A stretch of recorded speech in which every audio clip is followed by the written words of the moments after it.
destiny. What it all means now that you found out that it doesn't mean anything to be right when the world is wrong. I'm so sorry to hear that you crashed falling alone now. Do you believe in it's new? Something bigger than you, love. Something bigger than me. And do you wish it was true, love? Do you wish it was me? You see it, something small, just a flicker, and you swear it was real, love. But you were fooled before. For the first time, for the last time, for the first time, for the last time.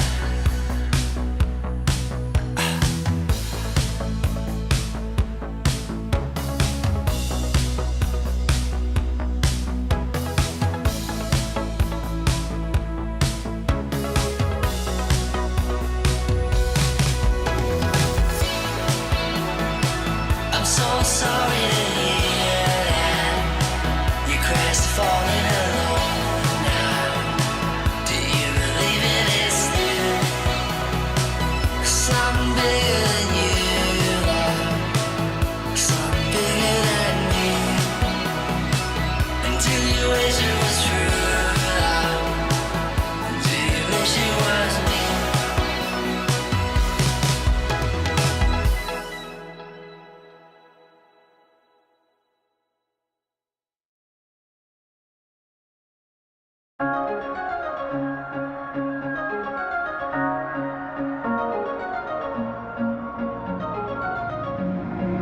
So electric, I might die.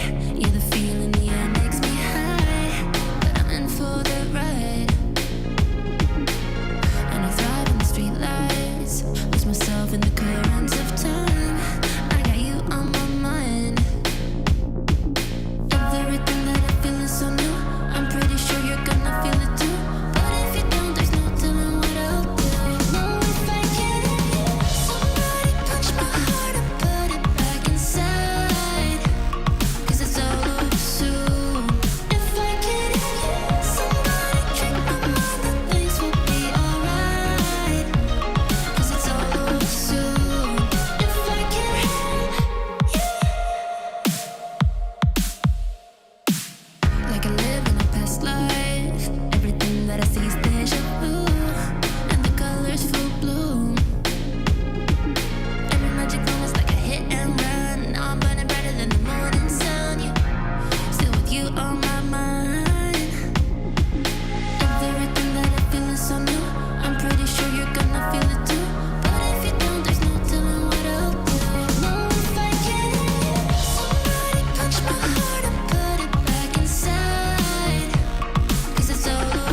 thought I could walk through fire, blow up a storm and see the light, yeah.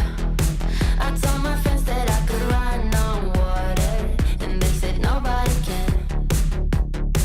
They'll see me flying through the sky, yeah. Play hide and seek behind the clouds. I show my friends that I'm not scared of dreaming, and I'll do that again, over and over again. Suddenly, the heart and chest feels heavy. The calm is just a memory. It's failing me, and I know I could never surrender. My beating heart, it won't give up. As long as I am here, I'll never stop. They say I can't, I say, so what? Just watch me go like a supernova. My beating heart hits like a drum. You know I run through life forever, yeah. They say I can't, I say, so what? Just watch me go like a supernova. Light up the dark, I'm superhuman. I'm spreading stardust into oceans. I wanna go up high and close my eyes to places nobody found. I'll never come down. Suddenly, the heart and chest feels heavenly. The calm is not a memory. It's here with me, and I know I will never surrender. My beating heart, it won't give up. As long as I am here, I'll never stop. They say I can't, I say, so what? Just watch me go like a supernova. My beating heart hits like a drum. You know I run through life forever young. They say I can't, I say, so what? Just watch me go like a supernova.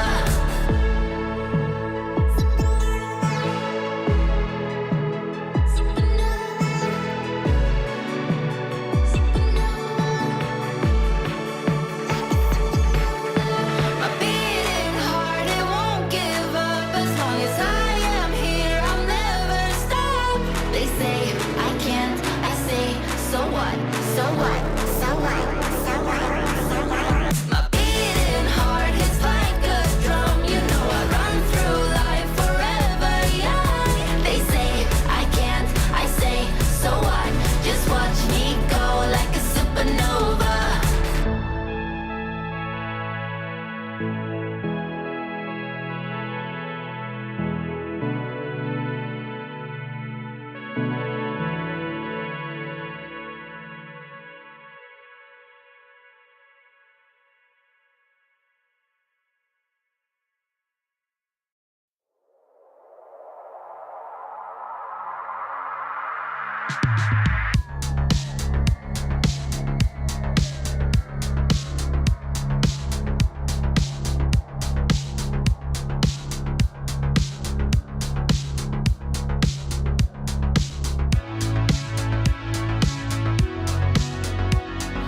Faint and distant sound, centuries away, growing in the night.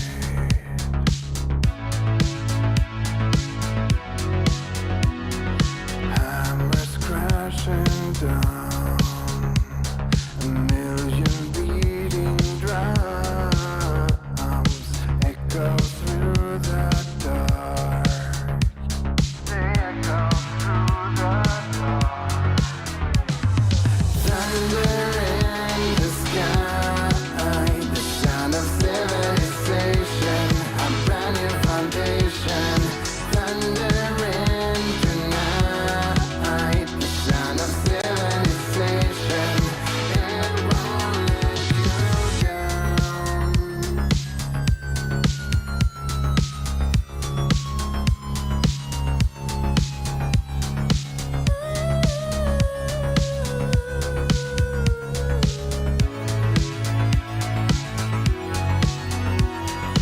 Thundering tonight beneath a pitch black sky, mountains in the dark, soon to be bathed in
for you to step into the light. Like spread your little wings and start to fly. 'Cause you just need to love the life you live. Then step into the light.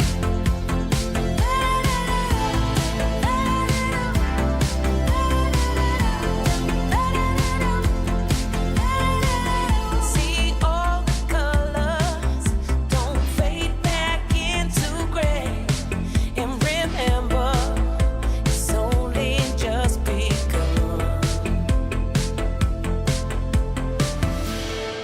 Somehow you gotta let yourself go. No point in hiding in the shadows. 'Cause all you gotta do is believe. Step into the light, like spread your little wings and start to fly. 'Cause you just need to love the life you live. Then step into the light.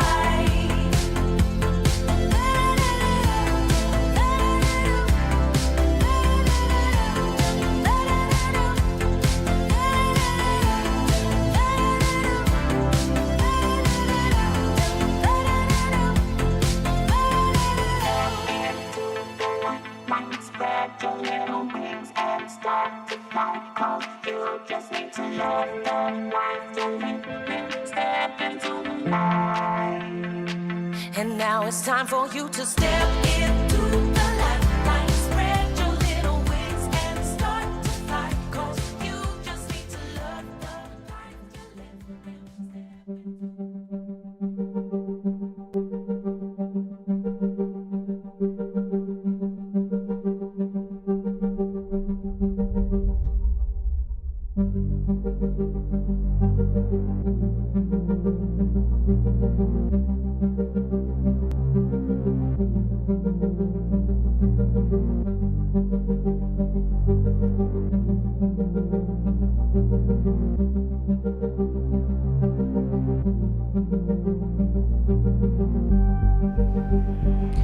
We have some interesting things happening here in Stockholm because, as always, we started with 8 teams and one got eliminated on day one. But no one expected that it's gonna be Imperial, a team that managed to leave a whole legacy here in this league. This means that the path to the trophy is wide open, and we need to find out which 2 teams will join us in the semifinals. Everybody, it is time for day 2 of ESL Impact Stockholm Season 8 Finals. Lights fall in the golden city. Fire's out and the water's gone black. You can run, but you won't get pity. Ash to dust will get you back. Tomorrow we will rise.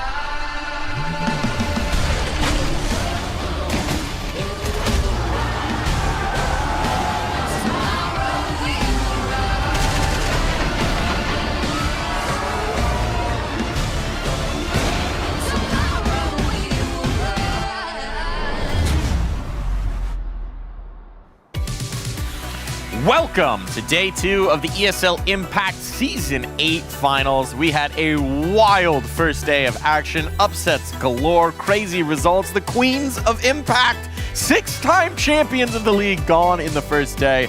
You couldn't have started this out any crazier. So I brought in 2 lunatics to join me here on the desk. I'm Darth Mike. We got Mac. Mac, you got any upsets for us this morning? Probably. There's heaps on the cards. Yeah, we've got best of 3s, which is where less upsets are supposed to happen, but we've got big teams down in the lower bracket, so I'm expecting there to be more upsets for sure. And of course, joining us again on the desk, Letty, fresh out of the playing field into the desk. Letty, how was your first day of being here on broadcast? Yeah, it's been amazing, and to be honest, I didn't expect the games like that. It's so enjoyable to watch, and of course, like very shocked. But yeah, it was they're very fun. Very fun indeed. Slightly different perspective for you, but we are very grateful to have you joining us here. We're going to dive into things, but first, let's dive into what happened yesterday, because I've already set it up. It was absolutely crazy. Just upsets galore. It started from the jump. FlyQuest Red slow out the gates. Let Her Cook capitalized. And this Let Her Cook team, we honestly didn't know what to expect from them, did we, Letty? Yeah, that's true.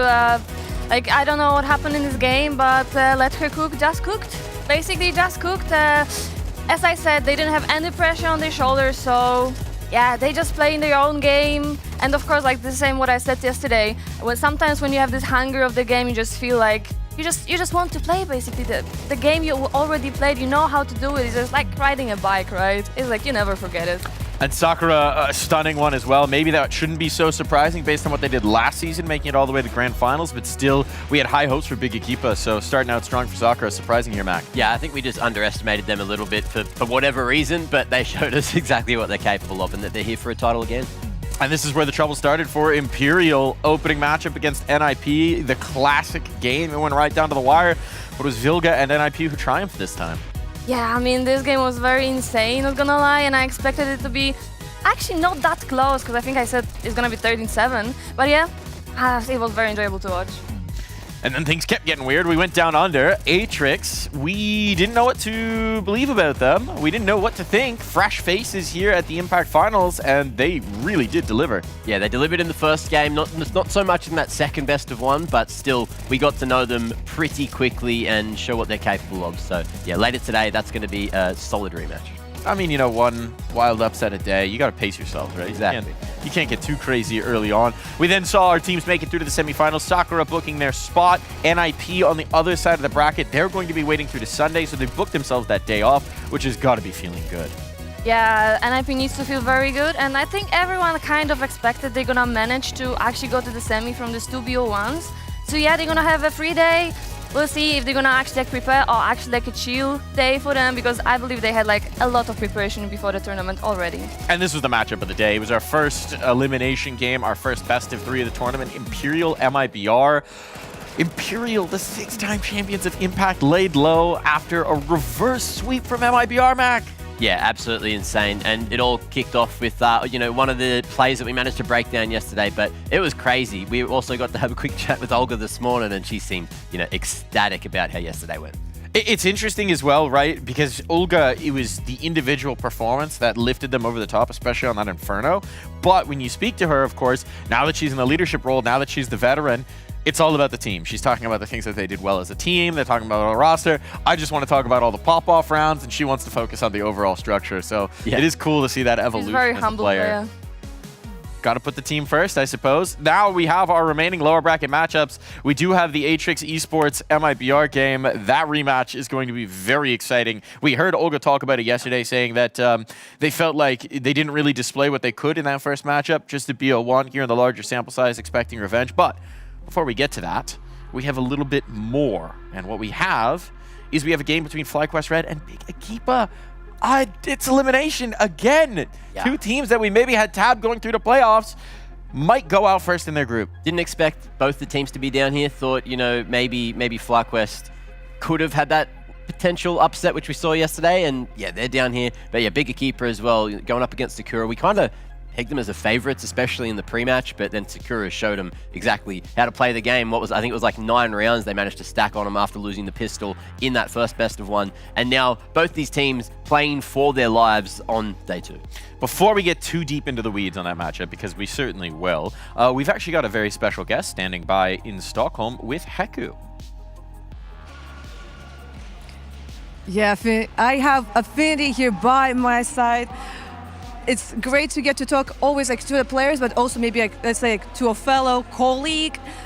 How are you enjoying the show so far? I am loving it. The crowd has been electric. The Atrix MIBR game, the South American Derby, incredible. I mean, the screaming from Poppins' parents alone. But the whole expo as well has been really cool to be here, to meet all of the players. Of course, I've seen online a lot, casted a lot, and it's just been really nice to hang out with a lot of them.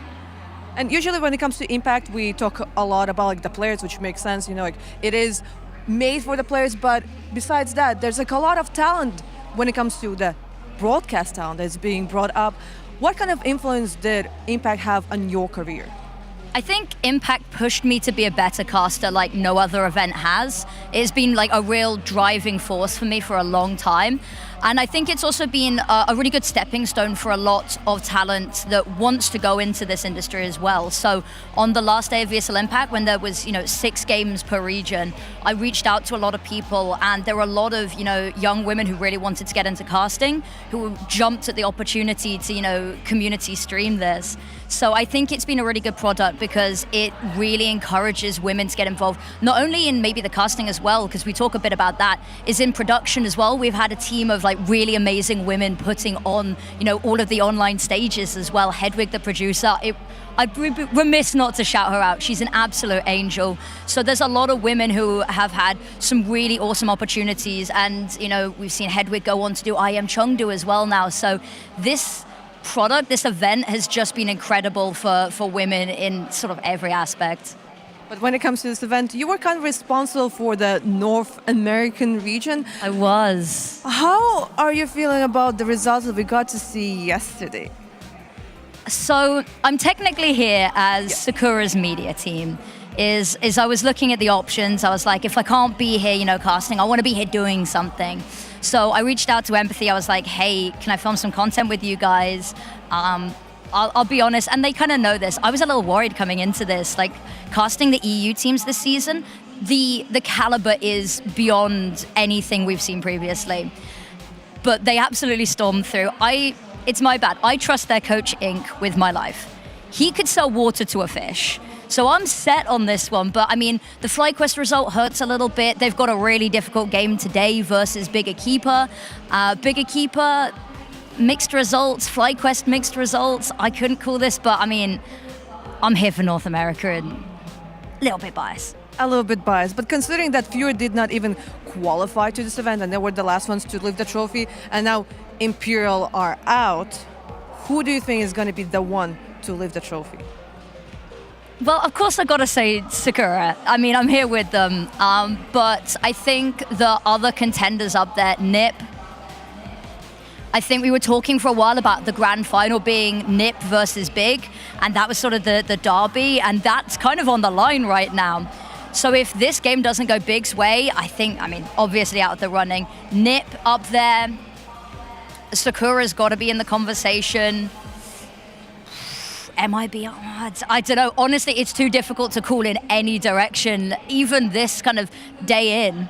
Exactly. I think this is the first time in the history of Impact that we really have no idea who's going to win. Because for a really long time, Imperial, they were just dominating, they were crushing, and we're just asking ourselves, is there anyone that will be able to stop them? And last season, there was a little change, and now we're just sitting here we have no idea what is happening, but we're just enjoying the journey, right? Exactly, and I think it's really good. There was, with the Imperial Valkyries Nigma Galaxy dynasty, is that whilst it was amazing to have this storyline, I think that a lot of teams got demoralized because it felt like this unshakable giant. And now that, the trophy's anyone's to get, I think that really pushes everyone to take that step up, to be better, because everyone knows it's on now. Anyone could be that next team. And we've talked about it. There will be a new grand finalist and there will be a new winner this time. And I think that shows the ecosystem's really healthy for the women's scene because we've got new champions. It's not stagnant. And that's really good to see because that's what we've been pushing for. Exactly. Well, we don't really have answers. Maybe our desks together with Mike have an idea who might be lifting the trophy? I think we're going to find out as today goes on. There's a lot of Counter-Strike to play before we even know who's going to be making it through to Sunday, though. It's elimination before we get to that point. It's elimination on the line, and it's a whole lot of action. And so to bring you the action, of course, we do have some wonderful people who are going to be standing by. Our casters, let's go on over for a check-in. How are we doing this morning, casters? Oh, it's a little chilly here in the studio. That might be a me thing, not gonna lie. Yeah, I'm very much looking forward to day 2, though. Much like what I said yesterday, the heat of the games will give me life. It was great. For day 1, I think just shocked us all. It's supposed to be the day where we get the temperature checks, we ease into the tournament, and it was kind of the opposite. It was mental, especially that final game. I feel like it's going to get harped on a lot. Yeah. But Imperial Valkyries being knocked out, who would have thought? It's the fact that if you look at that group of Imperial Valkyries and you have Atrix, who are a non-salary team, 4 of them first finals, you compare, you contrast, who's going to be the one to get knocked out first? wouldn't expect the team that's won 8 of these. Yeah, it was definitely a bit of a shocking result, but how great is it to have Olga back in the server? She went absolutely nuclear in that game. Poppins was showing up. That was one of our storylines for the day.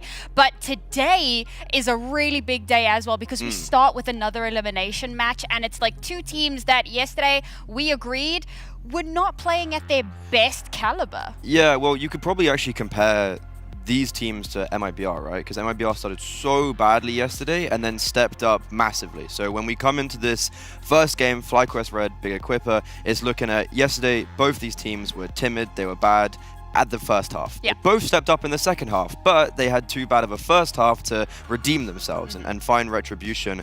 And especially Big Equipa, I think I was very disappointed in their result. So going into this matchup, it's kind of redemption arc. Like who's going to start strong or do we have another slow start for both teams? That's going to be awkward. It was really cool because I got to go to the arena yesterday after we finished our casts and ran into Steph, shout out Miss Harvey.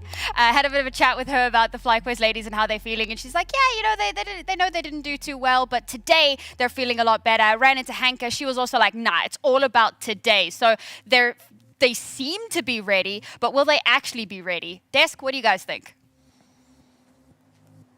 It's always the question. It's always the question indeed, because at this point it's do or die. There are no more second chances. Elimination on the line in every single one of these games. Yeah. And for both FlyQuest or Big, it would be bitterly disappointing to go out first in their group. These 2 teams have very high expectations. Yeah, I'd have to agree. I feel like, you know, you got to have high expectations of yourselves, though. When you make it to the finals, you know, you're doing relatively well, or if not, you know, up flawlessly in FlyQuest Red's idea, especially over towards NA. You're coming in and you've got so much confidence, but then you just get knocked around yesterday. And yeah, I don't know if it's going to be the same thing today, but I'm excited to see what actually happens. Maybe slow starts for both teams. If you have that kind of slow start, Letty, what's your message to the team? How do you correct that between 2 days? Okay, so we usually had like this one sentence, just play the game like tomorrow doesn't exist. Which literally just shows like, okay, just have fun. Like if we're gonna lose, like nothing literally happen. Like it's just a Counter-Strike. It's just our hobby, just something like we really, really enjoy. So like, yeah, like don't overthink too much. I like that. I like that indeed. And it's going to be key here because it is time for us to focus in on this matchup. FlyQuest Red taking on Big Equipa here. Elimination on the line. 2 teams with the hopes of their region, with the top seeds coming on in from their respective spots. And now they've got to deliver here on LAN. There was a tweet from Bibian this morning. I think everyone should go check it. Yeah. It characterizes this one. It's do or die. Now is the time to deliver. Yeah, I think she wrote well, today we farm, but there was a bit of autocorrect going down there. So You know, hopefully, sometimes happens. you know, she can be in full control in the server as opposed to with her thumbs. So we'll see what ends up going down. But yeah, I've just been having a quick look, especially, you know, towards like the map pool for both these teams. And at the moment, I'm getting a little bit worried for FlyQuest. Why is that, Mac? We'll see in a little bit. When We'll see in a little bit. Okay, we're saving it for the veto. You're just Yeah. throwing a little teaser. You're just getting the people excited. Yeah. A little detail early on. I mean, I think the reality is based on what we saw from FlyQuest yesterday, it was pretty rough, right? It wasn't even just about Let Her Cook doing well, which they certainly did. No discredit there, Letty. But we saw some serious concerning factors coming through from FlyQuest. What do you think was going wrong with them? Yeah, to be honest, it looks just weird, but as I said yesterday, I think they played Mirage against the full mix team, and also they were playing all the time default. And you know, when you're playing default, you just don't expect what the opponents can actually do, especially when they are mixed. So they actually don't know what they're doing also many times. So it's very hard. But yeah, like to be honest, FlyQuest lost the game versus full mix team when Big Equipa actually lost the game versus very good team from the previous season. So like, you know, for me, it's like not even a 50-50 match. Yeah, it's going to be an interesting one. Although, you know, sometimes it is easier to play against better players if they are more structured because it's easier to read. That's the thing that happens at like all levels of Counter-Strike. So we'll see if FlyQuest Red feel a bit more comfortable, but they're going to have to not have that slow start because we saw that yesterday. What were they, like 0-6 before they managed to get that first round on the board? They can't be slow starters. At least they've got, you know, multiple maps to play on. But even then, you're up against Big Equipa who are doing numbers here in Europe. And we've seen this as a consistent trend with FlyQuest, right? Through multiple seasons of Impact is they come in hot off the online season, and then we just don't see the same team when they're on LAN. It felt like they've been developing that over the seasons. but this first matchup was just a reminder of some of the storylines that we've had. As we turn our focus on over towards the other side of this particular matchup, I think we've got some details here over in the Newt Nook. So for the first time today, I'm going to make my venture on over. We're going to take a walk through my neighborhood, which is this studio, and we're going to go talk to Newt. Newt, what have you got for us today? I've got something quite interesting. We've just got Freddie on the casting booth with us, and he's recently come back from a trip from Japan, which is quite interesting. Okay. And I think he's actually quite... What's the segue? Where's this going? It's getting there, it's getting there. There's a tradition in Japan called kintsugi. I'm not sure a lot of people know about this concept, but it's the concept of getting broken pottery and then building them back together in the same form using gold as the glue. And the reason why we talk about this is because we've been very privileged to have some professional players on the desk with us. We've had Volga, we've had Hanka last season, and this season we get Letty. And when talking with Hanka last season, she's this glue that I can see that she can just mold any team around, get these broken pieces together, and actually bring something so great. Because a lot of the time when we were talking with her, we were like, okay, what were your expectations of next season? What are you going to do? Who do you want to play with? First word that came out of her mouth, Fiku. Every single time. No other person, just Fiku. And I wondered why. So to look into it a bit more, because I'm the stats person, so I need to find a stat to go towards it. And an easy way to look at it is like 2vx situations, because these are the situations where you have yourself, the player, this is Hanka, with your teammate, and you pure communication to try get these very disadvantageous situations over the line in their favor. So we kind of break it up into two sections. We got the history and we have the future. The history, you got Fiku and Astra.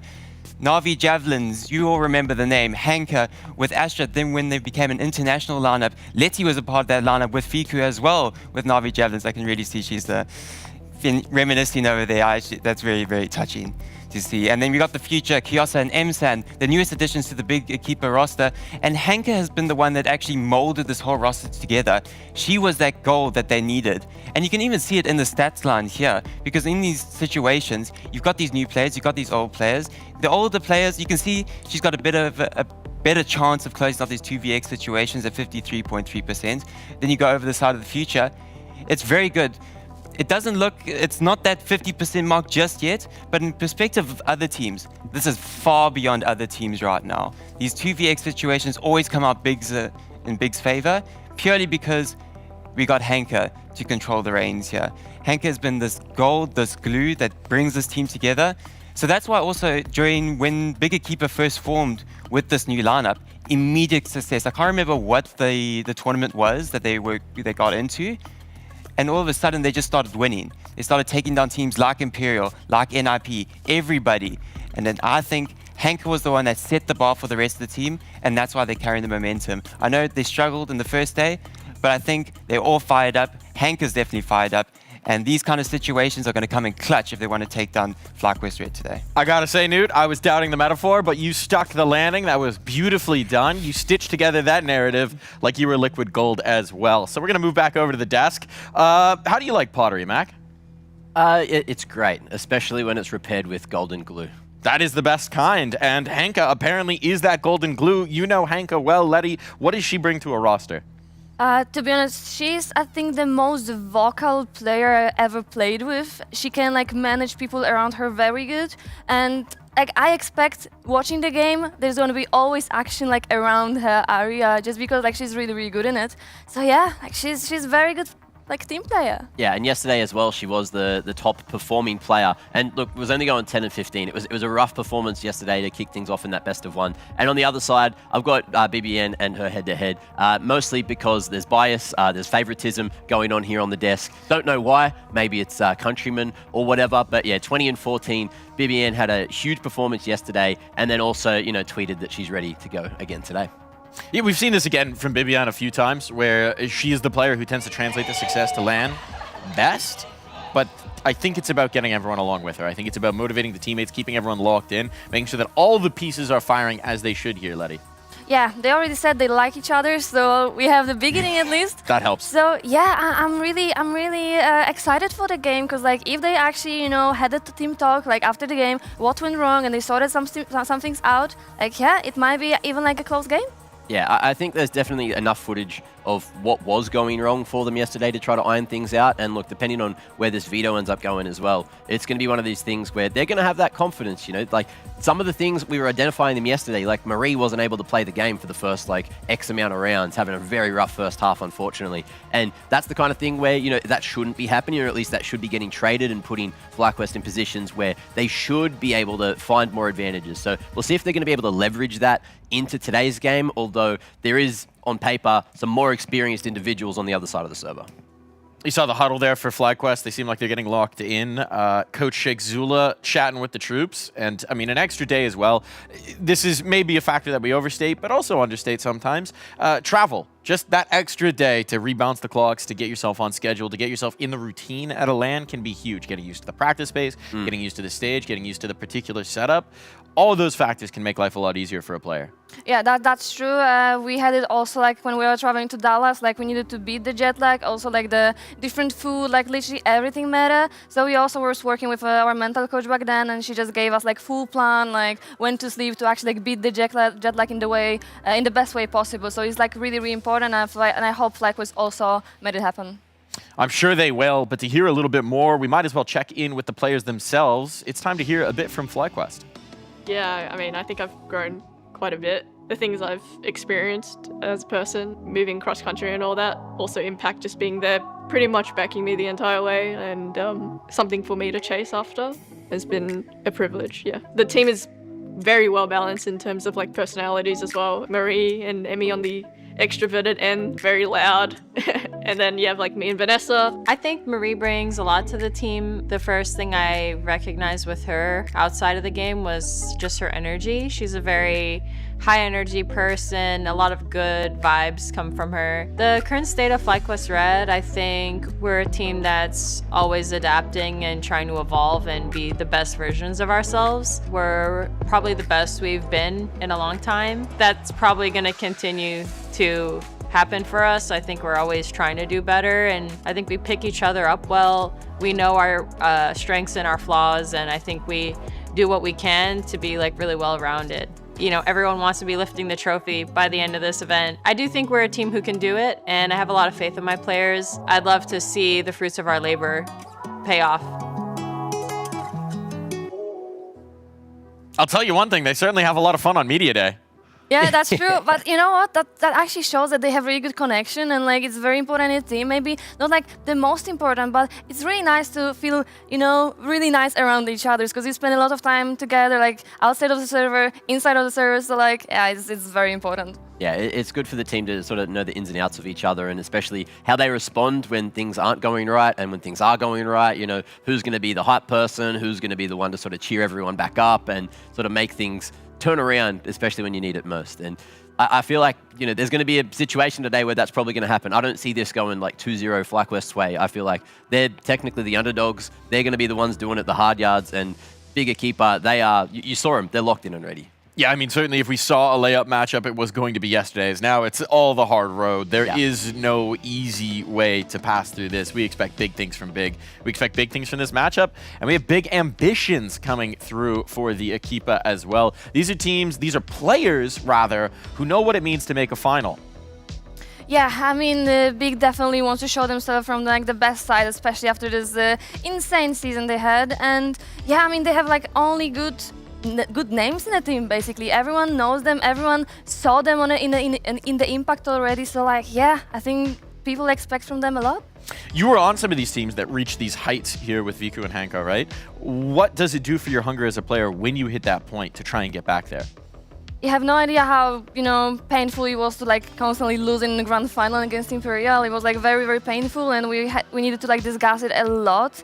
And we actually found a point when we started like winning against them, like unfortunately only online. Then we went to the tournament and we didn't even manage to get to the final just because we already knew we're gonna like beat them. So I think Big Equipa, and I really hope so, they have this mentality that step by step they need to get to the grand final, but to that they need to beat teams before.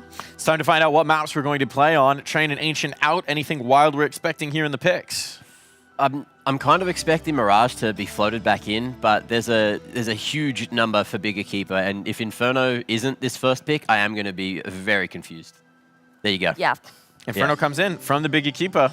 What do we make of that? Yeah, FlyQuest Inferno isn't looking too good. They've played it 7 times, and I think they've only won it once in the last 3 months. So, yeah, that's a huge hole in the veto that I was expecting to come through, and it has. And then Dust 2's going to be where we're going for the second map. So, I guess it's like the best of the pain coming through here for FlyQuest Red. Like, you can't really go to Mirage because Big Equipa are really good on that. You can't really go to Dust 2 because Big Equipa are really good on that. And that's kind of like where the veto is, right? This is what I was discussing before. There's no good options. And even this third map, like, I don't know if we're going to get there, but it's looking, what are you feeling here? I'm thinking, like, maybe the nuke, but no. Whoa. Mirage. Okay. Mirage. I'm actually surprised. Yeah. I'm actually surprised that FlyQuest let it open. It does feel like FlyQuest are trying to lean into what they're comfortable with, maybe some more of the firepower maps. I'm curious about how that's going to go for them. We were curious about how it was going to go for them yesterday. We got our answer. Yeah. They're going back to the Mirage. Yeah, as I said, like Big Equipa is like really good team on the Mirage, especially on the city side. So, yeah, we'll see if it's gonna be third map, and I really hope so. Yeah, it's definitely more towards the middle of the map pool here, of course, and we'll probably see a bit more chaos, a bit more action. But it's back to basics with the maps that we have here, right? Like Inferno's tried and true. You know how to take the map control. You know how to use that utility. That's going to be incredibly important. But when I think utility, I'm not thinking NA. I'm thinking more towards the European sphere of life. Well, there's one European on that roster. There is. Maybe that's enough. Yeah, she didn't really get a chance to play the game yesterday. Hopefully, we get to see Marie do a bit more today. Hopefully, she has more opportunities to activate because, you know, during the online season, she was showing us what she was capable of. I think for both these teams, based on what we've seen online, based on what we expect from the rosters, we're hoping that we get 3 maps here just to get the sample size, right? Because one of these teams is going to be done after this matchup. And it'll be disappointing, whoever it is, that we just don't get to see more of them here at this Impact Finals. Yeah, that's true, because like we all expected them to like go through easily, and now we just seeing them in an elimination match. So yeah, I'm very curious, and I really hope for 3 months. We've talked about it before. Pressure has, at times, been FlyQuest's worst enemy. The pressure is on here. Who's going to thrive? Who's going to be the diamond under that pressure, Mac? Who's going to win this? Well, BBN, you know, the old, reliable, always stacking up the numbers, actually doing it for FlyQuest, but, oh, she's going to have to go absolutely nuclear to try to make that one happen today. What do you think, Letty? Big Equipa for sure, like 100%. Now we'll zero in. Here on Inferno, what do we expect? I expect Big Equipa the dominance. Like I saw how they play on Inferno. I felt it on my skin. So like, FlyQuest better be scared. Yeah, for me, you know, I want to see Big Equipa taking this one clean on paper. They should be, and I also want to see more from M-Sign and Kiosa because we didn't really get to see too much from them yesterday. Well, it's time to kick off our day of Counter-Strike action. It goes to the wire. Elimination is on the line in every matchup all the way through. One of these teams will be saying goodbye to their dreams of Impact glory. Who's it going to be? Here are your casters, Freddie and Sam. Take it away.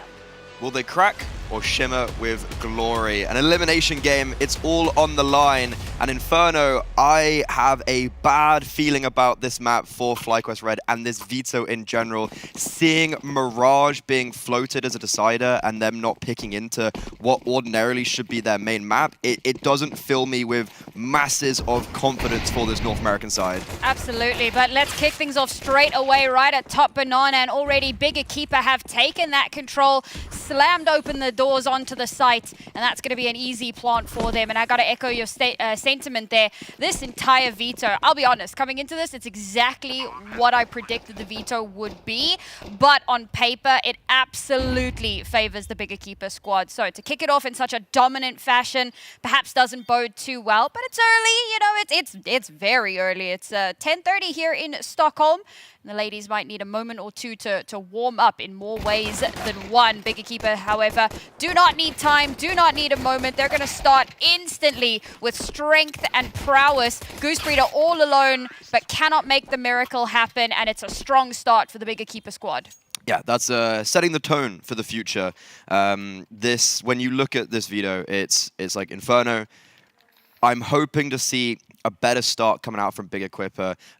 In general, what I was very disappointed with yesterday was also seeing Astra have the worst performance on the team. She's the IGL who's almost like a star player and is almost calling around herself because she's so individually capable, so much so that she's taken those roles away from Hanka. So to see her then come into the finals after being phenomenal in the online season and be honestly quite bad, you can't have that. So for Big Equipa, I still believe that they are a team that should make it to the finals. I mean, they're going to have to get past NIP if they do get there. Have to get to the playoffs at the first days. But yeah, I need to be seeing a bit better out the early stages, and so far they've exactly got that. And FlyQuest Red, they're going to be put down onto the eco early on, starting on the defense. Emmy looking to get that AWP out as soon as possible. I love that there's that one smoke, and part of me is like, is that for the Ninja defuse? Is that... I'm quite confused by it, because like... Because there's no kit. So if you're going to do a Ninja defuse play, surely... Yeah, well, the whole point right here is Goose is jiggling CT. So when these smokes come in CT for the T side, she drops that smoke and she wants the T side to then go up onto the A bomb site where there is those 4 players stacked up. Issue is when those 4 players get contact, Astra kills them all with a max 10. So not only will it be a near flawless round for Big, but it's also going to be an extra $2,400 farmed up for the IGL. I love that that played out exactly as you said. Just kind of, yeah. I mean, well, the CT side there, I'm not sure why they moved. Like, I know it's an eco and it's like kind of whatever, but if they just stayed in their position, they probably would have maybe got a little bit more buck for their bang, but it's an eco. It's first 2 rounds. In the grand scheme of things, it doesn't really matter. I think with the important note here, we were kind of talking about this at a point, but like FlyQuest and Big Equipa are 2 teams that we know are capable of so much more. And on day 1, neither of them showed us their ceiling. And we were actually disappointed in both of those teams, not because they lost necessarily, but because it looked like they weren't playing to their best. So today is really important for them. Every single moment from here on out is that knife's edge between the possibility of moving to the next level or straight up going home. This is already a very interesting start to the CT side. Playing a very early rotate over towards the B bomb site, it's the A bomb site. Goosebreed has been dropped all that utility, but Big, they need to, FlyQuest need to mobilize, because if they don't take that space, then Goose is just going to get soloed on, executed soloed on. They've given up early banana control. I think maybe the pressure from that first round giving them a little bit of pause. But there's been 2 rounds now where they've put a lot of presence, a lot of emphasis on that A bomb site, and left Goose to kind of cook a little bit here. She's got a smoke, but they're just going to go straight through this. The flash already out. The smoke slows him down for half a second. Goose is good for 1, but it is going to get traded out. Now the rotations have to come through. They're going to go for a split rotation to try and come through for this retake, but Bomb should go down without really any kickback, and, well, Marie's been taken out. Yeah, it kind of should be saving there. Actually, maybe even before Marie went for it. There's no kits. Sure, the bomb took a while to get down, but you'd lost the bomb site and you were still in top brackets. And going back to the point I made during the round, if you're going to have that early rotation, if you're going to have the 4 players over towards A, I would like to see them take that control so they're not just leaving Goosebreeder on that island, which subsequently she conceded. Well, there you go. 3 rounds, quick shop for Big Equipa. Again, you know, a lot of that, it is a bit of a tough one. We're very early on, and FlyQuest is still trying to find the rhythm of the game, so to speak. But having the 2 rounds where they put so much of that emphasis, and I think that that's probably a view towards saving, right? So if they all hit, it's kind of like when you stack in a pistol round, you're kind of all expecting to either die or, you know, go for some exits. In this particular round, it's like, well, either they hit our site and we're 4 strong and maybe we have a chance, or they hit the other site and we can hold on to a fair amount of our rifles, just in case things go wrong. It's a bit of a gamble decision to make, but we'll see how that fares for them as the rest of the half goes on, because having saved those guns means that now they've got a few more guns in hand into this one. They should have a bit of a stronger opportunity, and here we're seeing a far more split defense, a lot more aggression early on towards Banana. They know how important that control is. It's a better look from the start of the round. How do we pivot?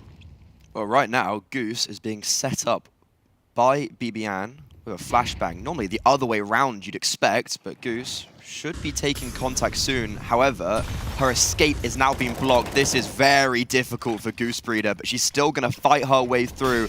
Good support from Bibian. A bad Molotov that's still not going to flush her out. And FlyQuest actually win out on the dance of utility on top Banana.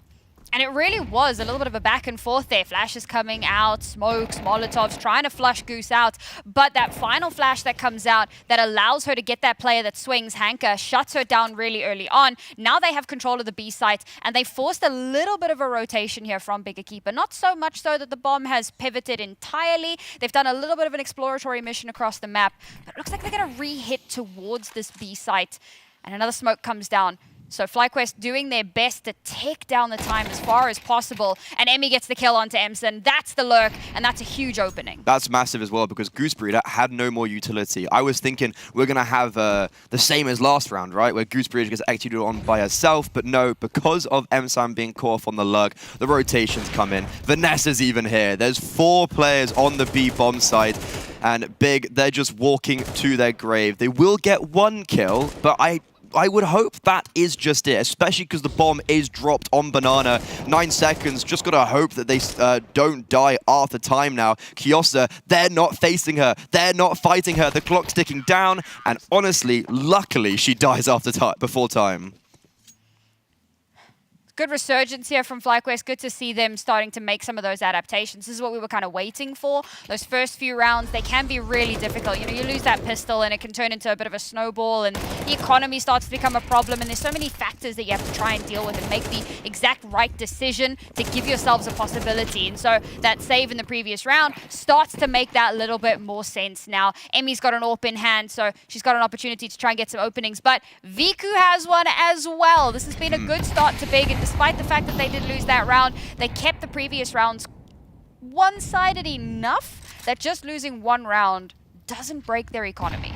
Yeah, both AWPers really struggled yesterday. Emmy, the worst on her team, Viku only marginally better than Astra. So, especially coming into this best of 3, I'm putting a lot of focus on the AWPers. However, already I'm looking at Emmy, and this is exactly what I've seen before of she just sits on short. She's not very dynamic with the AWP on Inferno, and I wonder how Big are going to play against that, because if I've seen it, I assume they've seen it as well. But it's actually going to be the pressure from the T side applied on top Banana, and it's a little bit awkward. They're not going to take the space they would have wanted with all the utility they've used. And yeah, you can see the Molos coming in to force Emmy off, but Kiosa still gets caught off guard and is super lucky to get away with her life there. Yeah, just barely. 2 HP and a dream. You can see Goose and Bibi again fighting for this control at top Banana, waiting for the util to come out. The first Molotov.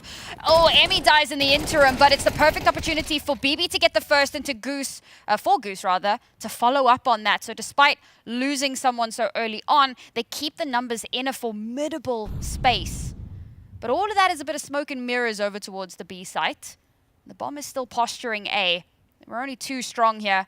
Goose is still holding towards B just in case. And she's going to have to motor when this exec comes in. We're doing a little bit of contacting here for Big as well. So they're not going to be aware of it until Big are right on top of them. And there it is. Vanessa with the first. Gets shot down by Viku. Great shot. Emson to follow up. And as mentioned, Goose Breeder way too far away when the call comes in. A 1v2 clutch is what it's going to take. She's gotten the first of the round. She's got 1 already, but cannot get any more than that. Big play this very well. Good to see Viku as well starting to get online a lot earlier, or well, just I guess in general, unlike yesterday. And for Big, actually impressed that they are able to take that round away. When I'm looking at Kiosa's being tagged down on 2 HP, and the B top Banana take very unsuccessful on 2 different occasions, I wasn't thinking that was going to spell success for Big, but I think that's actually why they are so good, that even though the round and the default doesn't go their way, they're still able to win it out in a pretty tidy fashion, all things considered. All right, Goose. Fair enough. Gets the first kill of the round, yeah, and she's still so willing to play such an aggressive Banana hold. How much more can you get done here? Do they think that they flushed her away? Well, that's actually, I mean, it's a great opening kill for Goose Breeder, but the T-side just did the exact same thing they did last round. Didn't work last round. This time they go for it again and actually lose the opening kill because of it. It's a pity that it's in an unrecoverable spot. Would have been really cool if Goose had been able to pick up that rifle, but it's just way too far away there. And it's crazy to me. Maybe not crazy, but it's they're being so passive. 1 pistol kill, and Big are like, whoa, all right. Let's take a moment here. slow things down a bit. Again, a little bit contacty. Try to get into FlyQuest's heads a little bit more here. That smoke's going to dissipate in just a moment. That's the last of FlyQuest utility completely gone. Big no now. They have a huge advantage, or should at least suspect as much. Look at the flank though, sorry. Emmy's pushed down top, pushed down mid, and has killed Viku in the back. That's going to force Big into the meat grinder, but Emsan and Astra are fighting their way through. Easy enough when it's the anti-eco, but so much damage done is a huge boon here for FlyQuest. I think they've done more than what they could realistically have been asked to do, and on top of that, they've recovered the AWP as well. And Bibiana's looking for a little bit more, getting a bit cheeky here. She's actually picked up a MAC-10, but isn't going to hold on to it. Feeling the long range of the Deagle. This isn't a big moment, it's not an important moment, but it would be a really fun moment. There is a kit in CT, by the way. Yeah, but look at where everyone is. Okay. Like, I was going to say, I was like, look at the HP. Marie did have a kit. You never know. Very scary round, though, for Big. Like, they're sitting 5-1 up, but a little part of me is thinking, skin it, skin, but they're getting away with it. Skin of your teeth. Skin of your teeth. That just completely eluded me for a English second. teeth, by the way. Yeah, I mean, native English speaker here. Doubt. But yeah, like that, that anti-eco, look, one extra bullet, and that could have been a completely different story. Looking forward to seeing what FlyQuest do in the next round here, because we're seeing some, I don't want to say dynamism, because there's a lot of stuff here that's very similar to things we've seen before from FlyQuest, but you can see that the gears are turning. From FlyQuest? Yeah. I think we need to, I'm interested to see how they're going to evolve this city side, because Yeah. I think that was the issue they had yesterday, is they got stuck in a rut. But this is a perfect time for a timeout. Get Sheikh Zula on the mic and take 30 seconds to think about what you want to do to approach this next gun round. Looking quite somber in the FlyQuest camp. I heard them at, they were down at breakfast around the same time I was there. They all sounded very happy, I'll say. Yeah. Walked past the table, they all sounded very cheerful, very joyful, which is always a good sign. And you could especially see, or I think Goose was talking about Marie, who is quite a big vibes person. So especially in a game like this, you just kind of need that one round to unlock yourself. You need that one round to start hooping and hollering. You just need to get that round to start igniting the fire. Yeah. Perhaps this could be that opportunity. We're back into the guns, back in the money. And aggressive banana control taken with bodies this time. They've done the utility battle. That did net some results for them. This time around, I'm going to try and pincer in around the bigger keeper ladies, maybe corral them a little bit, get them uncomfortable, get some flanks going of their own. And with it being Goose and BB, you can certainly expect it to do well. Now it is being watched for as the exec starts to come in on towards the A side. This could be very dangerous for the duo moving down bottom banana. Meanwhile, bigger keepers start making their way in. Viku's going to get the kill onto the lurking Goose Breeder. Didn't even have the opportunity. Astra gets 2 on site and everything capitulates in a matter of moments. We were talking about Viku not really getting much done yesterday. It's looking a lot better today. Yeah, I mean, marginally, I'd say. Just a little bit. So Astra's kind of the main reason why that round is won so easily, just because she runs onto the bomb site and gets a double entry, which is also the one player that we called out, being like, hey, Astra didn't do too well on Mirage. Well, guess what? Today's a new dawn, and she's showing why she had such a good regular season online, showing us why she made a grand finals in Season 5. And that is actually one of the first round probably that I look at Big and I go, damn, okay, this is the big Equipa that we've been wanting to see. The team that went flawless in the regular season, the team that only was pushed to double digits once in those 5 best of 3s, where even though FlyQuest took the early space, the reaction and the response from Big, everyone was on the exact same page, and it was also executed perfectly. This is starting to get a little bit scary for FlyQuest, right? Because we've got these moments from them where it starts to look good. And then, unfortunately, it gets snatched away from them. Again, good ideas that we're seeing from them. BB and Goose going for that little bit of a push down banana could have worked out, except that, well, Viku exists. So back to more tried and tested ways. Goose playing the aggressive position. But now they know she's here, and they're just going to spam away through that smoke. Unfortunately, just a little bit too telegraphed on that one. She loses her life. BB, great shot there. I didn't even think she was going to get one, to be perfectly honest. But she does. But she's traded. It doesn't make too much of a difference. Emmy, unfortunately, not quite landing those shots. Now, with a player disadvantage, it's got to be a save angle. Save. I mean, that goes back to exactly what Letty said. Her phrasing was, "I felt it on my skin." Even though FlyQuest Red are in a setup to play anti-top banana aggression, they don't even get a look in. Like, there's not even a look in. It's how well they isolate Goose Breeder, and then how well they catch off Bibian on the bomb site, even though I think Astra also got caught off guard with how quickly that grenade came in to blow open the smoke. It was still the instant trading. And if we think about trading, that was one of the things that we said as a critique to FlyQuest Red yesterday, that they had very poor trade spacing. Big, it's been anything but that right now. And it's good to see that Emmy at least hasn't just sat on short this whole half, but even when she rotated in, like, they're hard shots to miss, but that AWP is finding, it is paling in comparison to what VQ's putting onto the server right now. I think I want to bring it back to that veto just one more time, because, like, FlyQuest's best map at the moment is Train. That's Bigger Keeper's insta-ban, like, well, statistically. And it kind of feels like this was one of the worst matchups for a veto that FlyQuest could have had. Because the best map for Bigger Keeper, the one they're going to pick, it's Inferno. And they have not had the greatest look on Inferno recently. They haven't even played it. Well, they've played it a fair amount, but they're not looking great on it. So this, we were talking about how this may have been one in the veto. And unfortunately, that just comes down to, it's one of those teams. And I also think that Bigger Keeper's map pool is massive, which certainly plays a huge part. Well, they used to play 7 maps back in the day. There you go.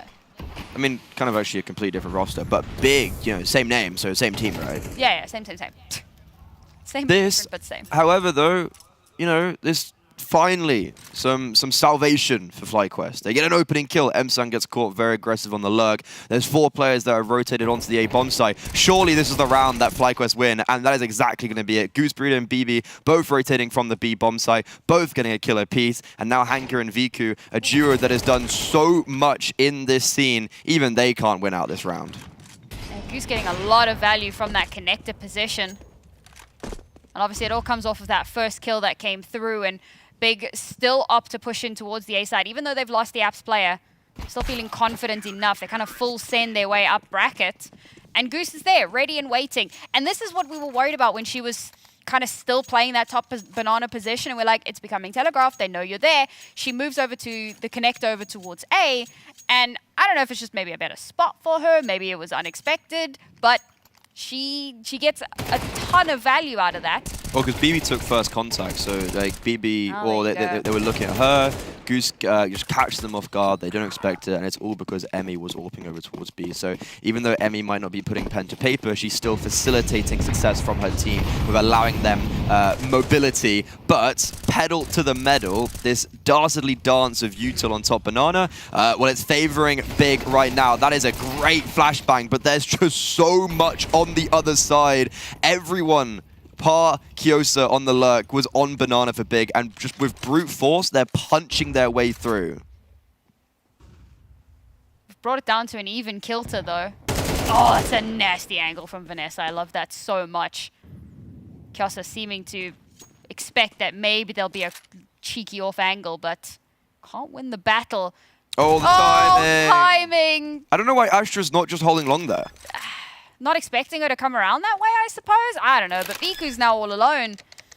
And as good as she's been so far on this map, I'm uncertain if that can continue to be the case in a 1v3 scenario. That smoke being dropped on Moto could actually be very valuable to allow her time to play with, but look how the CT side are playing together. Buddy system, they're just grouping up. Viku, she swings in, does isolate Vanessa, but then doesn't expect Marie to be around the corner. It all just goes awry. Gotta start to wonder, does it really make that much of a difference to be getting these rounds now? Yes, absolutely it does, because Big is still only on 7. So this is a great opportunity for FlyQuest to maybe push themselves over into that 5th round and have a little bit more of an opportunity in the second half. They really can't afford to drop another round here, and for Big Equipa, I mean, it'd be a bit of a statement for them to get a bit of a runaway lead if they can snag the next few rounds themselves. But the pressure from FlyQuest has been such that Big are now on a Tech 9 round. Lots of utility though. I'm expecting a little bit of a rush to come out of this, and already hightailing their way over towards that A site, trying to flush out for any sort of early aggression with some of their util. We stall out ever so slightly. The issue with talking about FlyQuest getting 5 rounds is that they're still going to have to go on to their T side and play up against a Hanker and Astra B defense, which is awful to play against. And this Tech 9 round, it's a gimmick pop out of apartments, but it's not really getting any mobility. I say that, Emmy's now isolated on the bomb site. Goose Breeder will be rotating in to save her. And Emmy, well, she's just doing it with the sidearm. Everyone's got their pistols out. And Astra, that is a nice tap at range, and it's actually picked up an AK. Yeah, Emmy is no damsel in distress. I'll tell you that for free. Even without AWP in hand, she is still terrifying. You cannot count her out. There's still around 45 seconds here, so there is a world that we at least get that bomb planted, and Astra certainly feeling that, right? They came into this with Tech 9s. She's not going to expect them to be behind her, to be fair. I doubt it anyways. Oh, this is unfortunate. Knife, question mark? Oh. Oh.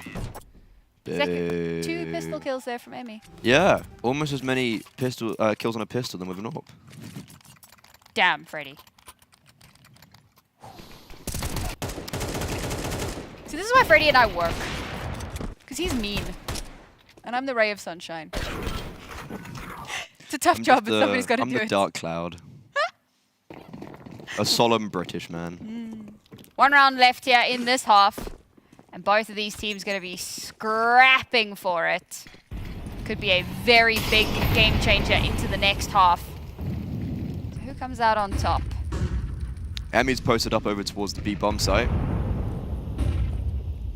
Going to be fighting through. Look how aggressive Goose Breeder's getting. She is pushing down Banana. If she continues, she's going to find them all as they're executing onto A. Issue is, FlyQuest, they're not really ready to receive this. BBM's going to rotate in, but she's going to be blocked behind utility, and that could leave Marie in a very difficult position.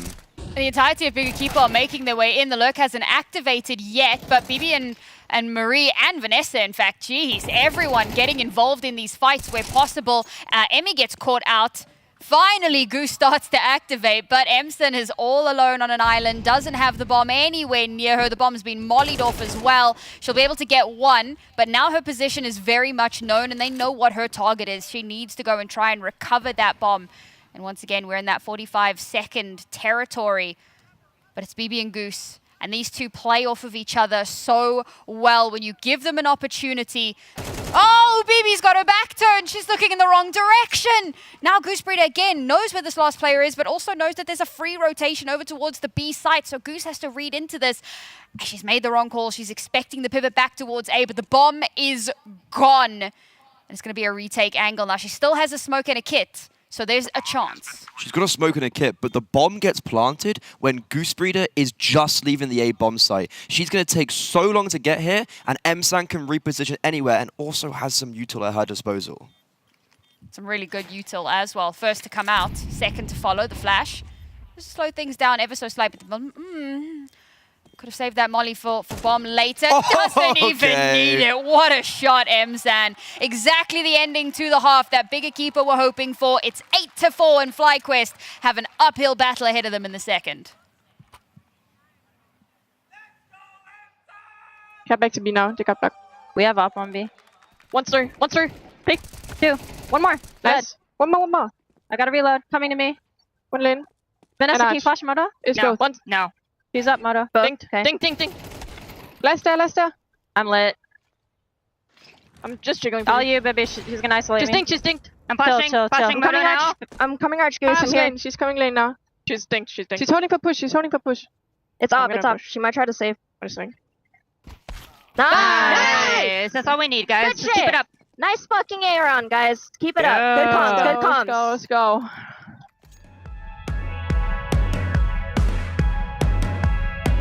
Always thought I could walk through fire, blow up a storm and see the light, yeah. I told my friends that I could run on water, and they said nobody can. They'll see me flying through the sky, yeah. Play hide and seek behind the clouds. I show my friends that I'm not scared of dreaming, and I'll do that again, over and over again. Suddenly, the heart and chest feels heavy. The calm is just a memory. It's failing me, and I know I could never surrender. My beating heart, it won't give up. As long as I am here, I'll never stop. They say I can't, I say, so what?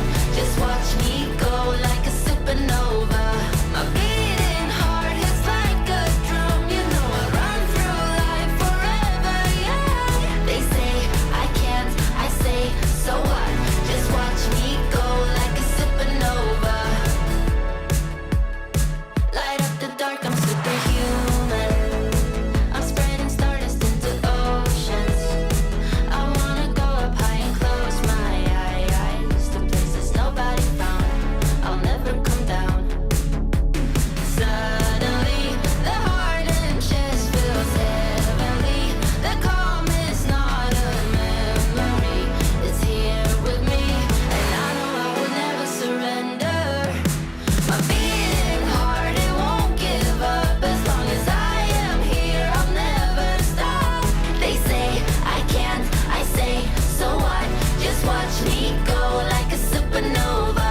My beating heart hits like a drum. You know I run through life forever young. They say I can't, I say, so what? Just watch me go like a supernova.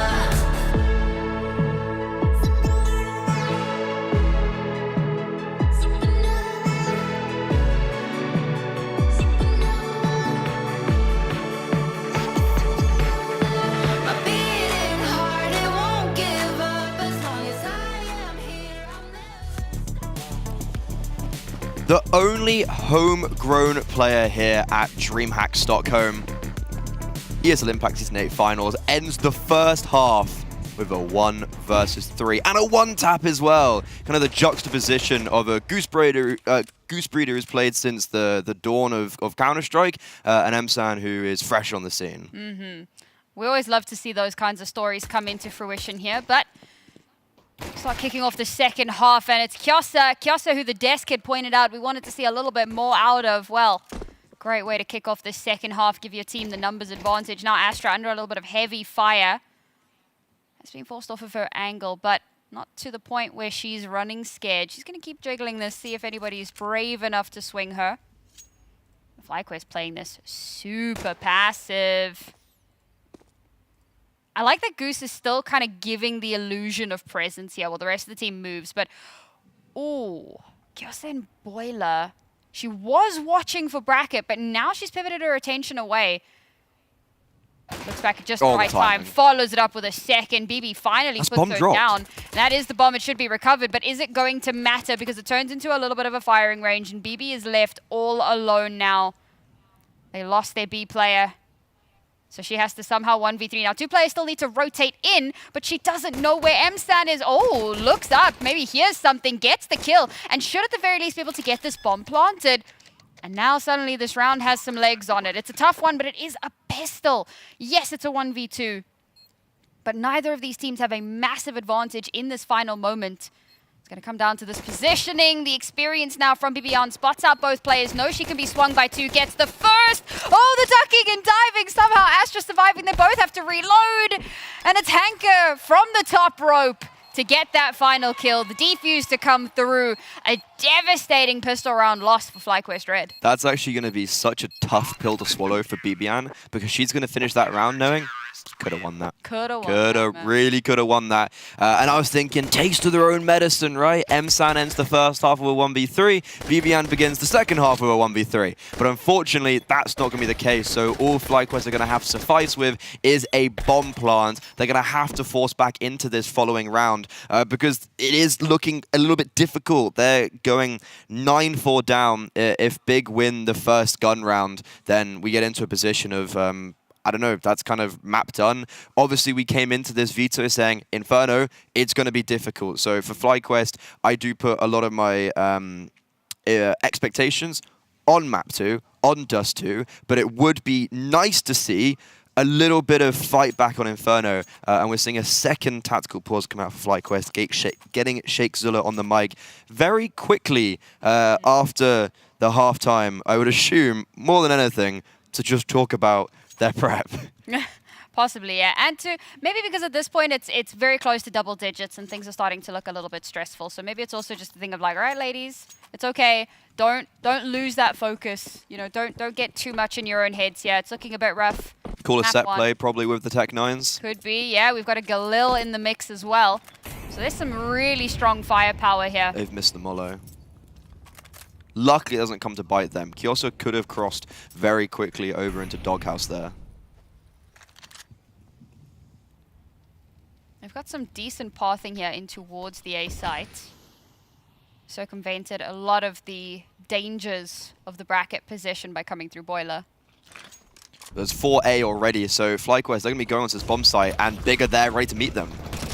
And immediately Astra through the smoke, expecting that push to come through, gets a freebie, goes fishing, and comes out with the big one. But BB for the double makes it more contestable. That Galil pays off dividends, but how much more can it get done as Astra with another 3K?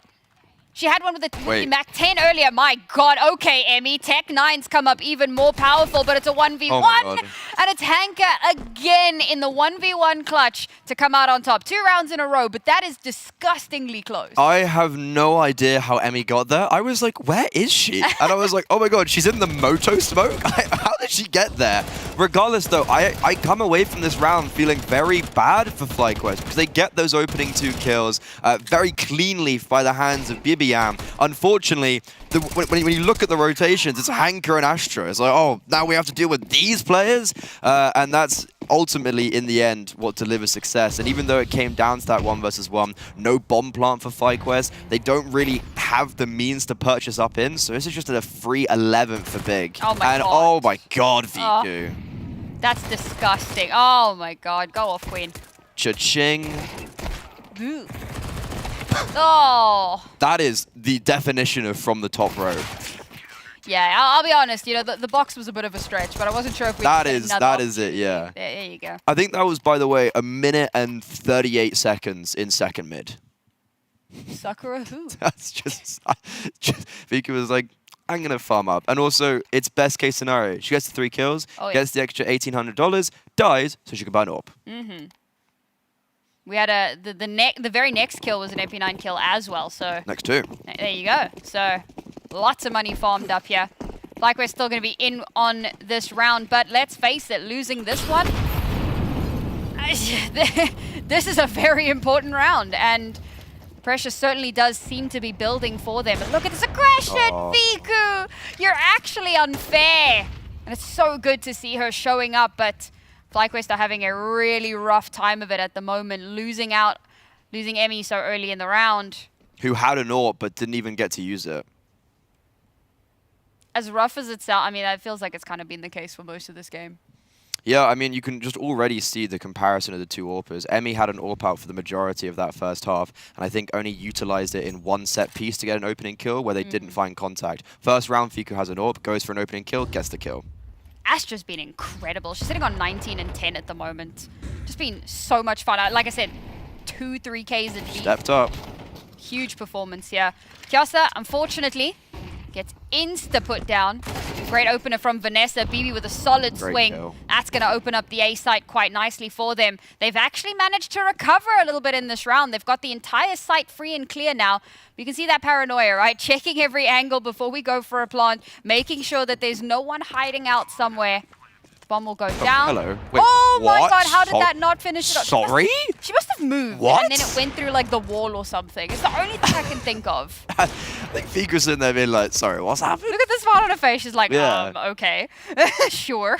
As much as actually we were giving Viku her kudos and her flowers in that round, she does make the bad call though. She gets the opening kill towards A and then instantly rotates towards B, which is Yeah. like, oh, you've seen me here, but I'm going to move there and hope that you walk into me. But it was kind of like the double bluff from FlyQuest to be like, no, we know that's what you're going to do, so we're going to go to A. So it's a good call, and on top of that, it's a very good isolation from specifically Vanessa onto Kyosa, because as soon as she gets that kill, it's like the floodgates open. And that's a Vanessa who posted her best rating in the regular season. She's played in every single season of ESL Impact in the online stage, posted her best rating this season in Season 8 when FlyQuest topped it.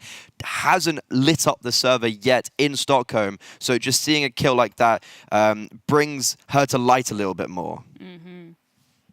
Good to see some of those signs of life here. We need so much more. Because Big still have money in this round. And we're still in that same position. If Big win this one, FlyQuest could be in a little bit of trouble because all that lost bonus is reset. They'll still have money into the next, but it's going to be uncomfortable. So for Big, this is a really big statement round for them to... Sorry. To almost certainly take them over the finish line or get them into pole position. Needs to be careful. Look at the position Viku's posted on. If BB swings without a flashbang, that could be very difficult. But Kyosa, back-to-back Get rounds out. should just be isolated. Firstly, how does she survive? Secondly, how does she get a kill? And as soon as Kyosa puts that pressure towards long, Viku inches around the corner, and Vanessa has no idea what's just hit her. The worst part is the Molotov is thrown there to flush out any players who are there, but no one is watching for the flush. It's bit Sorry, of you're a starting to sound like question me now. Yeah, well, I can do analysis, okay? I know Counter-Strike. I also know maths, and unfortunately, this player disadvantage go on Right. Astra. Get another one. Another 3K for Astra! She's just so good! Oh, I don't know. I actually just don't know how she does that. With the FAMAS with the spray transfer, and then the third with the AK through the smoke.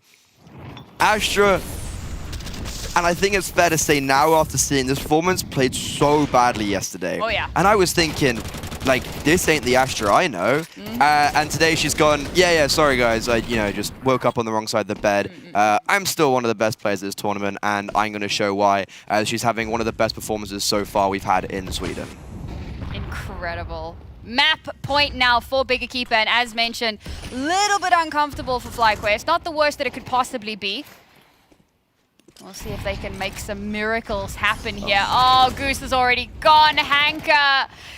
Oh, just running down two of the FlyQuest players. And again, that quick maths is a player disadvantage. Oh my god, and BB's taken down as well. And the last two players remaining. And the bomb is still towards Spawn.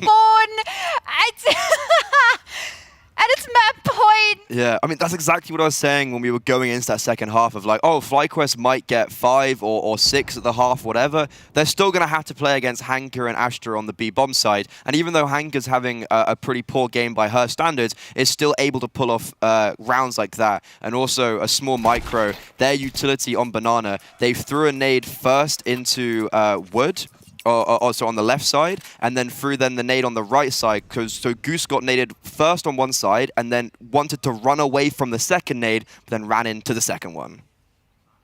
Emmy left in a 1v5, and well, it's not gonna happen. Hanka starts the round and finishes it. Final nail in the coffin on the first map here in our first best of 3 of the day, and FlyQuest find themselves one map away from elimination, Freddie. Berlin International Gaming, Ultras are out in full force as well. The main team might have been knocked out in the DreamHack Open event very early on. So what that means is that everyone can come support Big Equipa because, yeah, and why wouldn't you? Because they're playing so well. Why wouldn't you want to support them? That is the performance that we expected from Big. Day one, the sentiment was disappointment.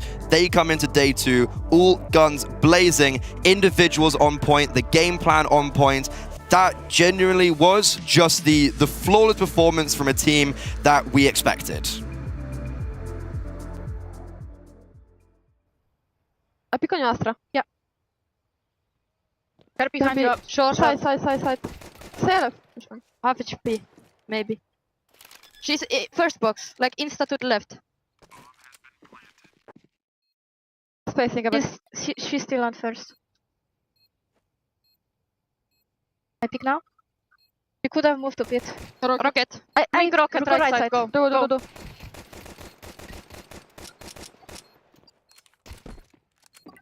Oh, nice, guys!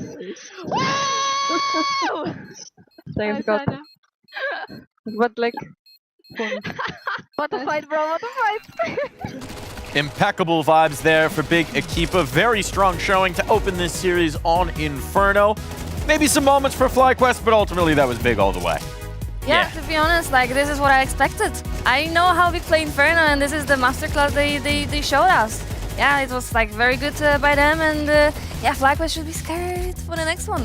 Yeah, look, at least going on to the next map, they're going to have a higher win percent, but that win percent here on Inferno just gets a little bit tougher after a pretty rough performance, all things considered. Yeah, that's, I think, all things considered indeed. Some flashes, but we'll focus on what Big did well early on. I mean, full control, right? They have the pacing. They know where they want to pressure. We saw early on, it seemed like they wanted to focus on that B site just to see if they could force FlyQuest to adjust to them. Yeah.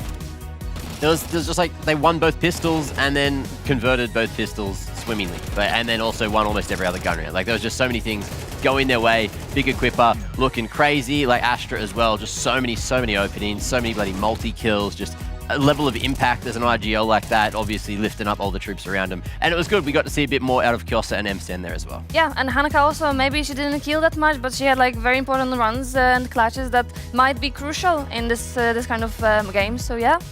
You said something early on in the green room when you were watching the player cams. You obviously know Hanka very well, and as soon as you saw her cam, you're like, okay, she's locked in, she's in the right mental space, she's having a good time today. Yeah, like I can clearly see in her face if she's actually like stressing or just like, you know, enjoying the game, and today is like her day, so I am looking forward to see more. And certainly after that first map, that's going to be the confidence builder. There's 2 more chances to close this for Big. There's 2 more chances for Big to move on. It's Dust 2 and Mirage as well, and we know that they've got results on those maps. So all rosy in the Big Equipa camp. Is there anything that you saw from them, anything at all that you think might be an exploitable weakness? Today? No. No, not really. Yeah, like that was it. That was fully expected. It was Inferno. We spoke about just how much better it looked, even on paper, for Big Equipa. And you could see in the server, it definitely just looked like their map choice. They got to start T-side. Inferno's also the only T-sided map in the pool right now, and they made it look like that as well. So, yeah, just really, I think this is one of those situations where FlyQuest Red knew that it was going to be a difficult first map, especially when the veto went this way, and it was, and now you got to bounce back. They do indeed. I do want to touch on this one more time before we move on to talking about FlyQuest. MVP of this match, Astra. You mentioned it already. Enormous performance. When your IGL can deliver like this as an individual as well, it just makes everyone else's job so much easier. 94% KST, 127 ADR. These are ridiculous numbers, Lady. Yeah, she looked like she was born on Inferno, not gonna lie. She was just like owning them everywhere. She was so confident, and this is what I mentioned also yesterday. Like, if your IGL is actually like doing the job, like it's also like a momentum. It's just easier to even call the rounds, to have like any different ideas how to end up the round. So yeah, I really think it helped her so much. I think there was one round that really typified what she delivers as well, right? It was the first gun round in the second half where Bibi gets the double entry to come back in. We're thinking, oh, she's mad about losing the pistol clutch. This is the force buy. Oh, they're going to have it. They're going to have this round. Then Astra just comes out of the library smoke and kills 3 instantly. Yep. And it's, okay, never mind. Over. Done. Astra has the final say. Yeah, so many moments like that where just impact was insane. You know, you get the girls hyped up and you could see that they were just playing their game. And, you know, it's one of those cliches, but that was definitely what we were getting out of Big Equipa. And I feel like we're probably going to be getting that moving into D2 as well. It seems likely. The win factors, the win conditions are going on in.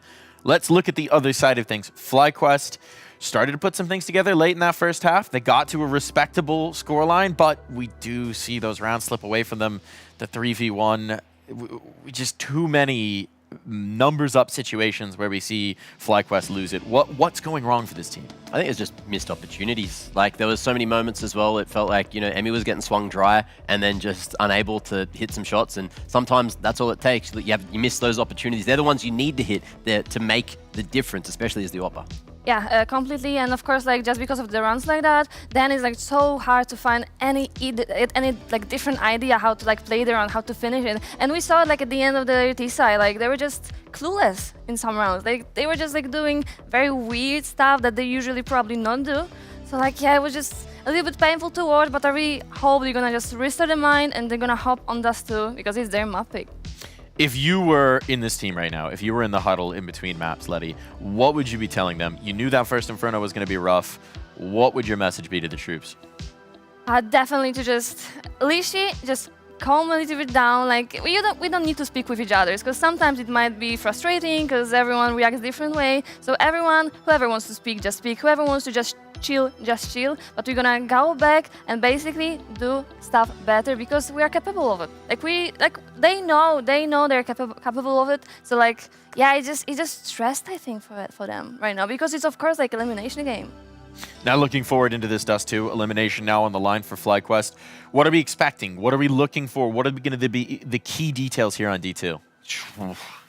Hopefully a better start. They just haven't. They've had 2 maps so far here at the Impact Season 8 finals, and both of them are just slow starters, like really slow starters before they get that first or second round on the board, and that needs to change. Like, it has to change. It's your map pick. It's your best chance to finally put your best foot forward, and they need to do it now because it might be their last chance.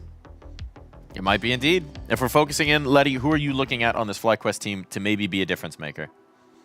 I think everyone thinks about Bibi, not gonna lie, because she was showing and like her stats was showing like she can do it, and she's like this factor in the team that she can deliver and she can boost the like motivation the whole team. So for sure Bibi, and yeah, like I think she needs to like, she needs to be like an Olga in MIBR. It's a great comparison. We saw one of those all-time carry performances from Olga on that second map of the series to lift them up, give them the chance for everybody else to get activated on the third. Yeah. Do we need that level? It was like a 2.02. She was the only positive player on the team. Does it have to be like that for Bibi? It feels like it kind of does, but then at the same time, it's like almost everyone else is underperforming to the standard that we know that they are capable of, at least during the online seasons, even other lands that they have come to. Everyone's been able to put up numbers at some point or another, and it just feels like they haven't found their stride, which is very difficult to do when it's day 2 and you're about to get eliminated. But looking at the rest of the team, finding their stride. We know Marie delivered online. We know that Vanessa's had these moments. We even saw some of those flashes working her way around the A side on Inferno. And we know that Emmy, hot and cold at times, but if she can get hot on that AWP, Dust 2 is the perfect map to do it, no? Yeah, especially you can on Dust 2 on like city side you can even like play double AWP. So if anyone feels even like good with AWP, it can be like a difference. Definitely. Yeah. One final thought here. Dust 2, based on what we've seen, what's the expectation? What's the prediction?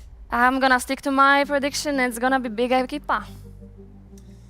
Yeah, I'll go full coat. Let's go FlyQuest Red. Someone's got to cheer for him. The crowd's on Bigger Keeper's side, but look, let's do it. Come on! For NA, baby. Woo! I can't say that was the most confident prediction I've ever heard, but we're going to have to find out what happens in the server. Do or die for FlyQuest Red. This team might be finding their impact journey coming to an end in just a few short rounds.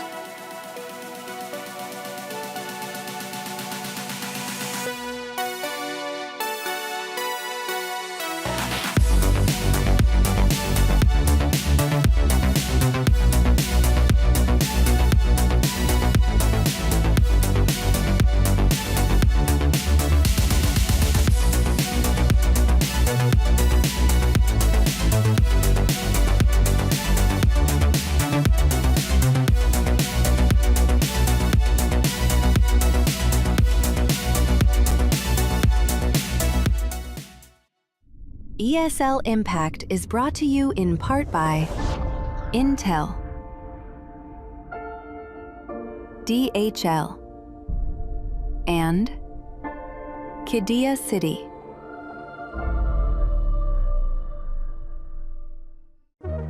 Hi, this is Basement Dweller's first advertisement, and our second drop is it's up actually. If you're seeing this, it's up. It's available on the ESL shop. I had a first go at a jacket, and I'm really proud of it.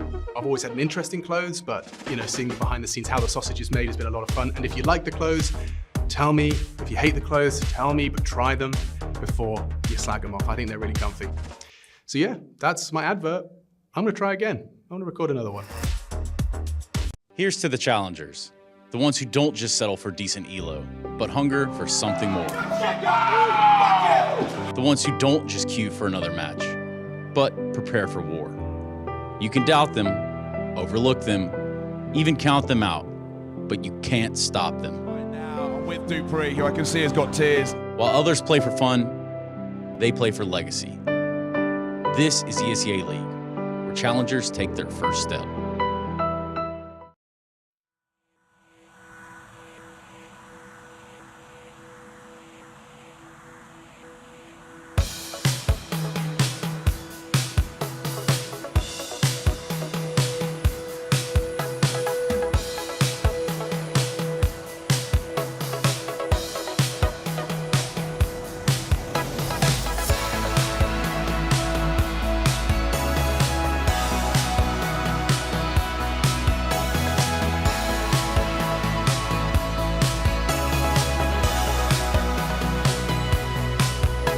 You're feeling it. Down to your last $5, 2 smokes. You got big dreams. You're just an ambitious proletariat, questioning what it all means now that you found out that it doesn't mean anything to be right when the world is wrong. I'm so sorry to hear that you're crestfallen alone now. Do you believe in it's new? Something bigger than you, love. Something bigger than me. And do you wish it was true, love? Do you wish it was me? You see it. Something small, just a flicker, and you swear it was real, but you were fooled before. For the first time, for the last time, for the first time, for the last time.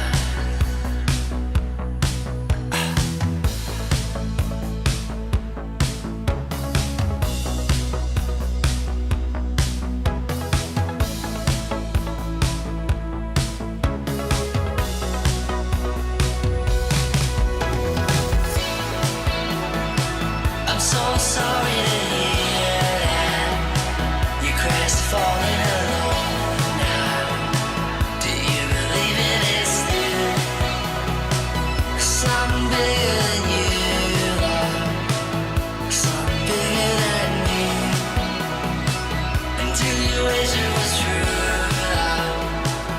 Do you wish it was me?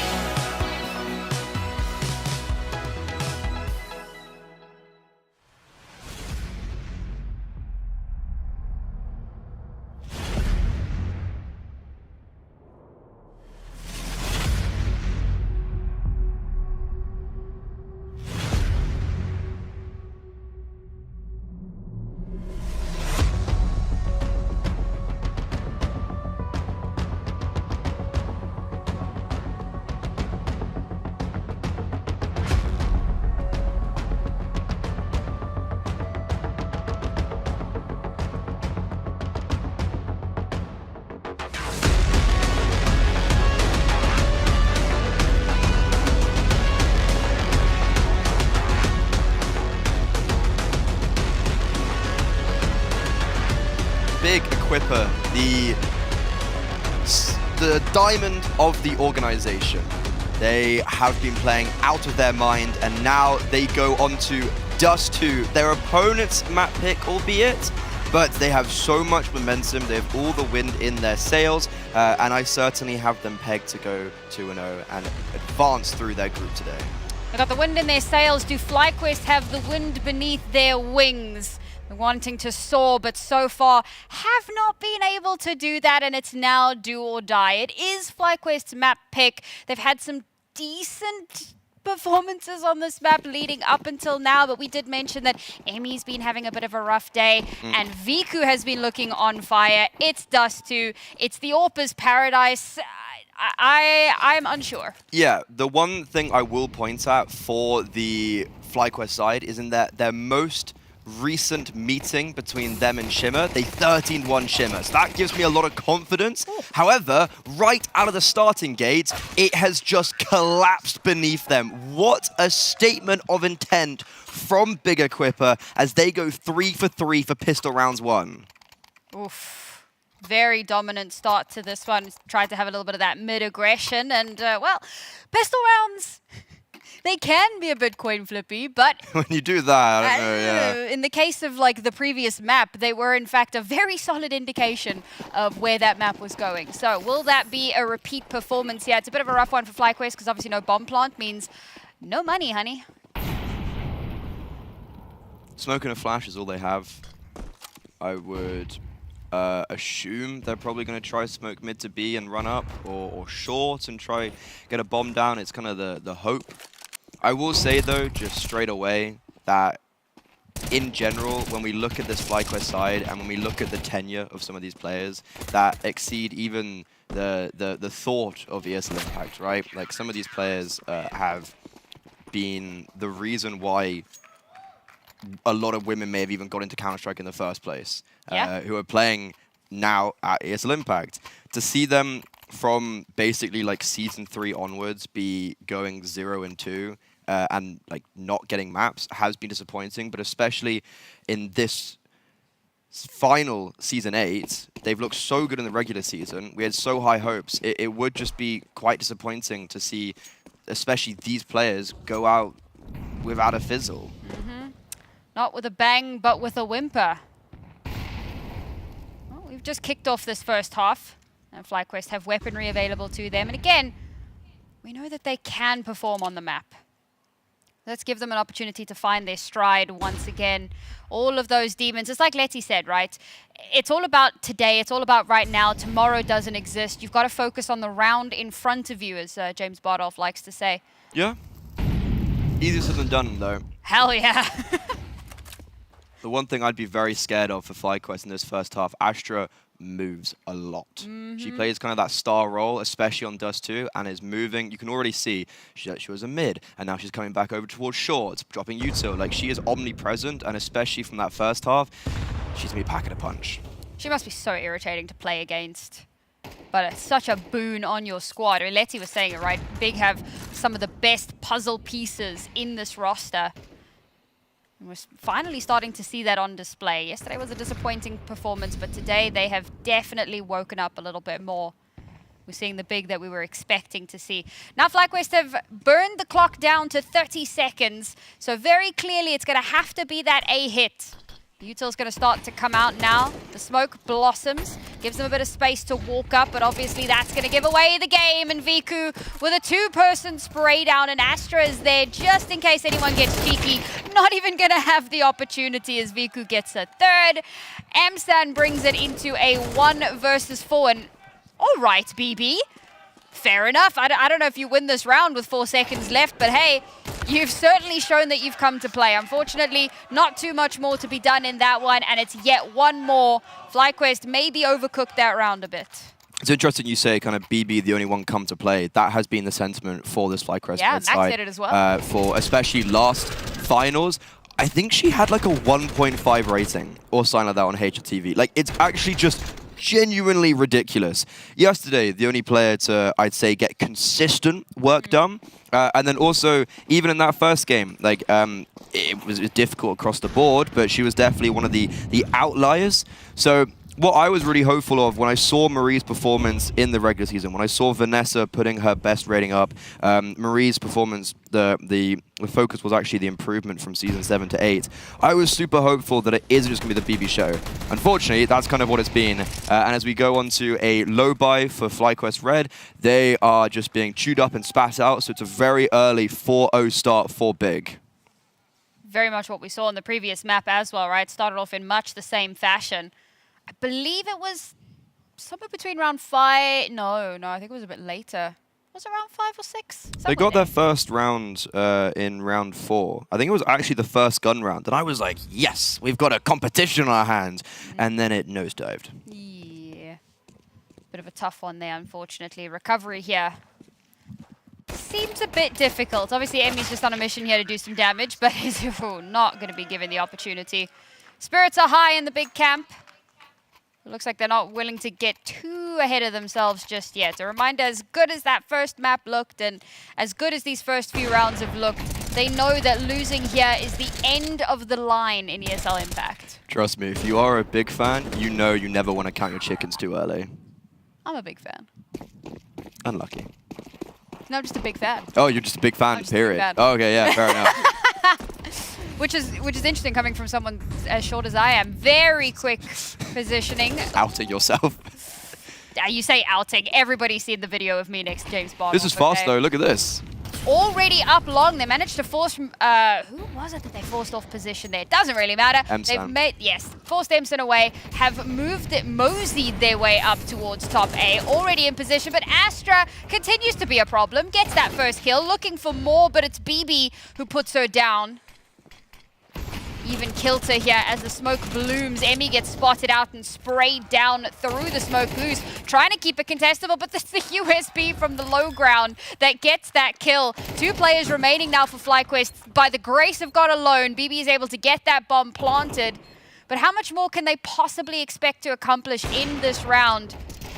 Been a little bit of damage done, and BB and Marie somehow in tandem, hand in hand, bring themselves into a numbers advantage. Now Viku has been a hero before, needs to 1v2, knows where both are, and it's BB again, and it will always be BB, the linchpin of this roster, bringing them there first. Some alliteration there. Always be BB. Does roll straight off the tongue, but it quite literally is. Like we were saying it, what was it, 4 minutes ago, that there's kind of reliance on BBN, and what just happened? She's the main reason why they win that 2 versus 3. Even though M-San as an anchor just does phenomenal work, the awareness that she's run out of bullets and instead of tucking and trying to reload, knows that Goose is going to try and shoot down onto her. So changing her position slightly, going to USP, great awareness from such a young player. However, exact same round. Look at this from FlyQuest. They are keeping the pressure alive, but this is when they meet Hanka. Only 2 bullets left, though. She gets a dink regardless. The rotations are here, and Viku is quick with it. Kyosa also just swinging. There is... What? That is ridiculous. And it's crazy because, so in the previous round, we've got M-San going for some really deep, long aggression to try and hold that space, gets flushed off immediately, has to back away, so they play off-site, waiting for FlyQuest to take the space. This time around, you've got 2 players that have taken that strong position, and this time Hanka, unlike with M-San, will not be pushed off of her position, stands her ground, and that allows Big to take more space in on towards the site. So even though Hanka ends up dying eventually, she's given a lot of positioning for Big, given Viku the angle that she needs to get those follow-up kills, and it just becomes that domino effect. Now, we immediately transition into this next round, and so much utility has been thrown out very, very early on, but to FlyQuest's advantage, they've managed to stay out of the crosshairs for now. They might just survive a little bit longer and maybe have a chance in this one. I think Big, they lose a round and they go, actually, we need to put them back in their place. 0 respect has been given over. They're so individually talented and they know it. So for FlyQuest, on a default, they haven't succeeded yet, and they're going to change up their directive, putting some pressure towards short, but now heading through mid to B. Some good smokes being used as well to give them the pathing that they need, but a tanker from Card to get that first. The Mactane doesn't have the possibility, but the Galil sings and gives them that opening. They've now taken control of the site. Bomb will get planted, and it's the lurk from Marie that's going to make this retake nigh on impossible. Yes, she's low HP, but she's going to try and take this fight regardless, or at the very least, keep these players distracted by that little bit more time. Big, however, not really willing to bite. They'll hold on to that position. They'll get Marie, and now in a 2v2 scenario, do they go for this? They do have a kit, but BB shuts this one down. If BB is alive, it's a winnable scenario. Viku already chunked down. They know exactly where she is. She's making so much noise. And it's BB again with yet another kill. That is the name I think that's going to be on our lips for the rest of this series, because she has very much locked in. And I came into this series actually praising Astra and her mobility and how great she is as moving and controlling around the map on the CT side of Dust 2. Guess what? In this round, she gets circumnavigated. The fact that FlyQuest can drop the mid smokes and just go up on towards the B bomb site without any resistance, it is actually, you know, well done. You fooled Big. And on top of that, I'm surprised Big, the B bomb site itself, even though they get that opening kill, they only go 2 for 2. But look at this, FlyQuest, they're just so fast up short. Issue is, they finally met the maker. It has gone even though. Astra getting those 2 kills there, and she's still alive, so she can get another, 3K if she finds herself in a good spot. Unfortunately, Goose swings a bit too wide, doesn't expect 2 players. Astra is baited into Emmy's crosshairs. This is the FlyQuest we were waiting for. Now Kiosta left all alone. Maybe a little bit of damage here. I don't think it's enough to salvage the round. Or maybe if she gets the planter. There's a world here. But maybe the right call is to just try and save. She's got the kill onto Vanessa. That's absolutely the lurk. So she should have a free pathing to get the hell out of dodge if she so chooses. She's going for it. Good old college try. Knows there's at least one on the site. Obviously, somebody had to plant the bomb. Doesn't know where the second one is. So this is going to be a very, very high stakes scenario for her. Oh, and Emmy's repositioning. Oh, this is going to make it nigh on impossible. Doesn't have any utility. Taps the bomb. No one swings. FlyQuest not willing to give away the game. Marie swings at just the right time. Shuts it down. FlyQuest back with a vengeance. This is a good look for FlyQuest. Even though they were in a disadvantageous position, they're still able to capitalize on the negligence of Big of getting over-aggressive when it felt maybe unnecessary for Big to do so. And for FlyQuest, when you compare and contrast to the maps they've played so far in this tournament, they've never had a good start. Finally, a little bit of consistent success on the rifles, which we didn't see on Mirage on day one, which we didn't see on Inferno in the last map, and especially against this eco, they're going to make it a one-round game, and on their map pick will be creating the conversation and the argument that they should push it to Mirage as the decider. Only a 2-round deficit and an anti-eco now. FlyQuest suddenly starting to feel like maybe the wind is at their backs. For Big Equipa, this is a really important moment for them to start pivoting, right?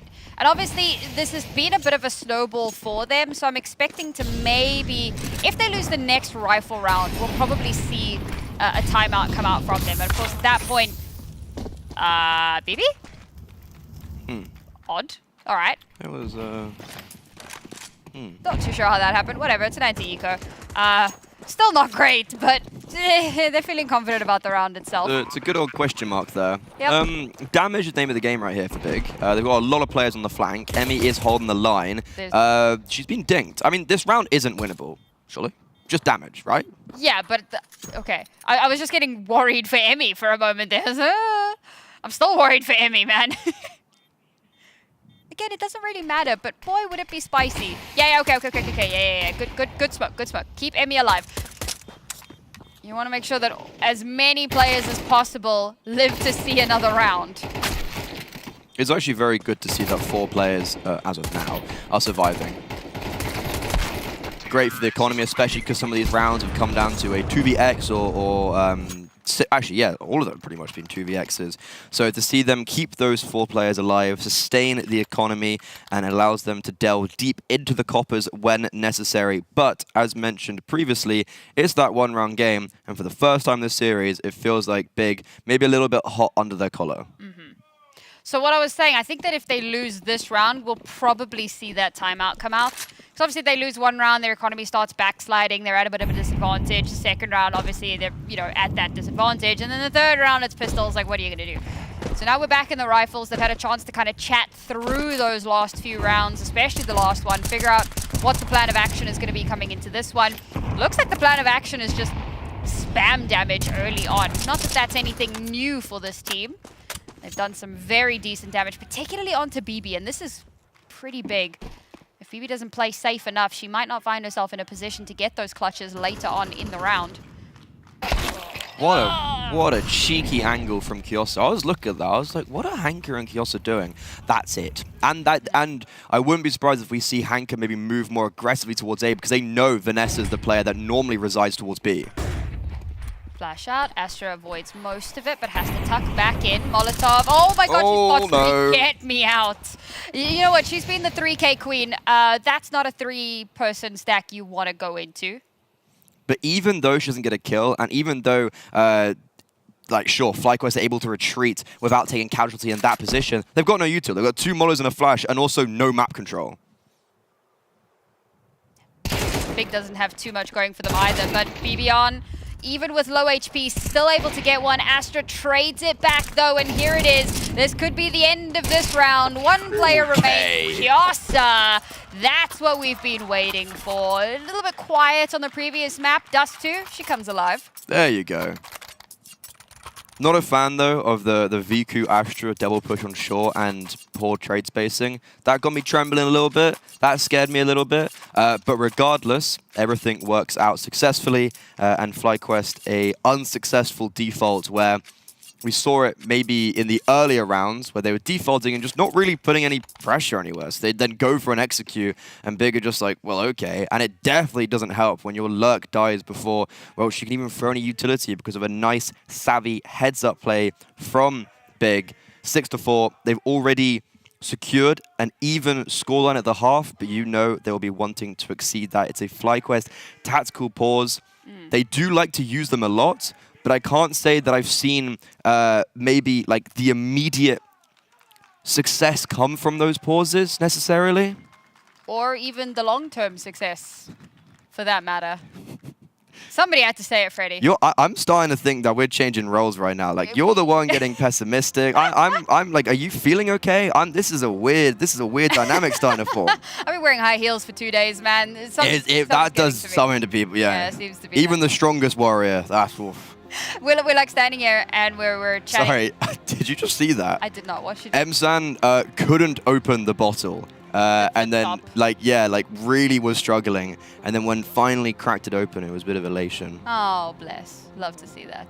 Good to see the spirits are high. But I lost my train of thought. Oh, yeah. I was talking about how there was probably going to be a timeout after the gun round. Did not think it would be FlyQuest taking the timeout, but there you have it, folks. Yeah. It's a rough one. I am a little bit worried for FlyQuest here because, I mean, as you pointed out, right? Just getting worried now? No, I said I'm a little bit worried. I didn't say I'm getting worried, okay? This has been some ongoing worry. I think, like, a lot of people don't know my law, so I'm just going to take a moment here. It's podcast time. Pop off. Yeah, thank you.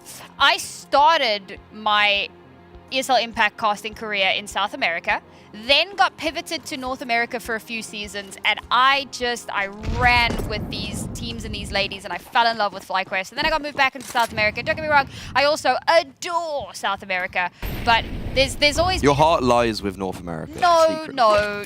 But there's a very special place in my heart for FlyQuest, who have now breached onto the B site, and they've shut Kiosa down in the blink of an eye. Astra does manage to get one on the ingress, but the site is now utterly open and free for the taking.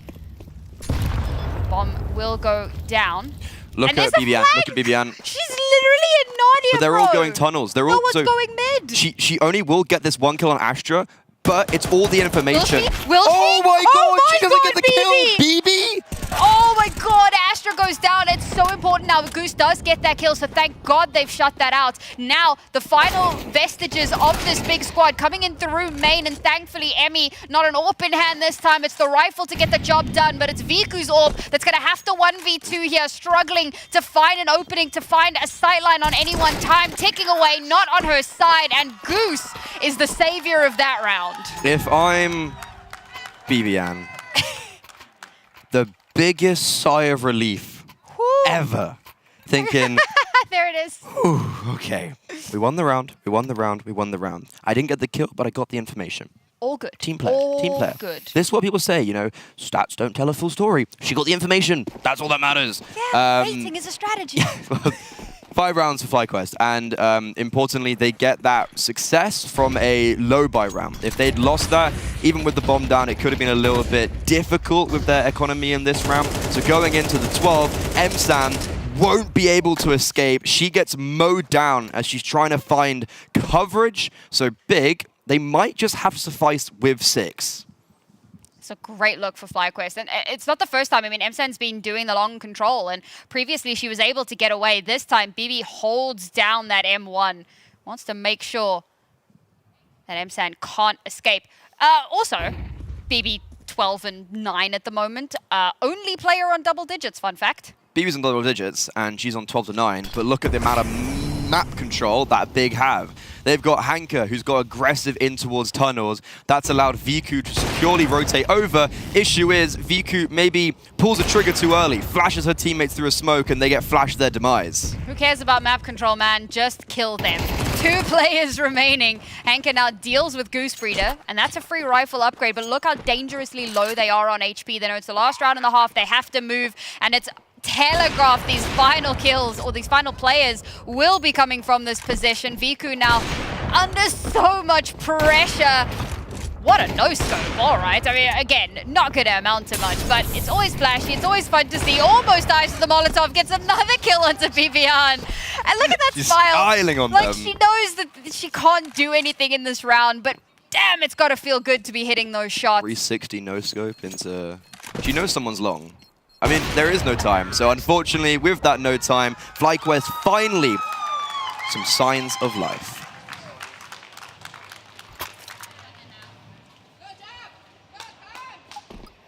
One suicide. Dewey. She's low, she's low. She swung doors. Yeah. Watching lower for you, Emma. I'm ready. Wait. No, Xbox, not top mid. Flash, Okay, flashing. Boom. More. Lower one, lower. Last. I'm behind. Nice! Let's fucking go! Good fucking job, guys. Pistol gods!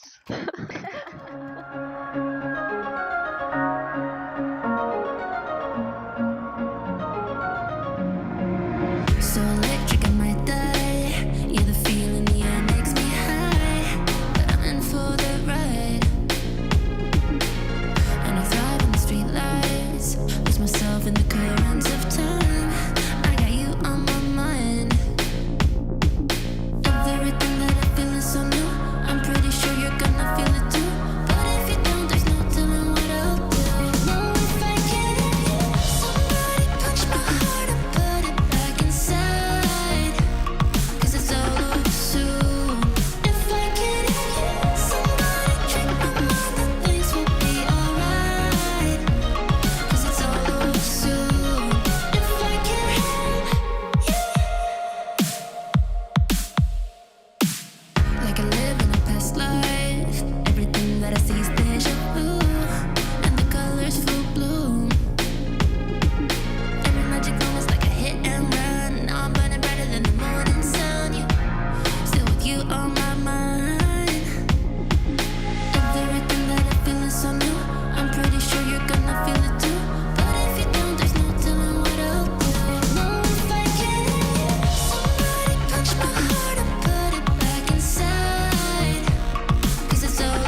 FlyQuest gave themselves a very good start to this map off of some absolute heroics from the Australian superstar. I'm sure Mac has been losing his mind in the green room, but now we've got to dive back into the second half and see if FlyQuest can get themselves the second map, get them the stay of execution, and take it to a third. Goosebreeder getting very aggressive. I don't know how she's gotten away with that. Okay. She didn't. Gets penalized on the second time of asking. Great first bullet headshot accuracy from actually both Goosebreeder and Viku. Give the props where it's deserved. But that means the dust has settled in a 4 vs 4. And unfortunately for Goose, she actually doesn't get that much information. Like that whole play is to see what the crack is. What's going on this T side. And she doesn't actually get anything. So that's why Marie pushes long now. It's always fun seeing an AWPer get headshots, because, like, AWPers don't need headshots, but she can do it. Well, that's when you just, like, flex on them. You go AWP, so you go to headshot-only DM servers and AWP. That's when you really just, like, I've got aura. I would be doomed. Just utterly, utterly doomed. I can barely hit a body shot. All right. The broadside of a barn door. Yeah. Okay, we've slowed down a lot off of that, keeping that info starve hot and heavy. 35 seconds now, we're going to have to go for that exec. The Hanker pops down to give themselves a little bit of space here. Jesus, okay. What was that about first bullet accuracy? Just one by one, they fall by the wayside. Only 2 players left here. It is Viku! Wow. What the hell? Okay, started on them a little bit. That is some crispy, clean haircuts being dished out by Viku. And I was actually coming into this second half, just like, let's ignore that final round where she hit some nice shots. I was actually thinking, damn, Viku's been missing a lot of AWP shots this map. Sure, she's been thrust into a lot of clutch, kind of unwinnable situations, but I was thinking, oh, okay, you know, she's been missing a little bit. I wonder if that's anything to note. And then she comes into the pistol round and does that. So, yeah, that's just fantastic. That's phenomenal. It's also a great call on the pistol round from Big, and as we heard in the comms at halftime, they are pistol gods. They've won 4 out of the 4 pistols, and if we also forget about BB's attempted 1v3, it was really clean pistol rounds across the board. There's something very funny about Viku holding the double doors, spotting like a million players, trying to find a headshot and getting dinked herself. Yeah, I saw that and I didn't notice they had USBs, and I was like, oh, okay, FlyQuest have bought up, and I was like, oh no, they did that with a USB. Also, Astra just got another 3K. She does love her ecos. Yep. Although it's not always on an eco. It's not on purpose. Mostly on an eco. Yeah, like it's I'm saying that in jest, not an accusational way. Just making sure. You know. I think it's just a coincidence that this series she just has happened to get multi-kills against ecos. Yep. Lots of multi-kills for Astra. Very much putting on a show for us. That's what we're here for. We got the lights to match. You guys can't see this. It's a bit of a disco here. We're raving in the studio. Having a good time. FlyQuest, we're having a good time.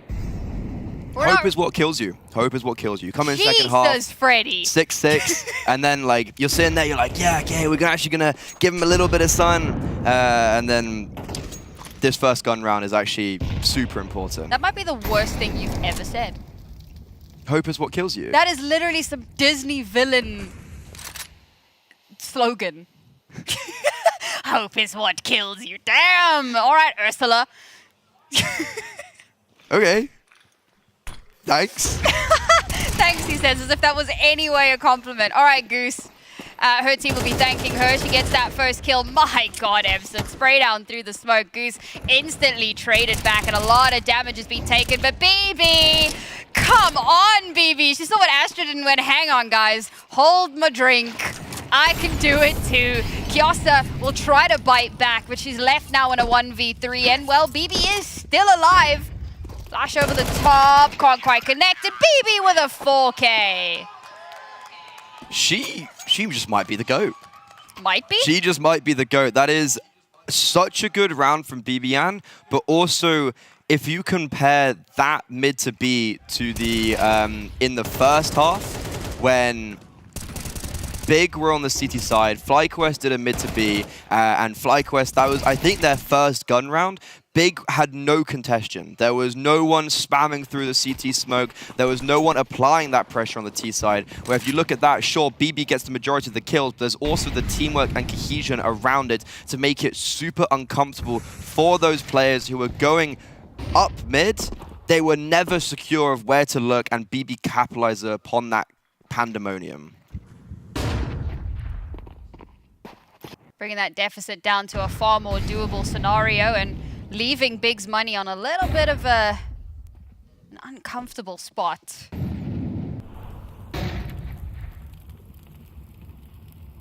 Low and slow here. I do like the slower approach. I want to make sure they can find themselves an opening before they really commit to too much of anything. I say that, we're actually getting a fairly quick exec here, not like the 30-second push we had a bit earlier on. This time around, it's Viku, and she's going to crack it open with a stunning shot straight onto Goose Breeder. Oh my god, Kiosta up close and personal against the smoke, and that with BB the raid boss down, followed quickly by Vanessa. The numbers have fallen by the wayside. Big have the advantage, bomb planted, and the last two FlyQuest players. Okay, Jesus, Viku. Just stick on a pistol. Yeah, honestly, who needs it all? Oh my god! Okay, Viku. So absolutely unnecessary, but at the same time, so necessary. Oh, good, man. That's going to get the fans. I think that's the first time a big fan has celebrated in years. And Shuligun. Unless you're a fan of the ESL Impact roster. Yeah. You know, then obviously you celebrate quite a lot, especially this season. They've been phenomenal this season. I also just want to remind, like, this was a team that we had some question marks around because in some of the satellite tournaments, they'd looked a little bit mortal, to use a word you used yesterday. They looked like there were some chinks in the armor, some possibilities to pivot off of, and they've come into the season. Yes, they looked a bit rough yesterday, but revitalized, I think, is absolutely the word. Every single one of these players, all cylinders firing, looking incredible. I think that's the scary thing with Big, and it was something that me and B-Dog were talking about. The fact that Hanka, who has notoriously been star player, who has been kind of the best individually rated player in all of her rosters, is not even playing star role positions. That is like a kind of almost terrifying prospect and thought. Because then there's also someone who, like Astra, who is more than capable to... And then Viku on the AWP as well. So good. M-San, diamond in the rough. I saw that pick up and I was like, oh, that's kind of an interesting one. I didn't really expect that. But has really showed, and on home soil is showing why she got picked up. Double digits for Big. They're looking to end it off right here, right now. And Hanka opens up the proceedings. Amy going to try and bite back a little bit here, but Viku is just following that up, following up that pressure. FlyQuest, as good as they looked in those few rounds, I say a few rounds, they've managed to get one so far this half. Jesus, and Viku. Viku up to 20-9 now, has utterly overtaken BB and stands atop the tower of women in this lobby. Saying that, Amy will win out that duel. It might be the first and only time that we get to see that. But it's going to take a lot more than that for them to find some footing back into this map. No kit on board, so timing is very much a problem here. Knows that there's two players remaining, but don't know where they are, so the HE out to see if she can flush something. Now she knows she doesn't have to be as weary of that corner, but great communication between the last remaining players from Big. That ticks them over yet one more round, and FlyQuest's chances seem to be dwindling. If I am another team in this tournament, looking at Big Equipa, especially let her cook, that opening day you were thinking, yeah, okay, this is the Big we're getting in Stockholm. You then watch this series and you think, oh no, this is the Big we're getting in Stockholm. I think this is a statement of intent for Big Equipa going further into this tournament, and just an unfortunate time if you're a FlyQuest Red fan, because time after time they are now just being opened up in these rounds. Viku is an immovable object. Her kill per round, I think she's quite literally, obviously she's statistic-wise got a kill per round, but especially in the second half, has every round got at minimum a kill or a multi-kill, opening kills, clutches.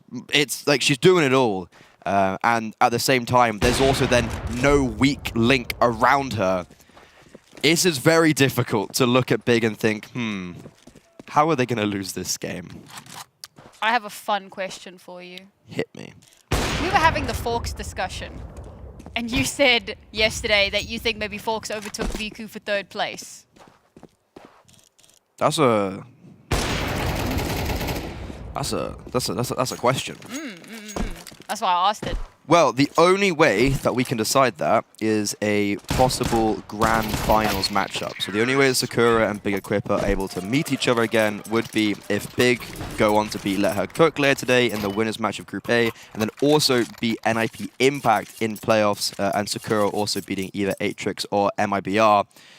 So that's a really interesting question. I think when you look at the top 4 AWPers, I would have put Anna first, and then Zana, and then Viku, and then Forks. However, Anna has been eliminated straight out the bat. So, AWP in question in Women's Counter-Strike, the crown is up for grabs, and currently Viku is making a very big case of why she should be wearing it. It's a FlyQuest Red tactical timeout. What magic can Sheikh Zula conjure up? Is it even possible to inject his squad with energy this late on into the matchup? Yeah, I think that is the question. It feels like this is running away from them in the way that they might not even be able to recover from. They managed to dodge that first shot from the double doors. So at least they can go into the rest of this round 5 strong and not at a player disadvantage within the first few seconds. That would have been absolutely devastating. A sigh of relief. The pressure's not off just yet. It's 5 consecutive rounds needed to get us into overtime. That might be something just short of a miracle, considering how dominant Big have looked on this T side.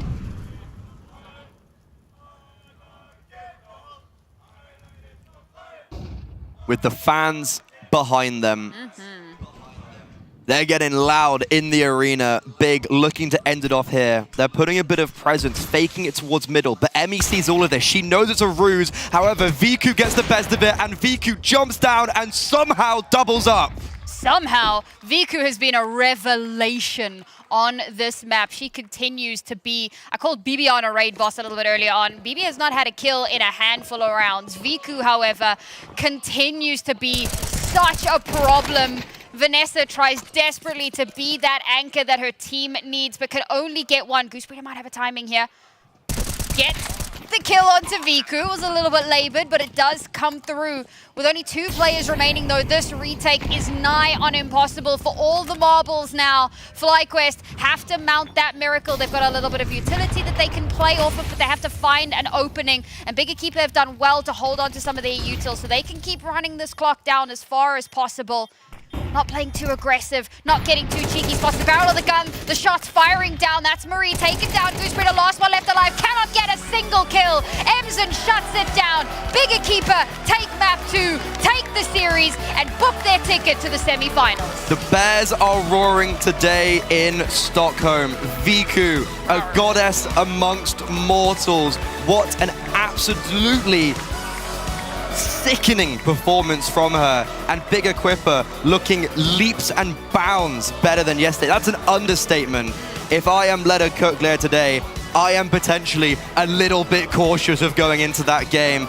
But massive commiserations for FlyQuest Red, as even though they came out of the regular season in North America in the 1st seed, they were the 1st seed in the whole tournament for this finals. They join Imperial Valkyries, finishing dead last. I mean, they finally tied with Imperial. Oh my god. Not in the way they were expecting, unfortunately. It is a bit of a rough one here. One unexpected early exit, and to be honest, one exit that maybe was on the cards. But again, huge congratulations to the Big Camp, and look at how their fans have come out in full force. much appreciated to see the love that these ladies are getting right now, and hopefully they'll be here tomorrow for that semi-final match as well. Very, very impressive resurgence from them, and we hope to see so much more. But for FlyQuest Red, we know that this roster will continue to battle in the women's scene. They'll continue to 100%. be around and to be kind of pioneers and flagship teams. And yeah, we look forward to seeing more of them in the future as well. I'm coming to you, Matt. Yeah, can you pick her window? Yes, You I can do trust double you. smoke. Window dead. Dead from B. Dead from B. 1B, Go only back to guys. tunnel. Long guys. Go back to Yes, tunnel. I One think B. smoke city. Down. Emma.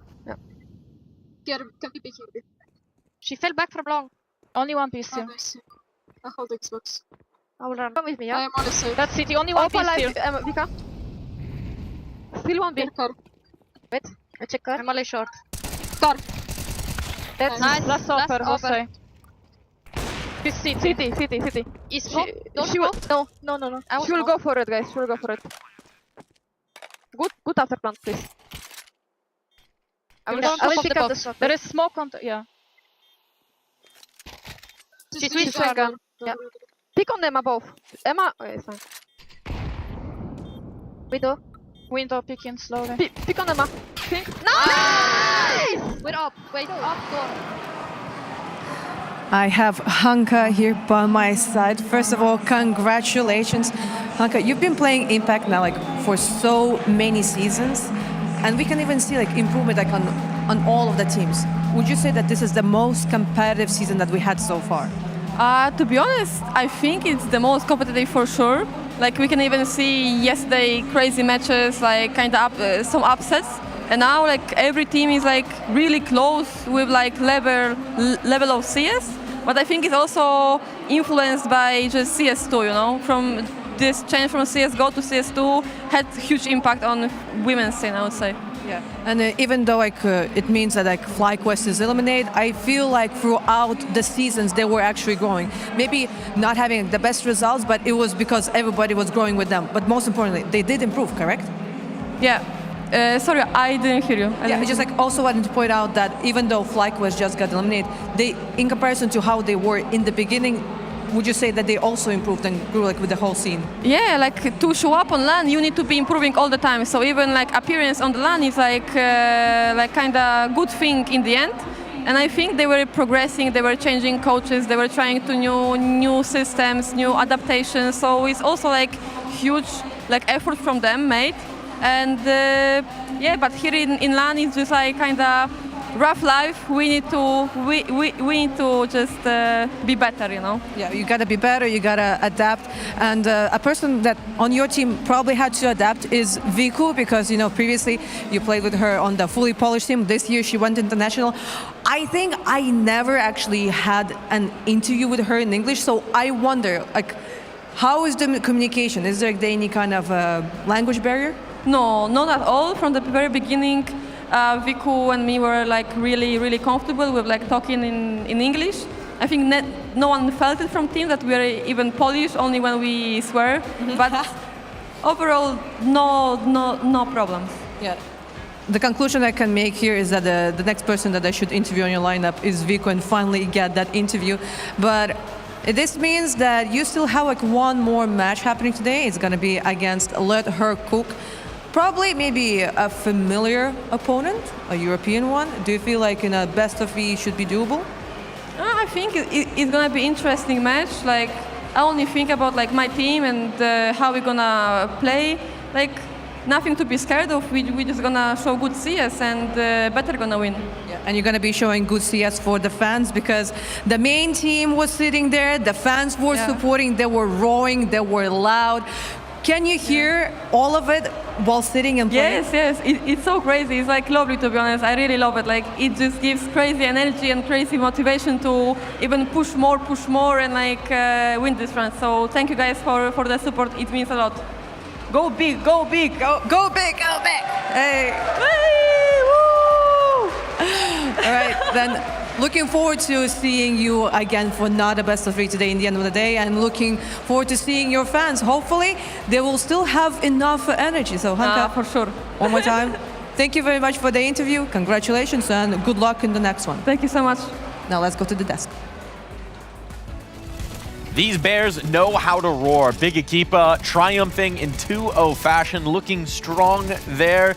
Maybe some hints of hope for the FlyQuest faithful on Dust, but far from enough to make a real bonfire of an attempt. Yeah, it was looking so good at halftime, you know, for all the FlyQuest Red fans out there. Not that there's any on the desk. But yeah, unfortunately that second half just didn't go super well for them. But Big Equipa showing them how it's done. Like, solid showing on Inferno, and then that T side almost completely flawless there here on D2. Yeah, FlyQuest against had a little bit slow start, and yeah, they tried to come back, but it was a little bit too late for them, and on the City they completely fall over. But of course, like, Big Equipa is such a good opponent, so like, we kind of expected that. So yeah, I mean, personally, I'm not surprised by the score. No, you were predicting it from the jump, and I mean, certainly Big showed us why, right? There's a lot of factors. Certainly they were consistent in the pistols. They won all of those. That helps. That makes life a lot easier. Yeah. But then when we saw the gun rounds, when we saw those moments, we see them playing off of each other well. We see them holding map control well. The rotations are on point. Everything seemed to be dialed in. What in particular, if you had to highlight one thing, really impresses you about this big team, Letty? To be honest, they just experience, and you know, like when you have experienced like people, you don't need to do basics at the server because everyone already knows the basics. So you just basically do like the strategy, just like setting roles, and like that's all basically. So if you have like this type of people, you just, you know, your life is just much easier. Yeah, it's kind of funny as well, you know, for Viku's performance coming through there. I think at like halftime, there was like a few times when they were mentioning, you know, oh, she's missing a few shots right there with the AWP, but then managed to go to the Deagle, managed to get the rifles going, and was just starting to pump there, especially in the second half. Absolutely complete player. Any gun in her hands, you know, it's going to be dangerous. We'll show it because certainly she was the MVP of that map of Dust 2. Letty, you've played a lot of games with Viku. Say nice things about Viku because holy cow. Yeah, I mean, I'm so actually happy to see Viku perform that much because I remember I had a conversation a couple months ago with her that she didn't feel the up that much anymore. But yeah, I guess she worked on it, and it looks very, very good, and I'm very happy for her because like she is like this complete player. She was IGLing, she was upping, she's really good with rifle, with P250, like she's owning everyone on pistol rounds. Like yeah, she's a very good player, and I think she fits perfectly to the Big Equipa. Yeah, she's done it all, and you know, obviously very deserving of the map to MVP for Big Equipa. Look at that, 121 ADR, just completely blitzing FlyQuest Red out of the server. Wild. You described her yesterday as one of those players who just has the sense for the game. You don't really need to tell her what to do. You were comparing her to Vienne as well in that sense.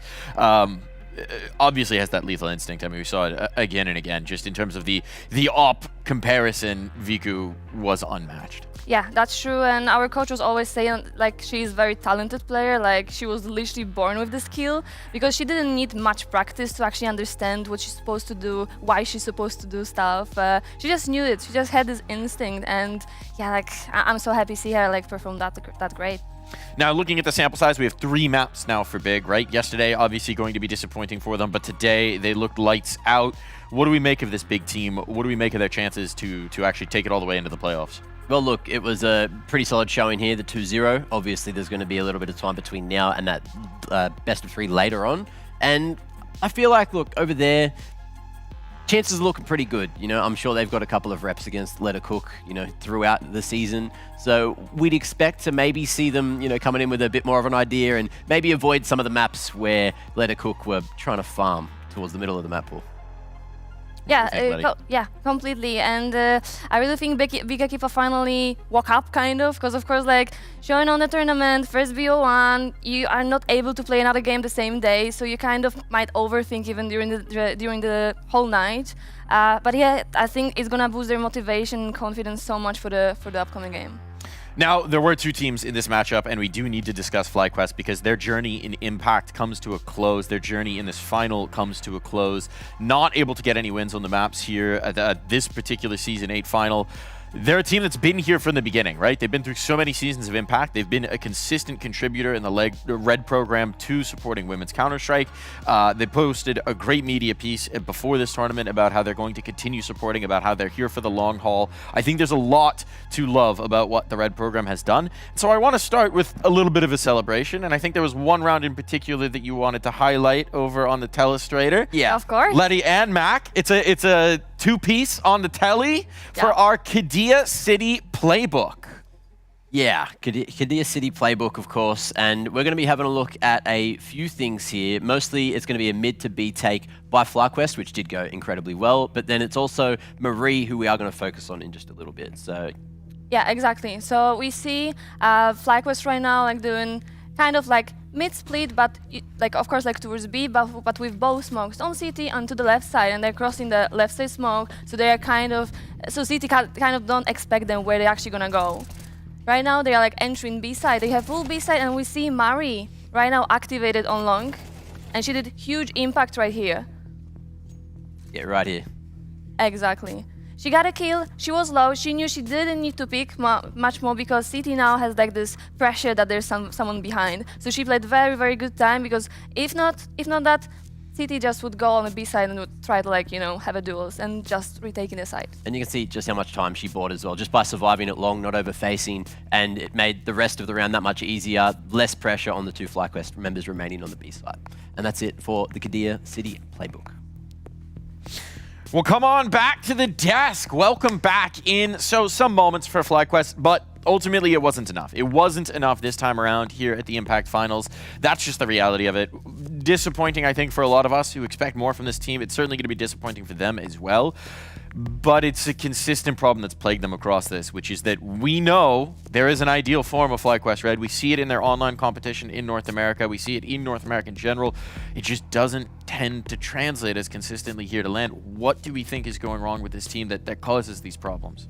I don't know if they're pushing like too much pressure on their shoulders. I don't know if they're like actually working with some like mental coach to actually like fix this issue in the head, because I don't believe it's like the issue in like ideas, in like, you know, whiffing or whatever. It's just like the mentality problem that you don't know how to deliver this form you are capable for, and like, you know, if you're not gonna fix it in your head, it's never gonna be possible to actually like, you know, deliver in a tournament. Yeah, I think it's just a mental block, and maybe the fact that they aren't playing against European competition so regularly. You know, they are getting across to all the finals, but you got, what, 6 months between every one of these finals as well. And that's not a good level of regularity to be playing against the teams that you need to be beating at these finals. There's a phrase we have, which is it's a self-fulfilling prophecy to a certain degree, which is that they've run into this problem. They've had this consistent trend for so long that you have to wonder if the players start to have it ingrained in their own heads. And then once you believe, we talk all the time about how Counter-Strike is a confidence game, it's a psychology game. If you have those doubts in the back of your mind, it can be very tough to dispel them. Still, it's a disappointing exit for FlyQuest for sure. They're going to want to think about this one. They're going to want to take some of the lessons they've learned here into the next competition. But we do expect big things from them in the future. But for now, it's Big who have the big things, because they've done a big job of victory here. Let's check in on the bracket. Just a little bit of an update of where we are here in the tournament. We have Big still with work to do to make it through into the playoffs. It's Letter Cook to challenge them. Very curious to see what Letter Cook we're going to get down the BO3, aren't we? Yeah, that's true, and especially that Hanka was playing a team with Jenny also, so it's kind of, you know, like it's different level of performance, because like you kind of want to prove something, and I had it many times, and it's much different game as you can think of. But yeah, I'm very curious, because like again, we're gonna see like the team who has like a lot of strategy against team who has literally no strategy, right? Yeah, and maybe that makes it a little bit more chaotic than, you know, what we're kind of expecting. Maybe we are just expecting the chaos that we're going to get. Maybe we are. Maybe we'll just get full Chaos Ball. Why not? Get weird with it. That's sometimes the most fun Counter-Strike that we can have. But we do have another matchup coming up underway. This one is going to be thrilling. It's another matchup between the two South American teams here. It's revenge for MIBR. It's Atrix with a chance to push into the playoffs to make magic happen in their first ever Impact Finals. All of that when we come back from this break.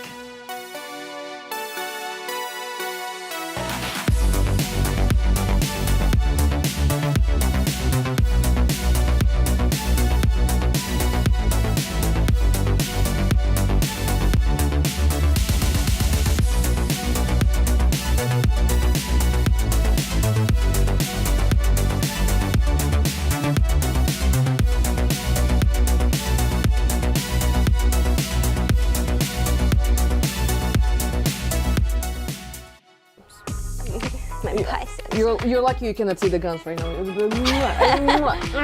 My little lemons. to be comfortable, before Jenga. Yes. It's time for another Games with Heku, and this time I have Poppins from MIBR. Let's start with a pretty simple question. How was the travel? Well, it was a little bit tired, but I was so excited to be here and maybe do some shopping, so it's not that bad. Not that bad. Coming to Europe, Yeah. coming to Stockholm, to Sweden. Sweden is very cold. It is.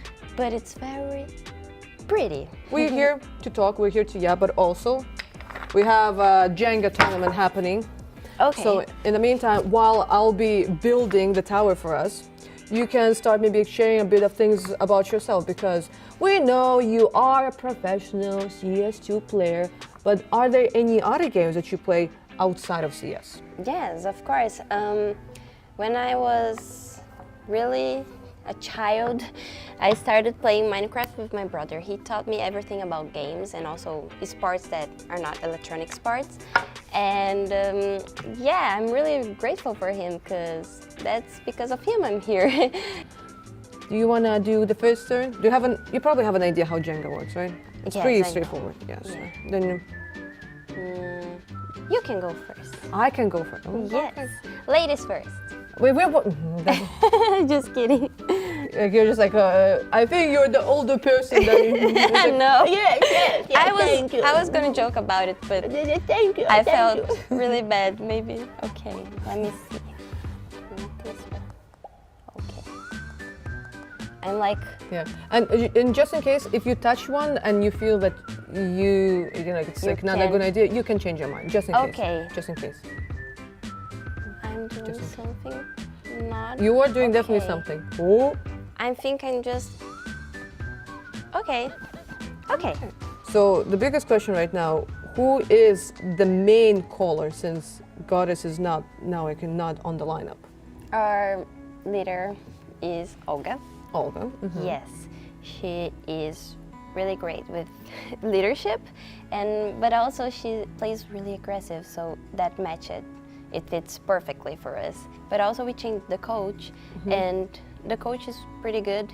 He brought a lot of experience that we needed. And also, it's like a dream team for me, because I've always dreamed about Olga in my team. So when she entered, I was like, wow, I'm playing with her. I can't believe I'm here with her, same team. We're friends. Okay, let me think. It's slowly getting harder. Yeah. It's slowly getting more Who is challenging. going to lose, Heku or Poppins? That's still good. That's still good. The tower is standing. You It's know, all fine. I'm not a. How is left hand? Left hand. Yeah. Okay, sorry. Yeah. English a pretty bit rusty. Oh, definitely not. That's why I love doing an interview with Heku, because I learn her. I teach her Portuguese, like And then tapete. I help you. Tapete. It's the last tournament, Maybe you won't remember, like, Imperial won everything, but it's the last tournament. It's the last one. It's like the last last tournament. I mean, I'm gonna tell you how it usually is. Like, whenever there's like some kind of like story, a movie, a book, or a Yeah. series, usually the most important, or even the presentations, usually the most important part is like the beginning and the end. I can't believe it. Talking about the end. Talking about the end. What was the question? No, I was just yapping. It was too heavy for the left side. I didn't see it. Yes. I'm terrible at it. I think I know now what part I'm not good at it. The thing is, no one's perfect. So if you losing in Jenga is your biggest flaw, you're having a great life. Trust me, you won at life at this point.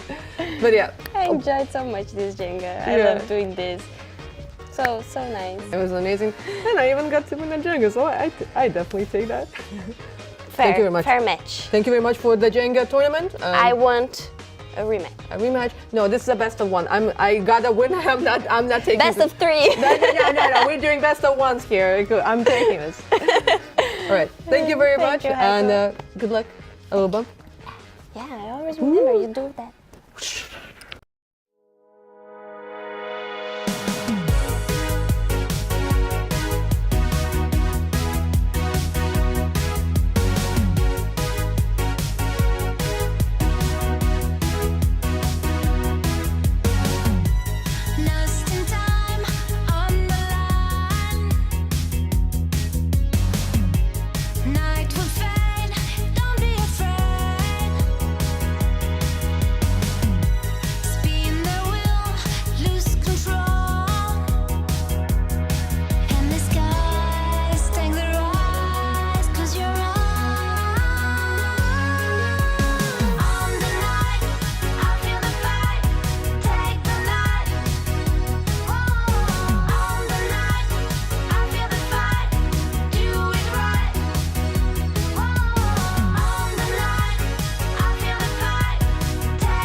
I'm escaping in the dark. Thousand crystal sculptures, endless dynasties. Every time I close my eyes, can't help but wonder.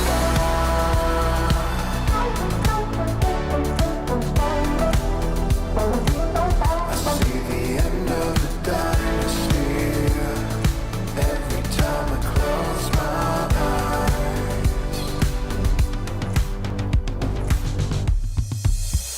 Blinding lights, casting shadows. I see ebony something online, watching over you tonight. Thousand crystal sculptures, endless dynasties. Every time I close my eyes, can't help but wonder.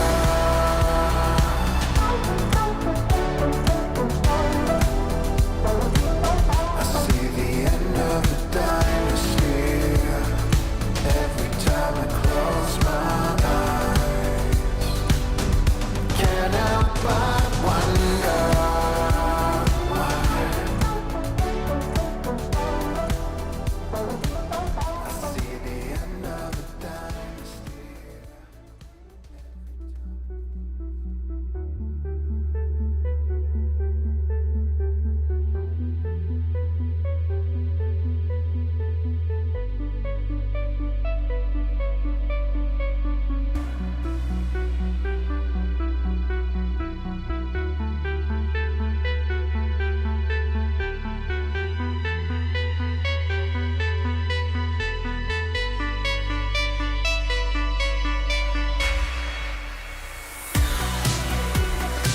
A rematch of domestic rivals. Atrix finally triumphed over MIBR in the BL1s, but now the series go long and life gets a lot more difficult for this upstart team because the Queens of South America are coming back for their crown. Olga in fierce form, her teammates rising, surging around her, and now they want revenge. They know they didn't show their best face in that first match, but it's going to be a whole different ball game today. Yeah. It's all to play for here, Mac. And it's best of three. You know, the best of one, of course, makes things a bit more limited in where you're going to go in that map pool. And we kind of like the map pool for both these teams. And I'm excited to see what this best of three is going to provide. Also, Little Z, of course, you know, one of the best rated players so far here in the tournament, as well as Olga's performance yesterday, definitely keeping her up there. Had some stunning matchups. We've certainly got a lot of the fireworks here. What are you expecting from this match, Letty? Yeah, to be honest, it's gonna be a very interesting match because, like, you know what, the first day is also, like, always a little bit shaky because it's like new environment, like you need to get used to it. But the second day, when you actually have this BO3, I have a feeling this actually might be a close game. I also spoke with MIBI yesterday, and they were like, you know, the first game was like we didn't feel that confident, but for tomorrow we're gonna be prepared. I mean, it took that spark from Olga to get the rest of the team on board. She was carrying the torch for the squad for sure in yesterday's matchup. But now that they've bested that incredible demon of Imperial that's haunted them for so many years of Impact, now you feel like they can move on. Yeah, it's for sure feels for them like it's finally very close to achieve. So I think they are very motivated to actually, you know, they finally see like the light in the tunnel that they can actually have a trophy of ESL Impact. But if they're going to get out of that tunnel, they've got to pass through this team. And we know Atrix can be very dangerous indeed. So to get us started, as we break down Atrix, we've got Newt over in the Newt Nook. Newt, what's your notes? Well, it's thinking about like Brazilian Counter-Strike in general, especially like with MIBR, you always see them doing their war cries going into it. But on the side of Atrix, I think they have a bit of a lullaby in particular. Because Little Z, I think she gives other opponents big Z's, puts them to sleep with the AWP, with the opening stats, because my, oh my, what a game they had on Dust 2 against MIBR to open it up. But also especially going into the online season, Littles was the main proponents of how they got all those clutch rounds against Furia and absolutely decimated the rest of the teams, was with that AWP. So overall, over the course of the online stage and so far in the finals, she's taken about 20.7% of all the opening duels in the team. And that's absolutely phenomenal stats. And then you look at it, how many of those do you think are actually the AWP? It's actually about 75% come from the AWP. So once she's got that AWP in hand, she makes it work every single round, finding those opening kills for the team. And an opening kill success rate? Yep, opening kills. It's a new term coined. Put it on HLTV because we need it. 97.2%. When she has the AWP in hand, she will get the opening duel successfully 98% of the time. Absolutely putting anybody to sleep. That's absurd. That's truly dominant, right? And as well, these consider what she did in the last matchup with MIBR, Newt. She could be the X factor here? Exactly. And especially with like MIBR, unfortunately, I'm going to put Younger a bit under the bus. There's no all presence whatsoever. So there's a lot of focus on like Danny and Olga and Poppins being those entry fraggers with the rifles. But it's very difficult for riflers to get into the face of AWP. I know when we got into CS2, it got a bit more easier due to all the Pika's advantages, etc. But Littles knows what to do. She uses the AWP like it's a rifle itself, like it's a shotgun, everything going into it. So I'm thinking in this sense, MIBR need to work a bit more on their utility side to put their riflers in a better situation to take down Littles. I think Littles is kind of the key factor for Atrix if they want to close it out and deny MIBR that taste of grand final. We'll see if they can do it. Thank you for your notes, Newt.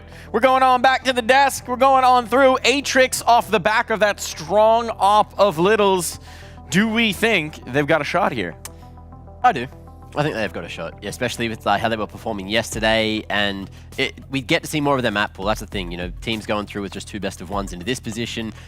They're the ones that you don't get to see a lot of, and obviously these teams have played in the past in best of 3s, and MIBR has come out on top in those situations. But we're here on LAN, and it feels like Atrix are just in this situation where they're just doing so much good work, and they're feeling it on LAN. You can see we have the deja vu matchups. Atrix spoke about it. They had played them 4 times in a row before finally besting them in this, the 5th. We've got 3 of those previous matchups right there. It was such an emotional outpouring when we saw the victory. My question to you, Letty, is when you're on a situation like that, when you're in a team like that, where you finally get past this hurdle, when you have that emotional dump, how do you rebuild the expectation, the confidence to go right back and try and do it again?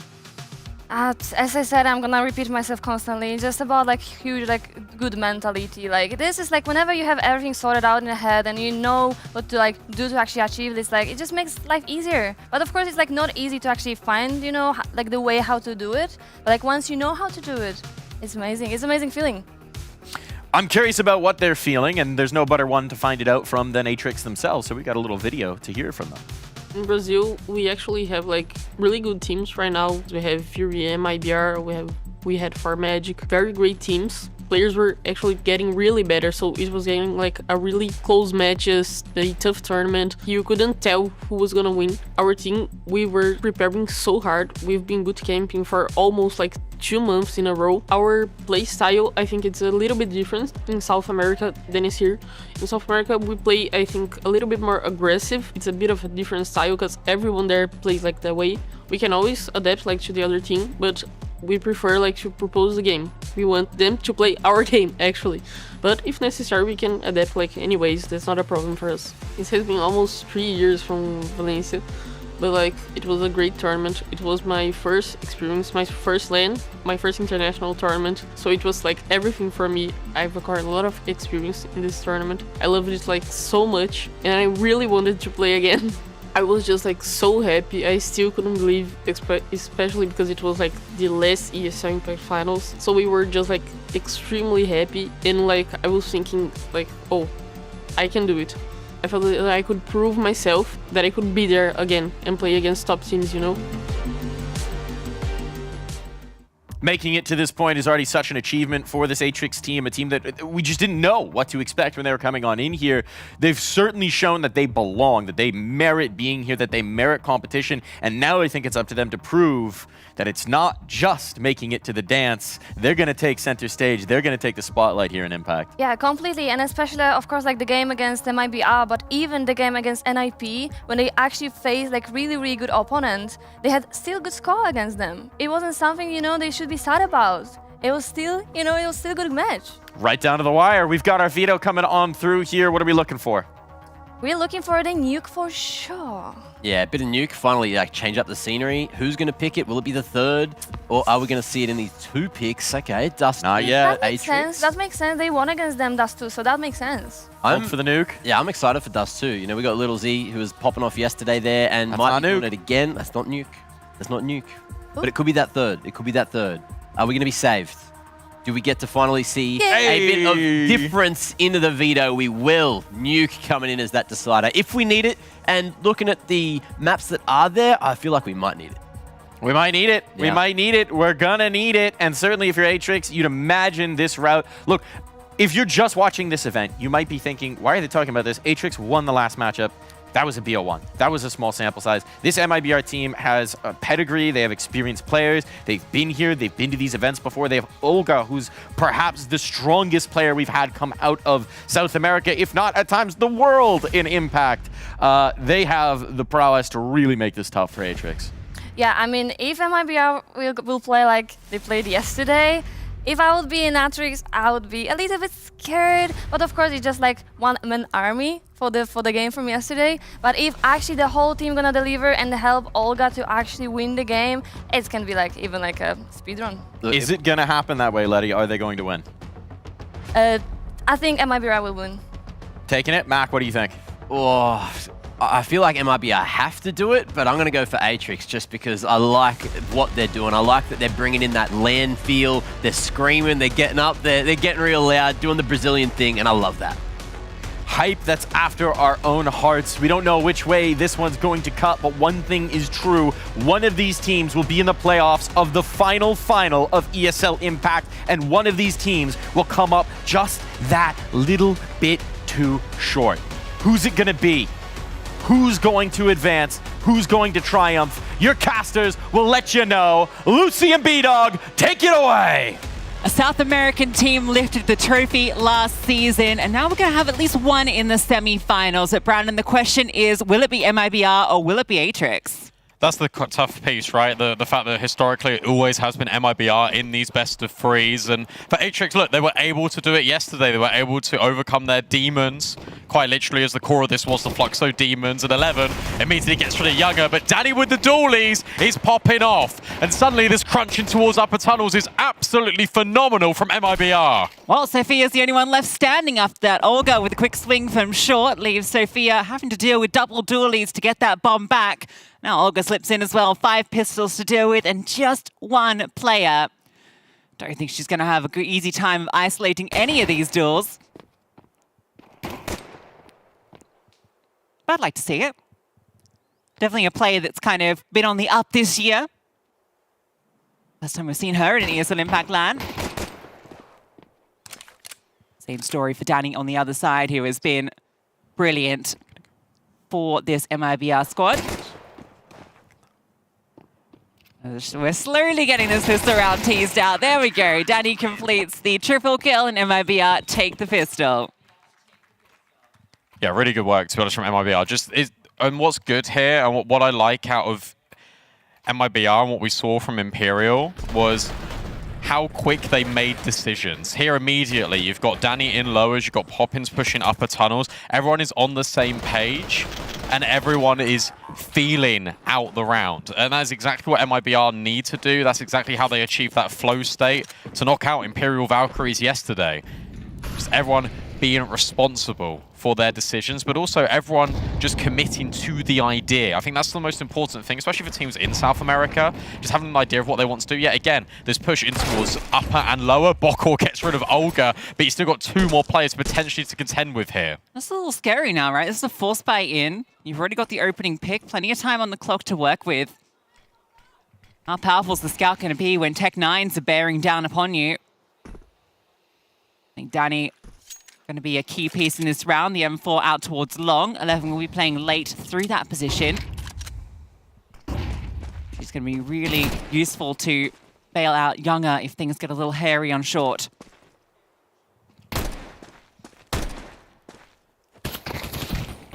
Ooh, okay. Made it up just about. Do Atrix. Well-timed incendiary. That potentially is going to slow down Atrix, but no, they're just committing in. So Younger on the scout will get rid of one and follows through on the second.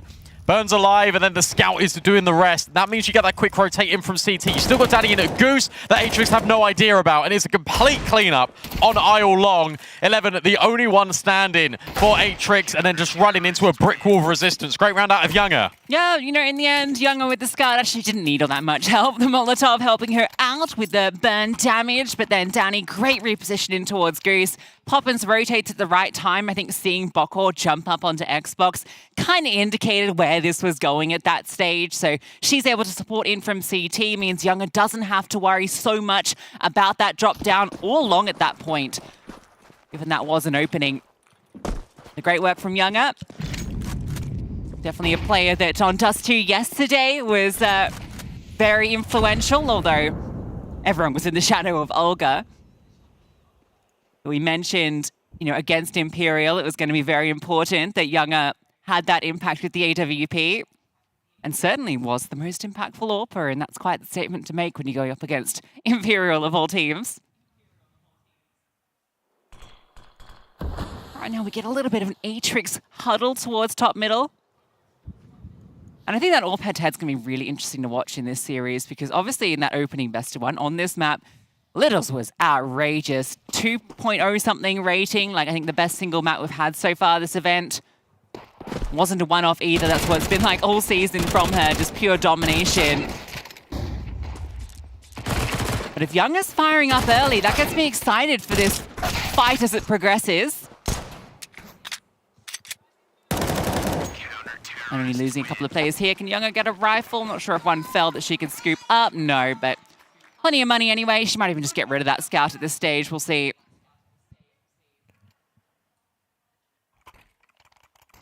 I think what was really nice, actually, is the Littles interview where she was saying that she just wants to prove to herself that she can still make it back at this level. And I think she's doing even more than that. I think she's really put in a lot of players just on notice about her, but also Atrix. I think they played some really good CS yesterday. Obviously, we saw the one best of one against NIP on Train, but I was really impressed with just how fluid the reactions were out of Atrix. And this is why I bring it up early for MIBR and the pistol, because it was all about control for MIBR. The moment they had it is the moment it became just such a struggle for their opponents. You saw moments where Atrix were looking a little bit flustered in Dust 2, but then it required Littles to make the most out of her individual prowess. We've already seen on the graphics, already saw yesterday as well, Atrix, they don't win against MIBR normally. And they win the first gun round, that's the question. Gabby playing close. Smoke is going to land that lurk one, and then at the same time, two smokes landed towards middle. Gabby just peeks ahead, but Littles hits the trade through the smoke. There's a bit of a duel in towards middle as well. Now you know there's a lot of space here. Olga has a lot of work on her shoulders. That lurk smoke allows the tees to extend outwards. Can she catch a timing to swing out? A flash comes over. She drops in. Littles with the punish. Swap to the AK as well.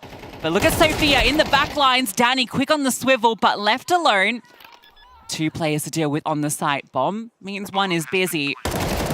Little Z dealt with, but then Khorajani swings out from the box.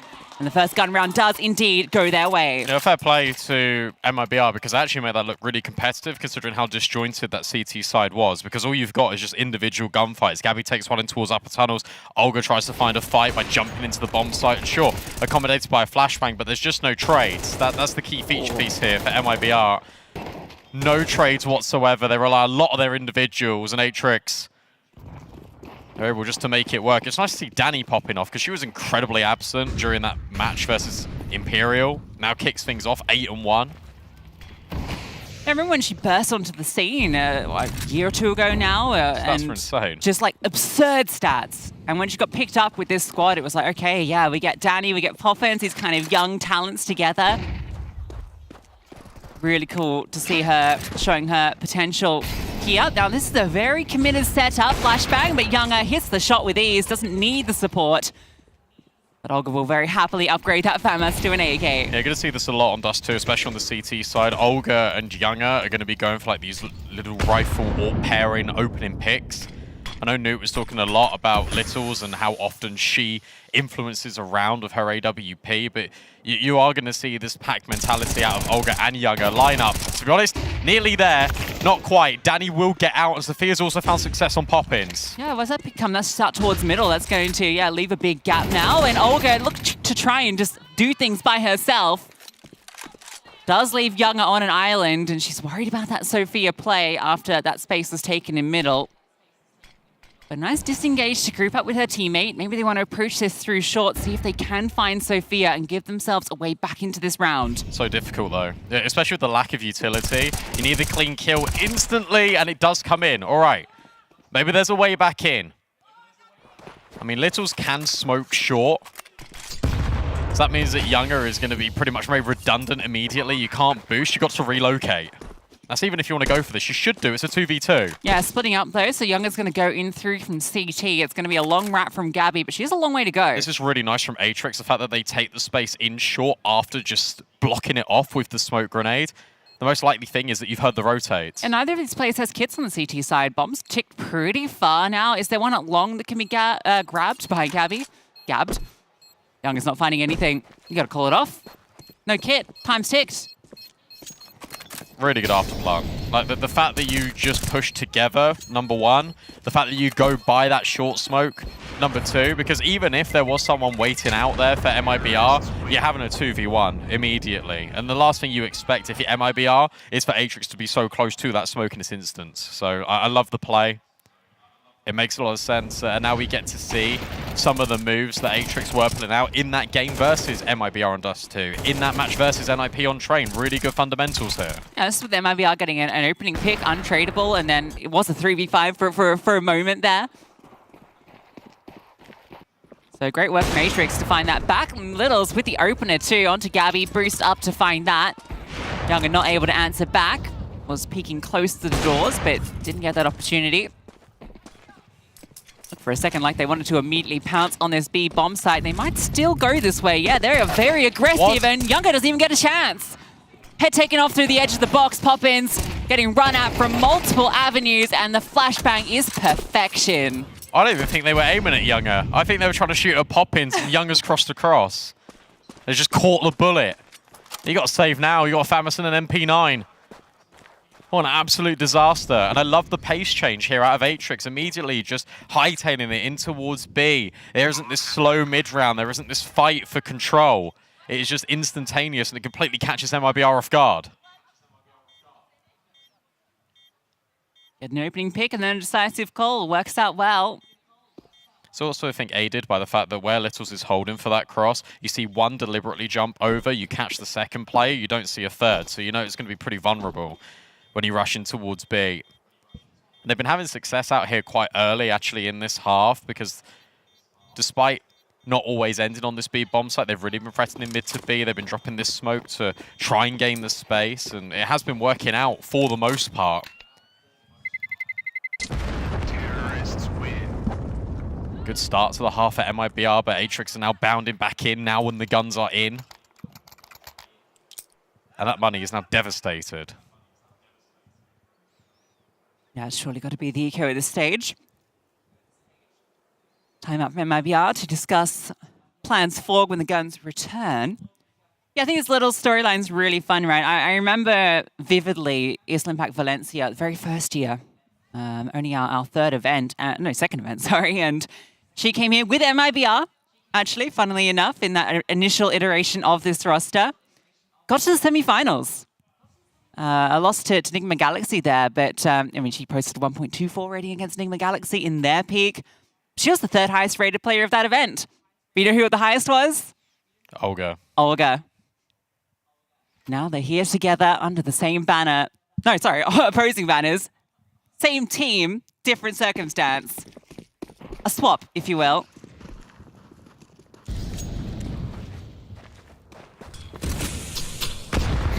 Good nades. That's one way to get an AK.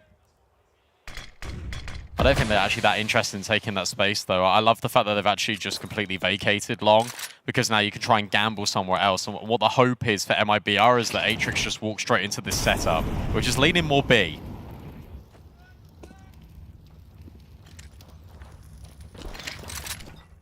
Just a full stack over to that side. Olga's playing the closed doors, and all these pistols going to push through and get the information. They're going to have this very early, and Atrix have just paused in middle. So Olga has the opportunity to make the move here, and she's just going to charge out. We'll get punished from top mid, but the crunch continues. Little's an 11. Just going to pause it. As MIBR make the right move in disengaging. They don't force the issue. Good. That's going to get Atrix sweating. What Gabby can do here as well is go into long, as the observer points out, and just go and grab the AK. I wouldn't want her to fight it towards top middle here. Ooh. If Younger goes down, though, that changes things completely. Well, now Gabby's got to completely change her direction. Younger will not fall. That's so important. But Littles is aware that Gabby could be here. Elevated angle, and the spray does connect. I feel like MIBR really tried to force that right at the very end there where they didn't need to. Exceptionally played from Littles to close that out. The awareness that flank was coming when you don't see a second player with Younger, because why wouldn't there be a second player there if that's where they were? They shouldn't be fighting this, though. They really shouldn't be. They should let Atrix go into short, delay, wait for Gabby to go and pick up that AK over at long, and then you can crunch on them. Yeah, if they just tucked in, you know, if it does end up going through mid, then they're in the good position where they're getting peeked into. And then the other circumstances, as you mentioned, Gabby can continue that flank, pick up the AK. As you can see, we have a little technical after that one. At least there was some good damage.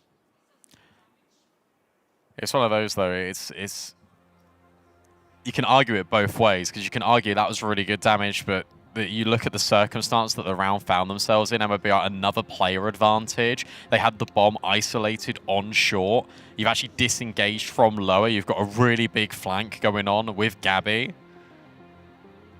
It's those rounds that actually we liken to Imperial normally winning. And it was those rounds that MIBR weren't allowing Imperial to win. But it's those rounds that you actually can go on and steal from time to time that actually make you go even further in competitions like this. And it's those sort of rounds that maybe distinguish some of the good teams in South America amongst the best. Yeah, that's what my nails look like too.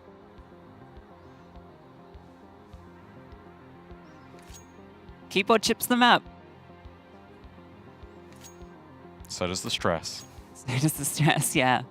That's true elimination, Brandon. / progression, but it is elimination at the end of the day. It's nice and sad in a way, because obviously it's nice, I think, for us, because we get to cast 2 South American teams, because we don't get a chance to do that during the online season. But it's sad because the South American teams always just find a way to eliminate each other. Yeah, we're all a little sad when the seeding worked out the way it did.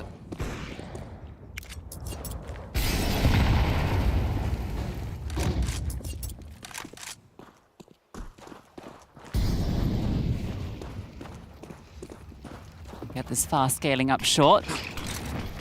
Counter smoke's nice. Younger might just stand. They're going to flash through, and even blinded, she pulls the trigger, hits the shot, and I think the fire kept them at bay anyway. It's a good utility to disengage. Good angle from Olga here, just boosted over towards the mid box. She can take the contact and you can get the swing out of Poppins as well. And I love this push coming out of Danny. She's already ahead of this long smoke. So there's really good positions here, but in theory, Younger is alone. It is Younger. 10 and 4 right now. Opening kill gathered.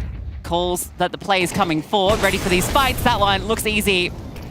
How many more can she offer up with this AWP? The fire is actually being a bit of a nuisance, and now the support from Long is called upon. Danny helps out, and then Younger can slide out for a further kill. Oh, making a quad in the end. The opener and the triple to close. Sure, she was alone, but not for long, and even if the support hadn't been there, I swear she would have taken them down anyway. Yeah, that's why I said, look, it looks like she's alone, but it's really good repositions in this mid-round from MIBR. The fact that you're consistently drip-feeding information through, relaying it over to the rest of the squad, you get a really clear idea about what's happening here. Oh, we've pushed long, there's no one here. We've got a double up in towards mid to B. They actually have thrown a mid to B smoke, but all can see over the top of it. Poppins is ready to take this contact. That means you've also got quick rotates either through mid doors up towards short as a quick flank or through CT to help out Younger. And as soon as Younger gets that information, okay, well, they actually are coming short now because we know all of this. Danny can then just move over. You're not worried about a lurk, so there was never one anyway.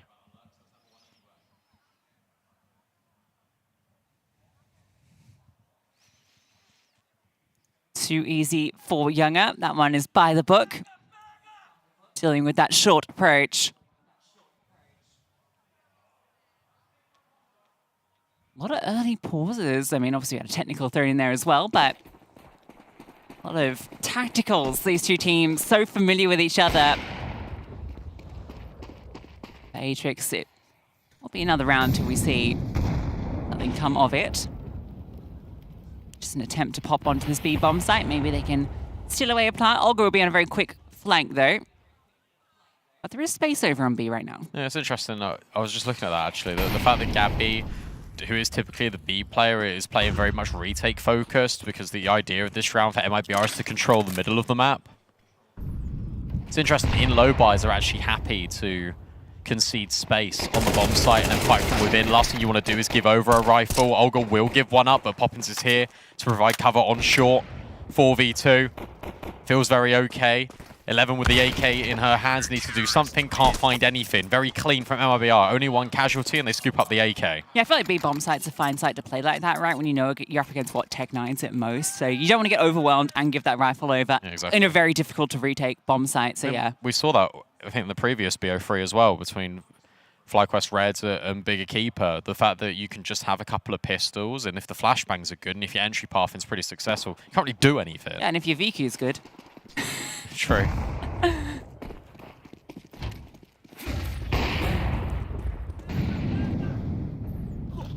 That was an easy long take.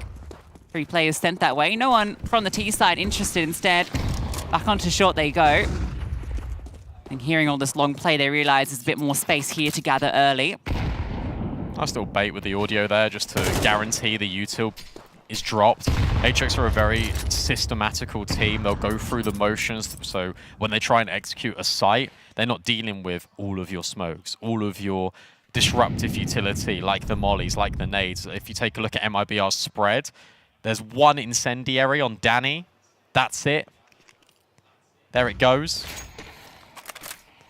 Well timed, but actually it misses, and they're ahead of it. Flashbang straight in her face, and she nearly got away with it. Yeah, decided just to hold the fire. Maybe would have had a chance if she's been spraying at the door. Younger thinks about the repeat, thinks better. Good timing on the short play. They're going to get close to the smoke and then start moving forward. This looks really good for Atrix, especially with MIBR falling all the way back. Yeah, what are they doing here? They're going to group up and go for a quick flank. They've got to move now if so. Yeah, it feels like short's going to be their play. They've lost all this site control. Potentially a scope to send a player long as well. They're worried about a lurk. This is tricky for MIBR. Finances do support giving this a go. They're just so far away from this now, though. Flashbang around the corner and it's short. You don't see anyone. But what utility have you got to work with? What utility has anyone got to work with? This is a pure South American brawl, and, well, buckle in. This could get exciting as they start to approach onto that bomb site. Looking for the headshots. It's Little that finds the first kill, though. 11 answers with one of her own. Younger finally getting a kill for that CT side. It looks like that might be the only one they rack up. She's going to run away with that AWP. And Atrix will tie us up. Yeah, that one, I'm not too sure for MIBR. This is the first test that Danny has at long, and obviously she's full blind, and you can't really sort of moan about her. But it's the decision-making afterwards. It's the instant fight. in from Younger, then she falls back, everyone sort of falls away, and then is static for 10, 15 seconds for MIBR.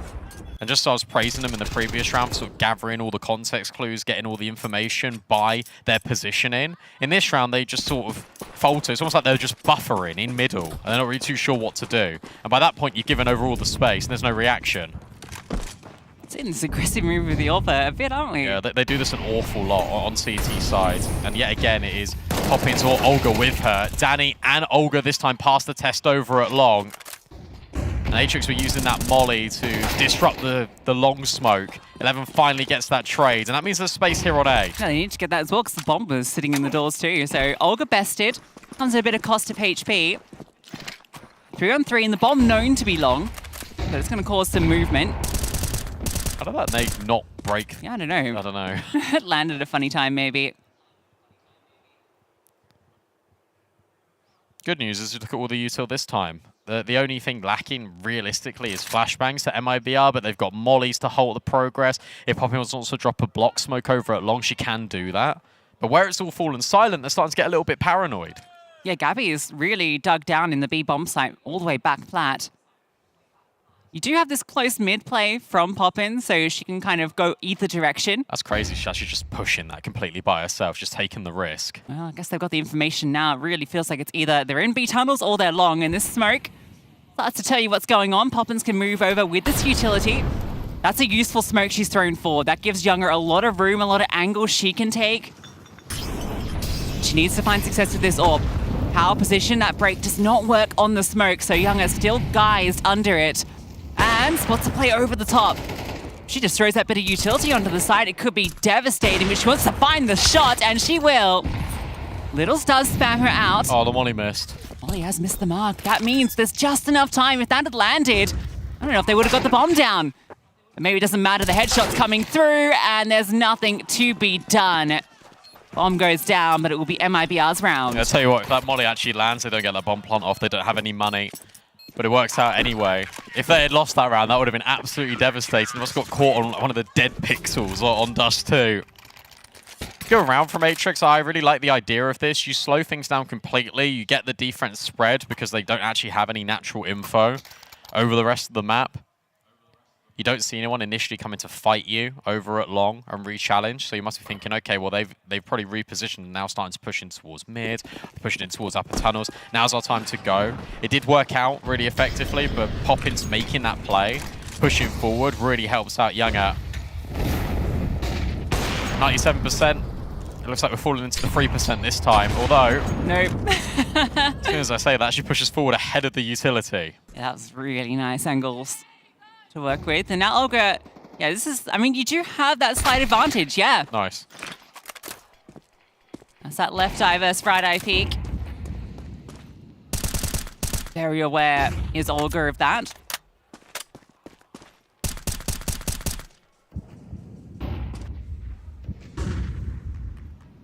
Poor Gabby. Feels like she's just been jiggling tunnels for the last 20 without seeing anyone. Will be tested now. Classic B anchor experience. Has some support. Poppins towards the window. Oh my goodness, that swing's coming, and Gabby gets the smoke down. Mantle's up, and they're gonna run straight through the grey. Only takes down the one. Poppins falls into the side, so very committed, but finds the kill, and then Younger picks one out from between the door. She has not been missing shots today. 11 needs to connect 2 more. Smoke at least onto the doors, but I don't think MIBR want to give it the breathing room. They're charging through. 11 needs to just stand and deliver, and that is way too hard against Younger in this form. MIBR win out the half.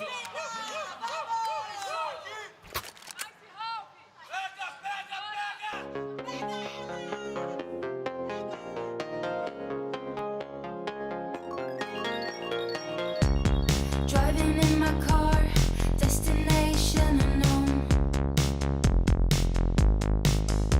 I can't escape the feeling that I'm all alone. Yeah, yeah. You used to be my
A slight lead for MIBR, but it's been very competitive overall. They now swap to that T side, where typically South American teams thrive, and it's up to Atrix to try and go back-to-back on Dust 2 against MIBR. Oh, okay, and Oh, dear. immediately there's this push top middle, which gets punished. So that's a nice stuff. MIBR don't have to work too hard for that. They come to them.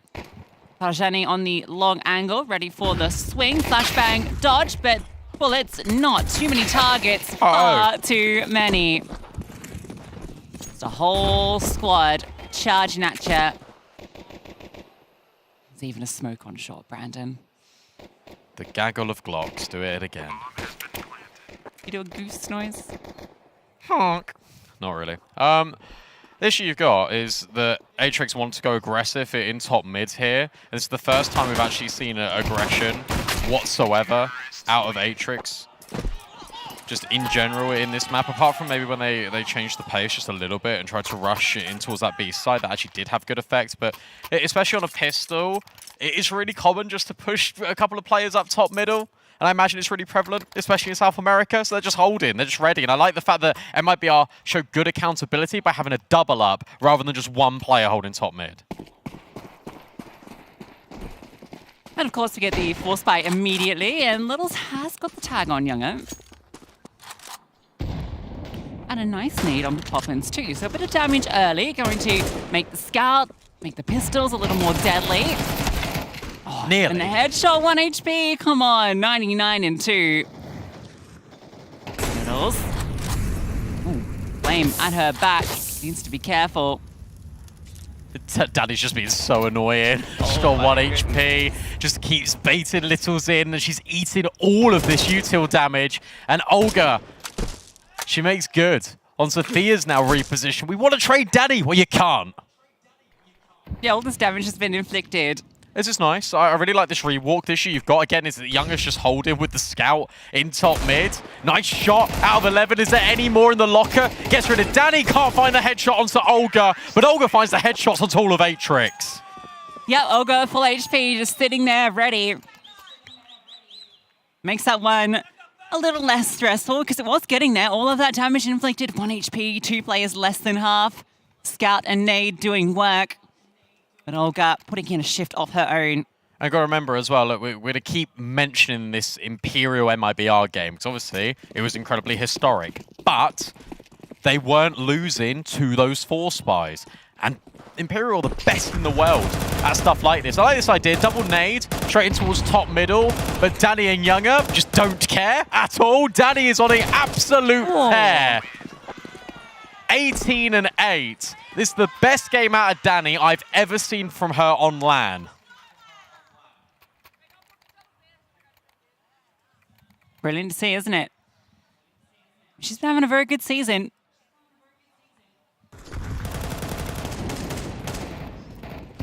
Blink and you missed it. I feel like we've only been back about 30 seconds, Lucy, and it's I know. 10-5.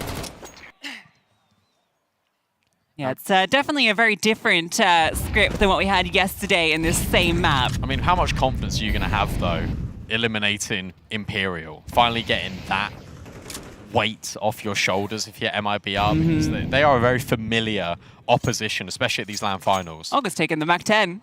Why not? After all that work with the AK. Okay. That indicates fast. They do. This is a very classic first gun round out of MIBR. They put a lot of pressure in towards middle, and then they'll just group and pop B. So I think this is why Olga's got the Mac 10, because she wants to go fast. Yeah, okay, let's see then. And it has worked. Look at all this attention. It's drawn Sophia just off B for a moment. That's going to keep 3 players kind of towards the A side, so they are going to have just the 2 on site to deal with. Rajani's going to tuck in next to the doors. This position will go overlooked because it's very powerful. Look at that first kill, but can't get any more. Sophia will capitalize on that with one of her own, but the spray goes a little bit wanting. Littles is in the window with the AWP, waiting for someone to cross past the big box. You do not want to tempt her. Also got this flank as well. Oh! Headshot actually goes the other way. They've bought so much time, though, because look, 11 and Bokor are now here. The bomb's not down. turn in direction though. Danny is now focused on the tunnels. Gabby can come over and assist, but the timing looking a little rough, but the noise heard, calmed, and now you know it's just this one player. Younger is on a tear. 21 kills is Younger. Might even find this final frag. Little's fighting for her life. Will take her down. But this is emphatic from MIBR.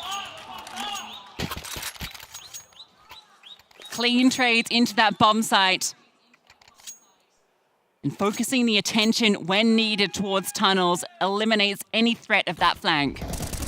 Yeah, I think Gabby's position here is really cool as well. I mean, Younger gets all the kills, but Gabby just tucked right there. You see it from Younger's POV. That's such a horrible angle to clear. And also, again, when you're thinking about entry pathing from the CT side, when they're trying to break into a bomb site, if you have to turn 90 degrees one way, the players on site are just going to come from within and just re-swing and trade at the bare minimum. So I like the attention to detail out of Gabby.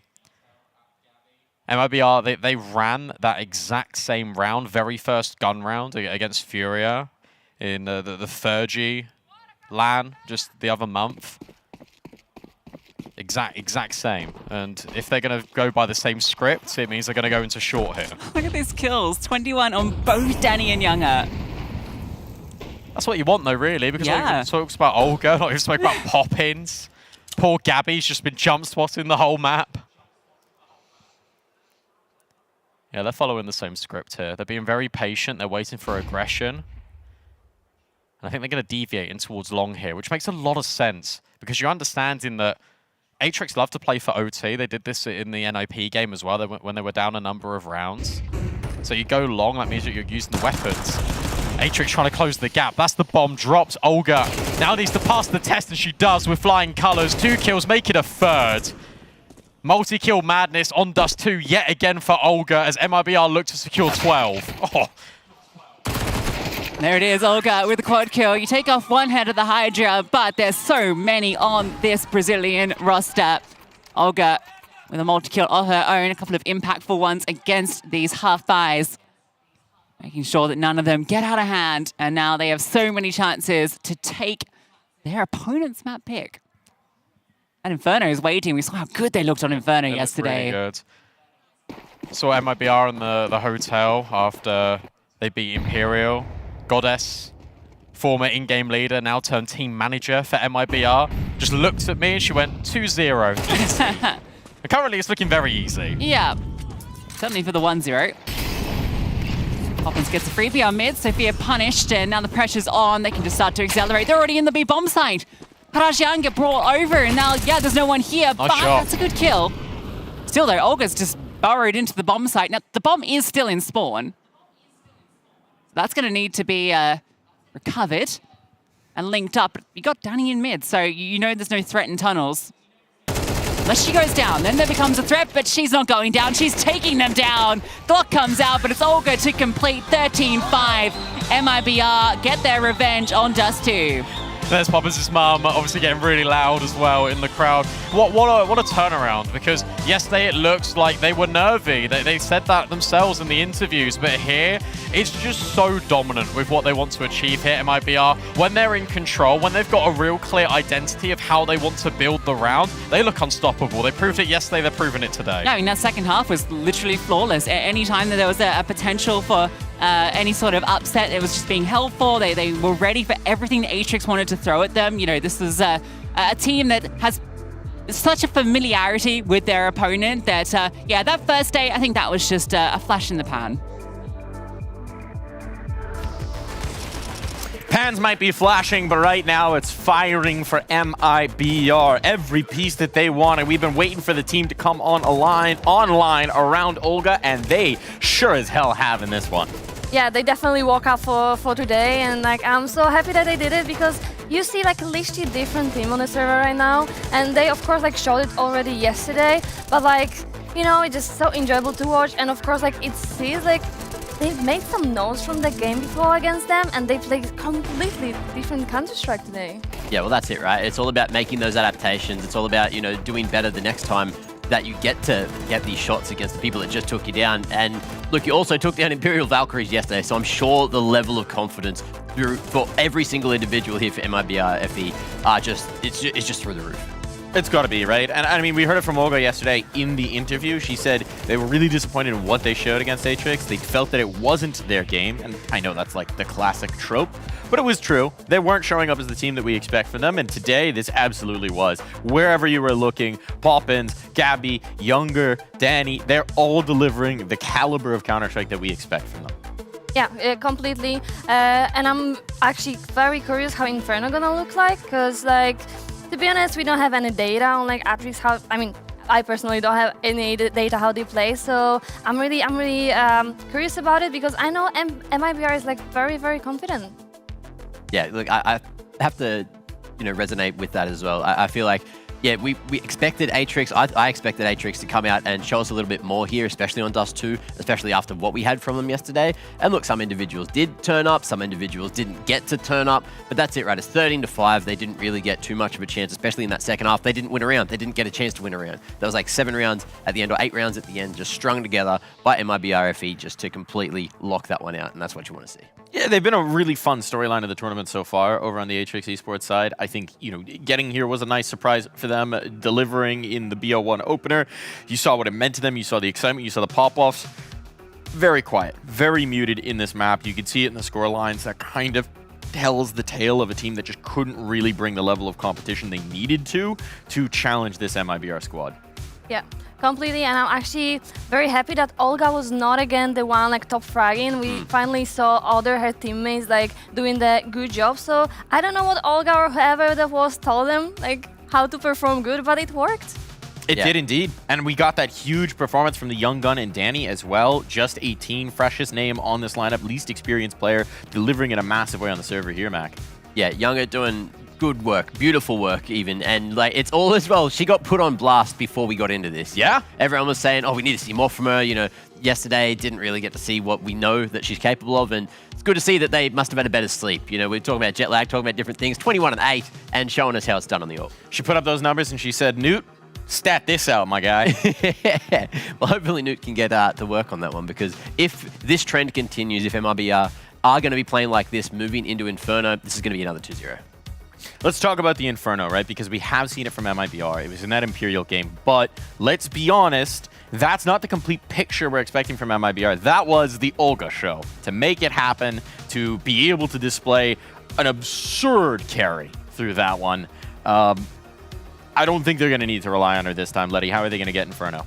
Yeah, to be honest, I also played against them in Inferno. Maybe it wasn't the same lineup, but if they're going to keep the same structure, they have like very, very solid Inferno. And to be honest, I'm not even worried about it. Of course, Atrix can make like, some changes or whatever, but like if they're not gonna have any like good game plan against MIBR, that might be a tough game for them. Yeah, we also, dove into a couple of the things that MIBR were doing on Inferno yesterday. Like, they can go fast, they can go slow. They were really changing it up and playing with Imperial. And I'm sure, Atrix may be a bit more familiar with that, obviously pracking and playing with them regularly over towards South America. But here, it's on LAN, and they're kind of shook. And you've been talking about the mental game all day. I feel like this is really where Atrix are going to be tested. If they can pull this one back, it'll be catastrophic. Looking at the Atrix side of things, I mean, we've put a lot of focus on Littles, but there are more players in there. I'm curious about 11. 11 had really good statistics in the online season. I feel like we haven't seen that same level of performance here on LAN. We've seen it with a lot of the young players who are, making their debuts at Impact Finals. Could this be the map where we see 11 take over? Of course, you never know who's gonna pop in on the server, to be honest, and it's all like how you're gonna prepare like mentally before the game. And of course, it's hard when you don't have this experience. But like, I don't know, maybe there's someone with them who actually gonna like bring the spirit in the team, and they're gonna, they just gonna pop off. If you needed a fast start, if you needed to wash the memory of last map out of your mind, how would you start an Inferno? Presumably, we're gonna be getting them on the CT side. How would you get off to the races here? Send it mid. Send it? Send it mid. Util down, bomb straight down? You get one person down banana, maybe 2, 3 down mid. Just fight it up. Show that you are not backing down. Yeah, setting the tempo is like very important. Like if you're gonna set your tempo for the opponents, like they need to adapt to you. It's not like you need to adapt to them when many people are not very comfortable with it. Make moves. Make moves. I like it. It's always a good philosophy here. You were talking about it yesterday. Better to be proactive than reactive for sure. All that being said, I think we're probably pretty in consensus here. What are we expecting from the Inferno here, Mac? 13-5 again. MIBR. Okay. Yeah. Okay. Confident. Letty, Yeah. what do you think? I'm gonna say like 13-7. I really like this call, and of course for MIBR again. Okay. We all seem to be in unison here, and that means it's just time for things to happen, for us to get into the server. But if we've learned one thing from this Season 8 Impact Finals so far, it's that rarely do things go to expectations. We'll see if Atrix can be the next upset in a long line of them when we come back from this break.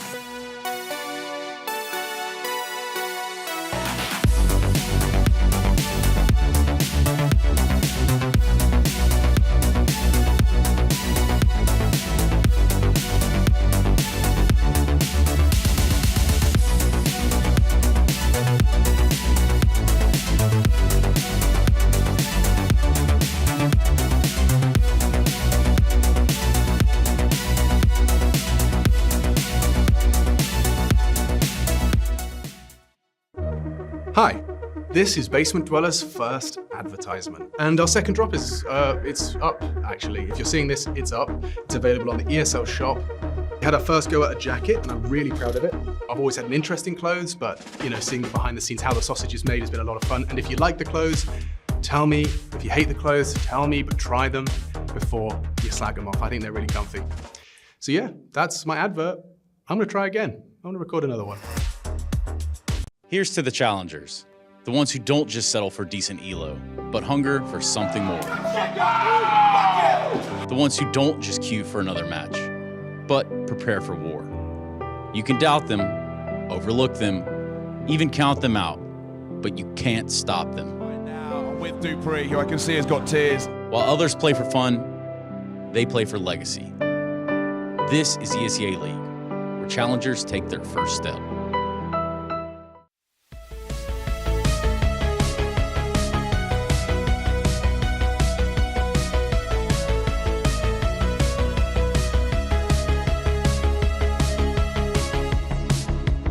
Rolling on a feeling, knowing I must go on. If I don't do it now, I will never have it. Dreaming is deceiving.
Listen to the beat, the sound of my heart.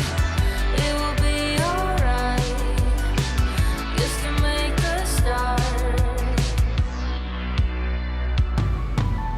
Feel it close to you, like a wind. Say it again, set me free. Feel it close to you, like a wind. Say it again, set me free. Set me free.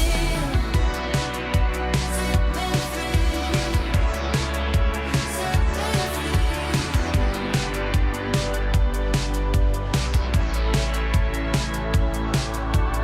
I'll be holding on to my faith. Freedom is calling, so show me the light. Listen to the beat, the sound of my heart. It will be alright, just to make a start. Feel it close to you, like a wind. Say it again, set me free. Feel it close to you, like a wind. Say it again, set me free. Set me free. Set me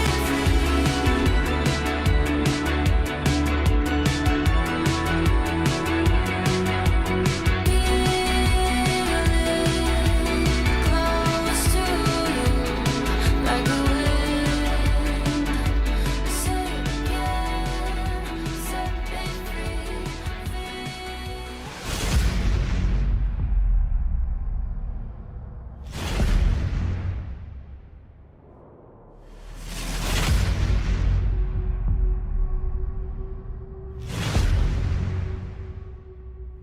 An expected result, really, when you take a look at the head-to-head between these two teams. MIBR come out on top on Dust 2. It doesn't go back-to-back for Atrix. Now we head to Inferno, MIBR's map pick, a map that they started their reverse sweep on yesterday to beat and eliminate Imperial Valkyries from ESL Impact Season 8. Atrix have got to do this the hard way, but they've always shown that determination, that raw strength. Remember, they're the underdogs this entire time, just in the online stage. Also now here in the LAN finals, they showed some good Counter-Strike, but now yet again, they need to elevate it. Yeah, they're going to need everyone firing on all cylinders. It can't just be the Littles show, because we have seen already that everyone on this MIBR team is taking over. Danny with a phenomenal map one, Younger by her side, and Olga and the rest ready to continue the action from yesterday. Great result against Imperial Valkyries, but even the last time these two teams played, it was a win on Inferno for MIBR. And it was just B. That was the name of the game for MIBR on that T side. They just loved it. They just kept going there. Even when it didn't work, they still went there anyway. And we saw how quick MIBR love to pounce on an opportunity. They'll definitely be looking to do that again. 11 backs out of top brackets. 4-player lean, it's so common for the CT side to set this up on A. Yeah, it's such a classic setup, isn't it? But it doesn't always work, as we have seen. Tucked into the close left angle is Sophia. Anti-flash being played, Littles to play from long, but split out from the apartments, and Olga takes down 2 from that position. Littles does answer with 2 of her own, in fact. That's given maybe a chance here. Her rotation's on its way, but Littles doesn't want to wait. Continues to progress further forward, has the information on Pit on site, but it's Danny and Mini Pit that could be the spoiler. You could smoke off Pit, and that's exactly what Littles is doing. Flash over the top by Balcony, but look at this reposition out of Danny immediately. They're just going to get close to this smoke. Sai not overwhelmed, and Gabby overlooked, and that makes things incredibly difficult for Littles. We need to get all 5 kills in the round, but can only walk away with 2. Good recovery here for MIBR. Yeah, well, the fact that they walk into that stack, and the fact that Olga just kills 2. What was that? She just hit 2 instant headshots. It felt like it was out of nowhere. First player out that corner and takes down half of this setup. And the timing of it was so good as well. That middle pop comes exactly, it's like seconds after, I think, the apps noise. So 11 turns to focus on that, draws the attention, that allows Olga to swing out, find hers. You should be having the long players at the bare minimum looking at boiler and top middle. And I mean, they were looking at it, but only for half a second, because immediately you just get domed. I think Atrix are going to realise that MIBR want to go B, and I think the reason why I brought that up so early in this game is I think a big conversation piece for the CT side is how often Atrix are going to start free B, and how quickly MIBR are going to realise that. On this round, it's definitely the case. It's forced by, and Hopkins forcing a way forward, but look at that utility damage, the nades, perfection, and now they want to fight. Flashbang is good, shots better.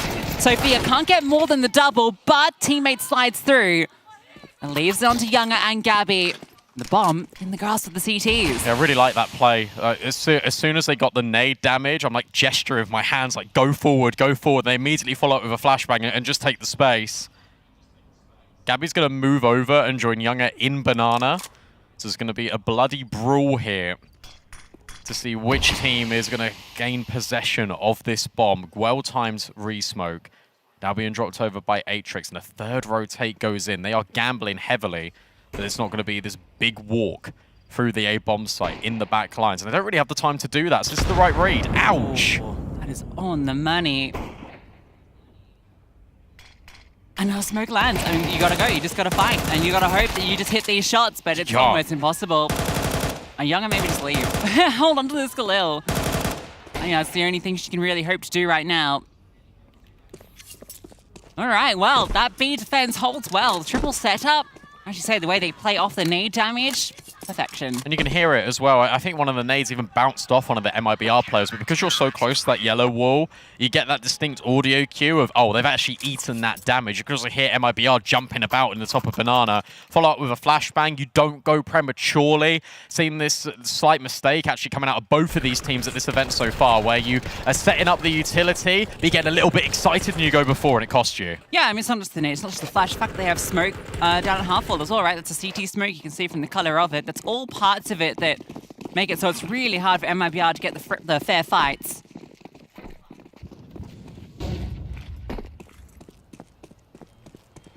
Tech 9s. And it's only the dual setup over at B this time. Thea wants the information and will get it, and even a kill. Get out now. Don't need to overstay your welcome. Don't need to overforce this fight. And again, that's something that Littles was saying in the interview. We want to play our way. And sure, South America is a little bit more aggressive, but we play differently. They know when to leave. They know when to disengage from a fight. And as they slide back in towards B, the A defense, they don't take space. They just turtle in. And that means that if this bomb site hit goes well for MIBR, your rotations are so far away. Well, it started well with Younger getting that kill. Bokka stuck in towards Dark. They can run her down, but they don't have the utility, so she can take another. Good trade. That feels like enough. If she hadn't got that kill, you'd be very worried because it'd be a 3-on-3. And now the bomb gets planted. Rifles scooped up from both these players. Oh, re-smoke as well. That's quite powerful. There's an incendiary that Gabby's picked up too. If this goes into coffins, that'll delay things further. Timing of it looks pretty good, but they force through and they lose a player to a team damage. And it leaves it into the 1v2, and this layering is brilliant. Olga's low, but Gabby close is so hard to deal with, and then she gets away. Time is ticking. There is a kit in play. She can't find Gabby. She's just run away, played this to perfection, not planted for her, but doesn't matter the time. Not there, and the shots are. What an insane recovery from MIBR. What a fantastic round out of Gabby, and I'm really glad we actually get that sequence out of her, because I've been bigging her up at all LAN finals, and this is such a well choreographed round from Gabby, because what she does here is she moves so damn much. She even gets flushed out by the molly that goes in towards New Box. She drops a molly of her own that forces this error of Littles getting a team kill on towards 11, and then she runs in, gets a close angle, so there's a double swing immediately. And then she just leaves. All right, I don't like this situation. I'm going to reset and just play time. There's so many different layers that Gabby just had in that round, and it guarantees it for MIBR. That's with Atrix getting that opener for free, right? Sophia puts it into a 5-on-4 very early on.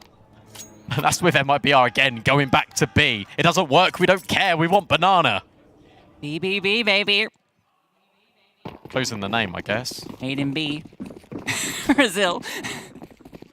Banana. Made in banana.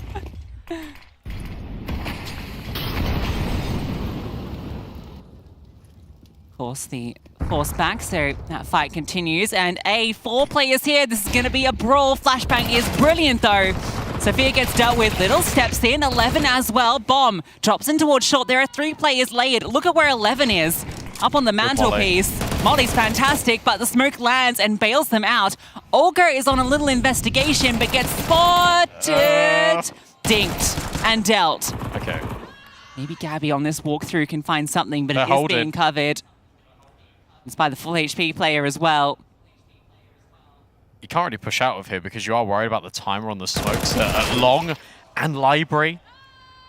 And it doesn't matter if Littles falls because the trade is there. MIBR were severely underprepared for how many players waited in top brackets there, where they were not ready for 4. They were expecting there to be another player on B. There wasn't.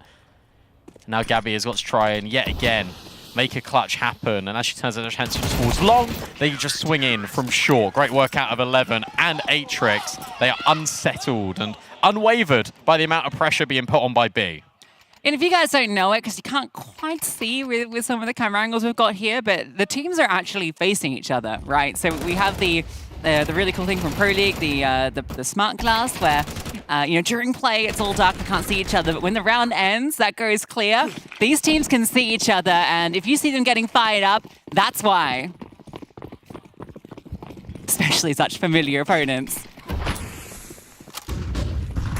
You got to. This is quick and direct, not only from MIBR, but also Atrix. Olga catches 11. This feels very familiar to the Imperial round that they won. What? But Little says no. Denies Danny, but not Olga. And there's so much utility already being dropped in the site, but hey, guess what? MIBR just aren't there. Yeah, you know, that molly that lands backside, I feel like that's got to indicate to you that there's actually no one here, but they've left. Look at this rotate. What the? That's just a spam onto the balcony. Olga's now thinking, hang on a second, have I got a time in here? This is crazy. Comeback A, perhaps? Oh, this is such an awkward round to be a part of, because you don't actually know truly where Atrix lie. They're all just tucked around the corner. They're hiding in plain sight.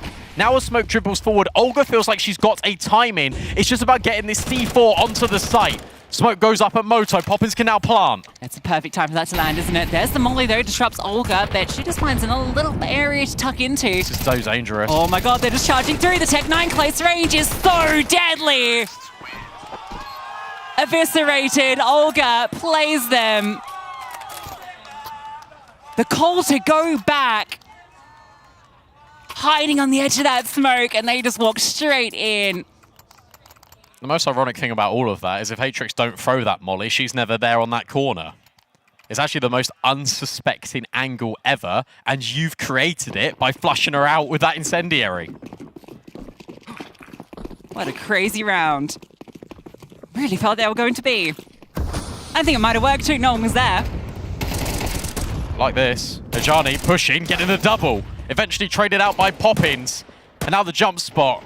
And the pushing apartments. Atrix are everywhere. Oh my god, this is just pure action, pure chaos, pure carnage. Pure South America. The only rifle just charges down middle, gets a double. Of course. And then the double push in through the apartments at the same time. Oh, I love it. This Inferno delivering already. Can she see Littles? It seems so.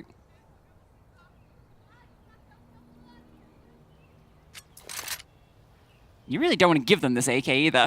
You really don't want to give Younger the chance to win the round. If she goes B right now and kills Bokor, you can plant. Scout shot misses, but second time asking does not headshot.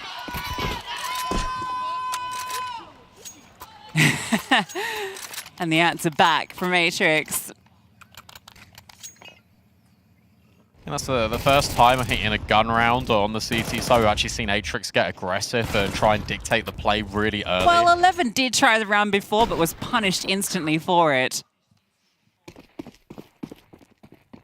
But a slightly different approach, more down bottom mid rather than second mid. That seems to be the trick. I like the fact that you've got those players just being in apartments ready to go off of that contact as well. It's a multi-pronged approach that nets multiple success stories. And it means that Hejani, even though she gets 2 kills, she doesn't just die in vain, that there's an immediate follow-up. You're not losing any map control because of it. And you're also just wearing down the money. It's been a while since MIBR can feel comfortable in this map of Inferno. Atrix are consistently applying pressure. And yet again, when they've gone for this 3B start, same flashbang play, same half-wall smoke to get them that control, Poppins has heard it and is now thinking about pressing the issue, or at least lurking around here to see what info she can find. Okay, Atrix decided just to leave silently, at least not throwing a lot of their util. So giving Boko a lot of trust. And it's the right call right now. Oh. That smoke on long's causing some trouble. You're not using this smoke though, are you?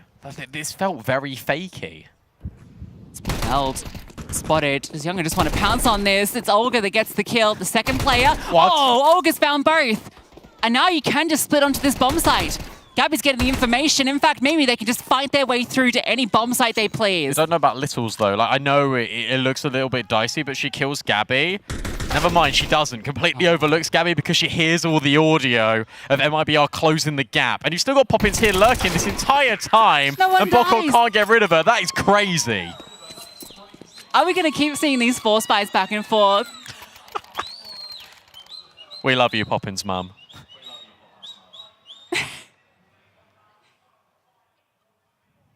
She's been in almost as many ESL Impact events as we have. I think so. Back and forth we go. Atrix look like they'd managed to slip ahead. They do still have a single rifle. Saw how influential that was 2 rounds prior. This is crazy. It's actually got to be such a weird feeling for Atrix because the rounds you've gone passive, you've been punished. The rounds you've gone aggressive, it's actually been a 50-50 about whether you're finding the success or not. And it's got to be a real head scratcher about what you actually want to do, not only when it comes to investment, but also when it comes to the immediate aggression on the CT side. Inferno is one of those where it does feel at times you're almost on the CT side out of control a little bit. It's almost like you're fighting into angles. It's one of those maps where I really think the CT side actually plays a lot more like the T side because you're never truly in control of the map, apart from when you're directly in the bomb site just hiding. But even then, that feels just a little bit insecure. It's going to be a really interesting moment for Atrix to try and, I think, group up together and figure out the best course of action.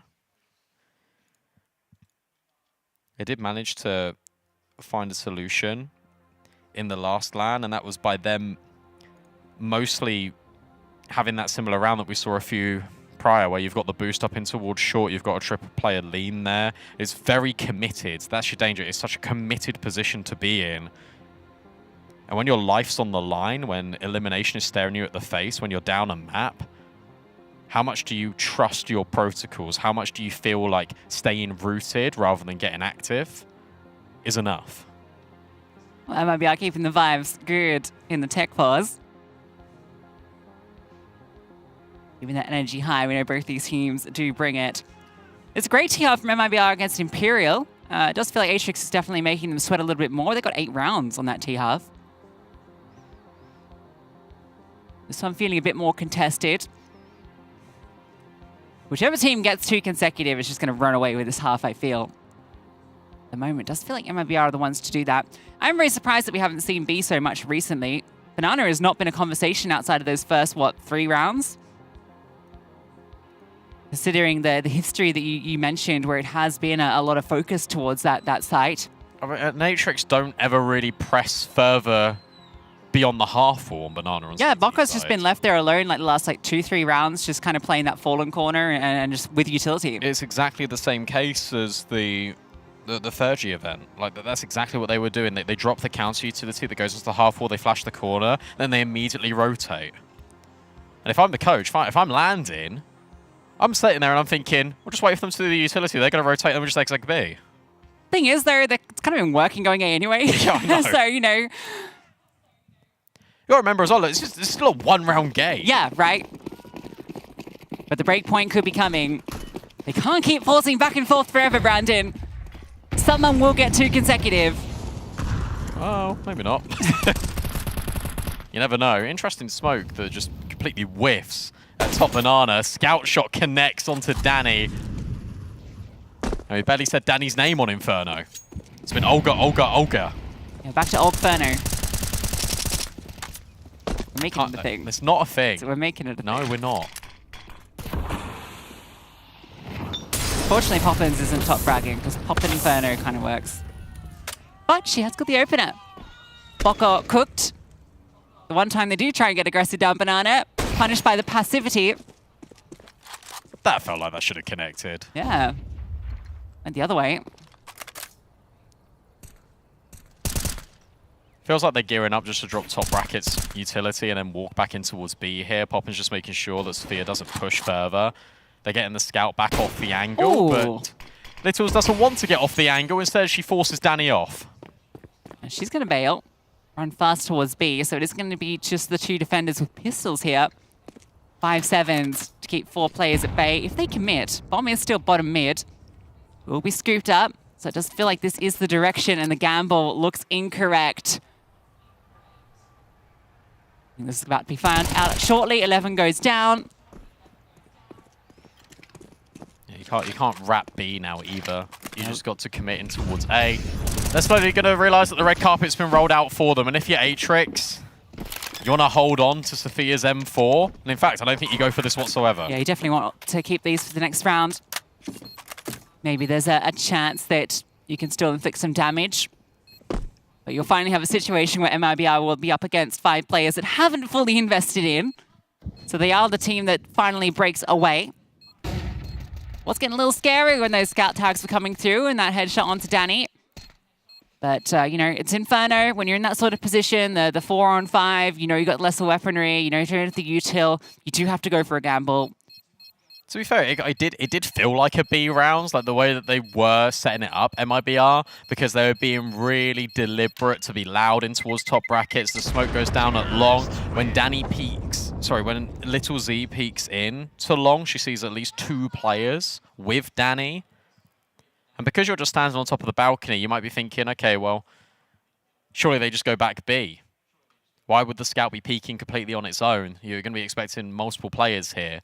But instead, MIBR just pause and wait, and it's this slowdown, it's this complete lack of info for Atrix that sells them on the idea that it will be that B play. But I completely understand why they did it. It kind of did feel like it was going back in towards B. Swing out for Littles. And nearly a collection for younger Littles. I would not be re-swinging that if I were you.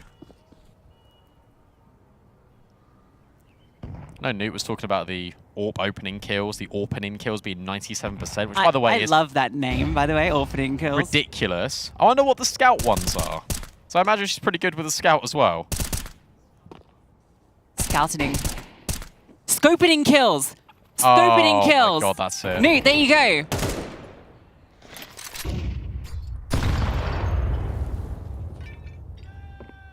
That's the one. Good damage here by MIBR. A dink on Littles. The flashbang hits the player on the boost, so Olga knows exactly where she is. Also full blinds Poppins, which is par for the course, unfortunately. It's just one of them. Sorry, Poppins. You died for the greater good. Oh. And 11 sees Gabby's toes, but unfortunately can't punish off it.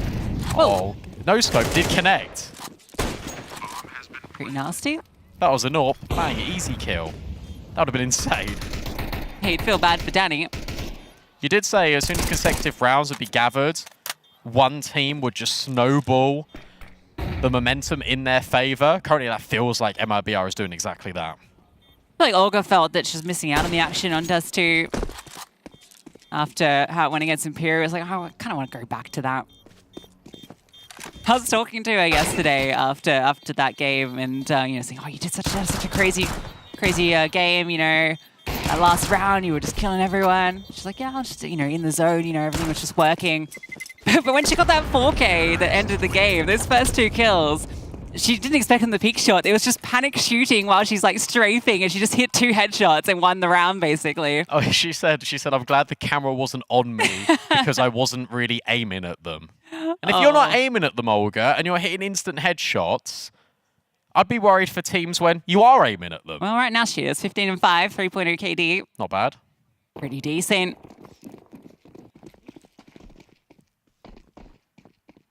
It's impressive she can do all of this whilst calling as well. That's a brand new role for her. Doing an impeccable job of it. A really important one for Atrix. Spoke about the momentum going MIBR's way. Atrix need to win this round. And yet again, they've gone with a very advanced setup. A double boost is this over towards the porch. 1 anti-flash, 1 in the open. This is either amazing or really bad. And I think it's going to be really bad because I think MIBR are going to go B and completely ignore it anyway. Well, it does mean you can rotate this third player over fairly freely.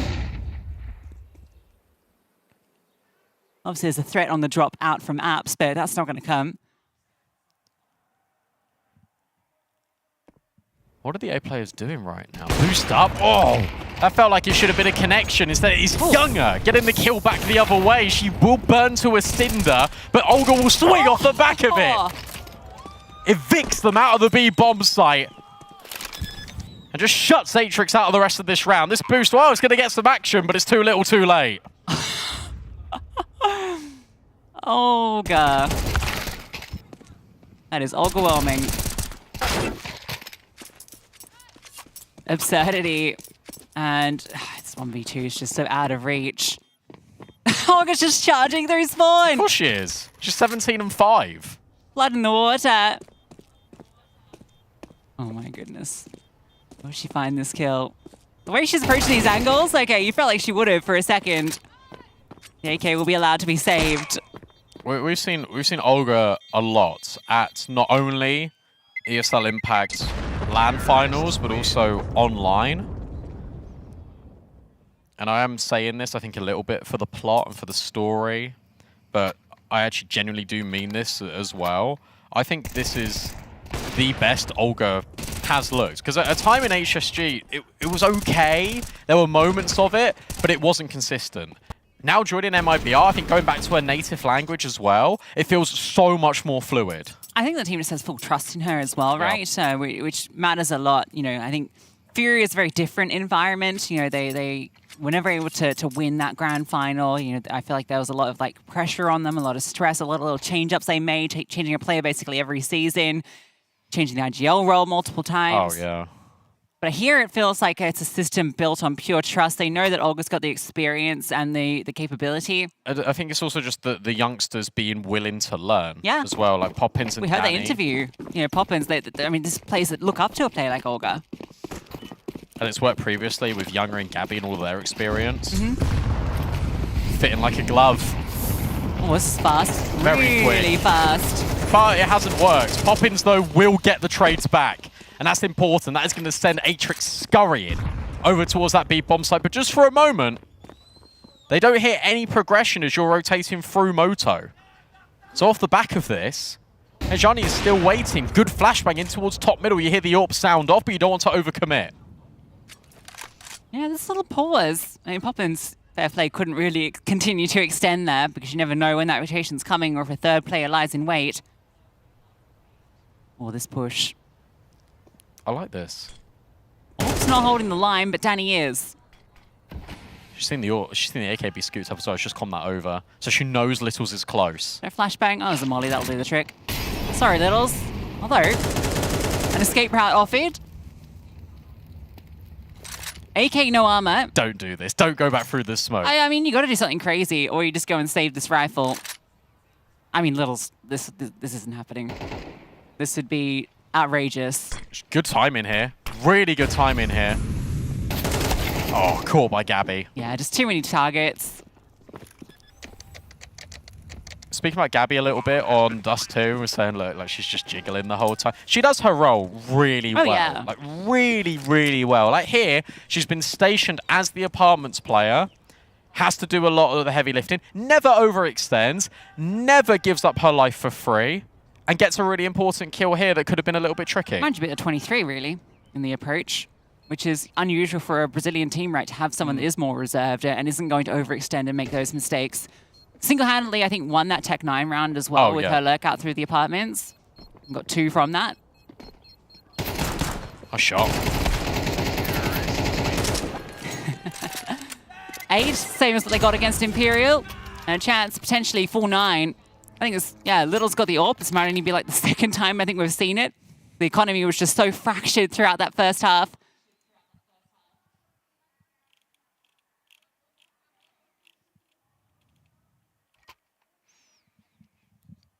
This was 4-3. 3-3. Now suddenly it's 8-3 to MIBR. We've only really seen banana presence, deep banana presence once out of Atrix. And they're not looking to do it again. They've just dropped the utility. Bokor might go spamming, but Poppins goes one better. At least that's a trade out of Sophia, and she's hanging around. Everyone's spraying into that half wall to find those kills, but gets the job done. Well, that's not quite the smoke. Oh, Olga put on notice. This is really good understanding, I think, of the game state here for MIBR, because they realize that the A players aren't going to be pushing forward as much. So Danny takes all the space out of A and evaporates Atrix off of the site. Yeah, quite mad from her, but just single-handedly wins this round by herself. You think. Olga's low. Bomb's still not here. Oh, they boost up. They might even catch Olga. There's a real chance they could catch Olga here, or if this timing is good. Oh, just missed it. Took him a little too long to mantle up. Olga spotted it. I can't believe she goes back to peek that. That is such a crazy, crazy move to make.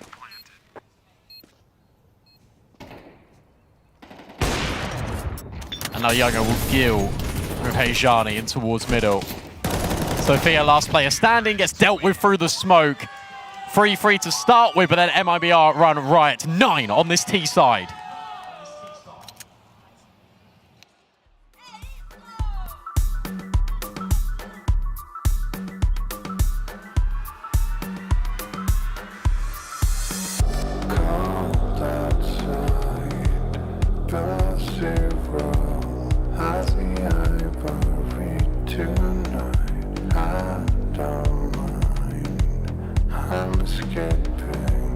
I'm escaping in the dark. Thousand crystal sculptures, endless dynasties.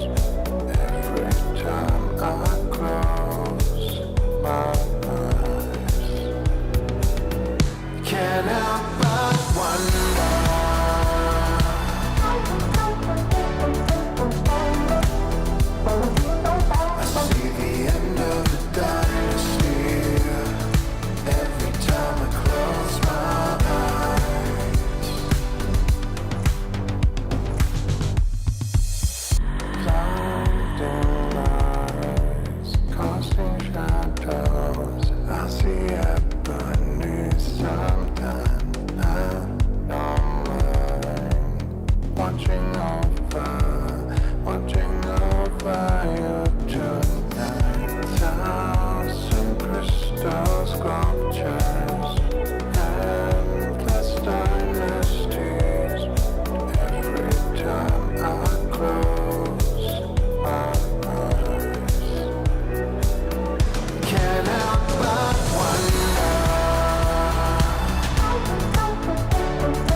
Well, Atrix might have sent MIBR into the lower bracket on day 1, but here on day 2, it is MIBR that have Atrix on the ropes. 4 rounds to eliminate their South American brethren.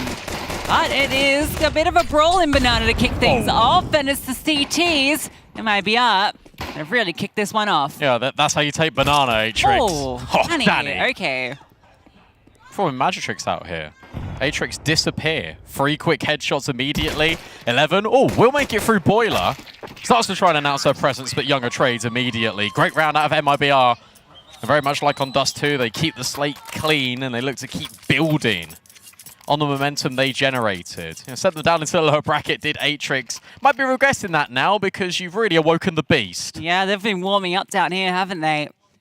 Terrifying prospect, this pistol round. Brutal. The force fight back, Brandon. Well, look, if this falls flat... Oh, it does not look good. It doesn't. A lot is resting on these Tech 9s. Everything rests on these Tech 9s. Yeah, the difference between making a semi-final spot at ESL Impact... Oh, the nades! And you're being chewed to bits by the utility. And then Olga's MP9. There's another team kill. And Poppins doesn't even need a primary weapon. She pops off, and MIBR in touching distance of making this lower bracket run. That was beautiful from Poppins. Quick kills, that little USP to finish the job. A straight upgrade to the M4, 11-3 to scoreline, and it has to be the full eco from Atrix. Which means they will be playing for overtime with 3-12 the scoreline. They always do this, don't they? They always play for the OT. I don't know if you should be doing that in this match, I'm going to be honest. I feel like you're just running out of time and you're putting so much pressure on yourself. MIBR putting even more pressure onto Atrix. Olga is just in Banana. Younger's just taking fights in top middle. Pure confidence. Oh. Nice shot. This is exactly what you want to see from MIBR. If they are warming up for that semi-final. Sakura will be their opponent there, if I'm not mistaken. Topping out Group A. Not to get ahead of myself. But let's see what Atrix can offer, but it would be maybe the best comeback we've ever seen in ESL Impact. Not? No. NT.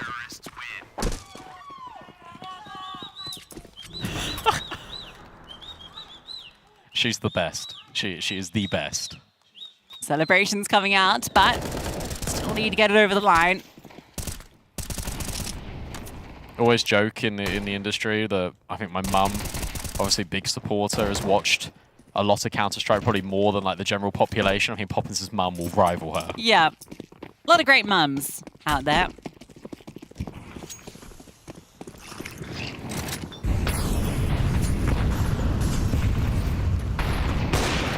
Lot of smokes going on. Look at all that util. Yeah, util everywhere, blanketing half the map. That's a dump and a half. You've got nothing left. Well, this smoke fades might even just dictate how this match ends. But the resprayed down bottom, and Atrix don't want to test it. Any mistake here will cost you your tournament time. Okay, they're gonna go. Olga just sprays, but only for the one. Poppins gets 1-2, disengages. Needed to live, low HP. Rotation now coming from Younger. And they're just charging at her. No smoke down yet. Younger might have a line, but that's gonna land. Poppins goes down. Low HP, but the cross allowed. Oh. Shot goes out. Doesn't connect. Oh, that's an important fight. Gabby's already up Banana immediately. Littles now needs to press the issue. But do you really want to go around this corner? Is there a flashbang? No. Younger scoped on the line. Test. Ooh. Not quite past, but there's a rifle here to support. And now it is all up to 11. The newest addition for Atrix. Can't even find one. MIBR eliminate Imperial and eliminate Atrix. Revenge is so sweet for Olga. It's even better the second time around. They make it into the semi-finals. Yeah, knocked down to the lower bracket on day 1 by Atrix. Their domestic competition, and you can see exactly what it means to them. Such a rivalry between these teams, but MIBR, this is well deserved. They had to do this the hard way. Imperial Valkyries was their second game, an elimination best of 3, reverse swept that onto Atrix, and now they are warmed up. You've awakened the beast. I'll tell you what, you got to give a lot of credit to Atrix, though, just in this LAN final in general, because they come into this always the underdogs. They beat MIBR. They show really good resilience against NIP because they look like they could have been down and out. Really good counter-strike the whole way through. They've been boot camping. They've been preparing for this moment. I really think they did themselves justice. And if I'm Sakura, watching the way that this is played out for MIBR, this lower bracket run, seeing that they're your opponent in the semi-final tomorrow, I'm starting to sweat. Sweating perhaps because they've just expired victory. Perspired it perhaps. Glory over on the MIBR side. They are through into the playoffs. They've made their way in. They've got their revenge. One opponent after another knocked off the pedestal, and revenge against Atrix to close it out. This is a strong MIBR team now in full flush of their form, ready for the playoffs. Yeah, vengeance tastes best. Served quickly. What was that? 8 rounds in total that Atrix were able to get off of MIBR here. Only 3 there on Inferno. That was just a one side of the fair by all senses of the word. Like, you look at the start of the game, it did sort of go back and forth, but then as soon as MIBR put their foot down, whoa, Atrix were just not allowed to play the game. And that's true. MIBR looks fantastic today. I think actually they did good nose, and the coach for sure made solid game plan against them. And yeah, it pays off. It's a much different team right now. It is indeed, right? I think this is the MIBR that we expected coming into the event. We just had a little bit of that rattle on the day one with the Atrix upset, with the shocker there. Then it looked, beginning of the Imperial game. What are they ever going to play the level we expect them to? They fight their way back into form. And it is just that continued growth. We're seeing everybody grow alongside it. We're seeing the individuals. We're seeing the pop-offs. Look at this. Yeah. They're not being shy about it. They're letting them know what just happened on the server, waving bye-bye. I think they may have had some strong feelings about the way Atrix treated them after that first victory. Yeah, well, look, there was a lot of noise coming out of Bokor, over in that first best of one that they managed to play. But hey, I believe, MIBR took their chance to do the talking, not only in the server, but out as well. Yeah, true that. I mean, after this type of game, I would scream the same, I think. And yeah, I mean, it looks like they don't like each other, but it's of course, it's just a game, and it's just the emotions you actually have during the game, everything. Well, to hear from our victors, to hear from our champions in MIBR, we've got Haku on site with an interview. Yeah, Mike, I have Yanga here by my side. First of all, congratulations. Probably in some kind of way, this was a personal matchup, right? Because we could see the emotions. Is that how it was? Yeah, it was really emotional for us because when we swapped maps, we knew that they were screaming and saying bad stuff to us, and we were like, wait, what? So let's see, okay? So we were more hyped than the first match, so yeah. And we saw also a huge improvement because yesterday you got to play Dust 2, today you got to play Dust 2, the same opponent, Yeah. but the result is just the polar opposite. How did you succeed such a big change in such a short time? Actually, we talked about the match before and we did a review and we were like, guys, this is not us, We were playing the game we know.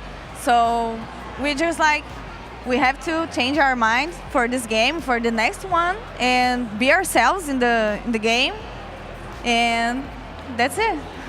Do you see this win as proof that you are indeed the best Brazilian team right now? We never can say that because this is always changing. We have Furia that had won the last ESL Impact.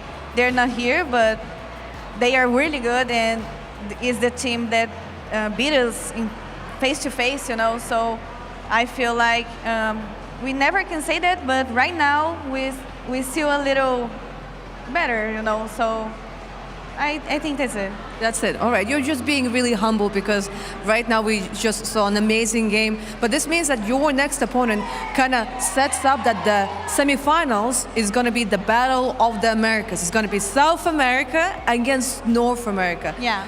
Do Sakura look terrifying? Because they look pretty strong right now. No, they are really strong. I have no doubt of it.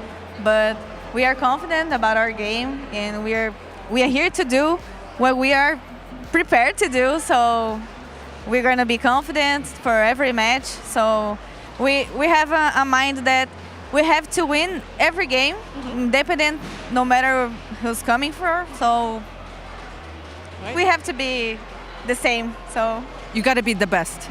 Yeah, you we gotta, have to be the best. You gotta beat the best. We have to be the best. to be yeah, exactly. Yeah, exactly. and it started yesterday. With Imperial.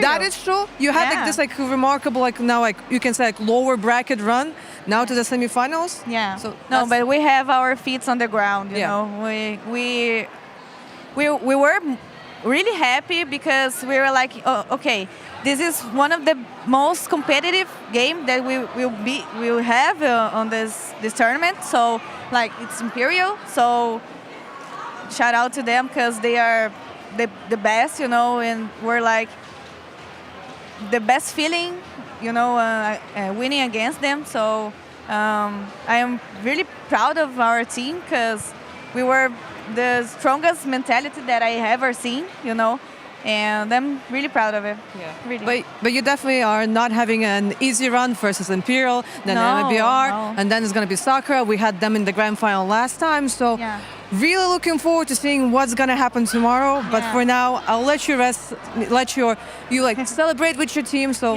one more time, congratulations. Thank you so much. Thank you very much for the interview. Thank you. Let's go back to the desk.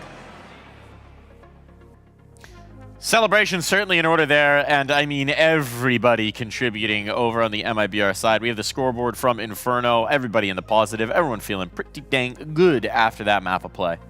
Yeah, completely. And Olga again showing very good performance again on Inferno. So like Olga looks like she was the missing part in their team.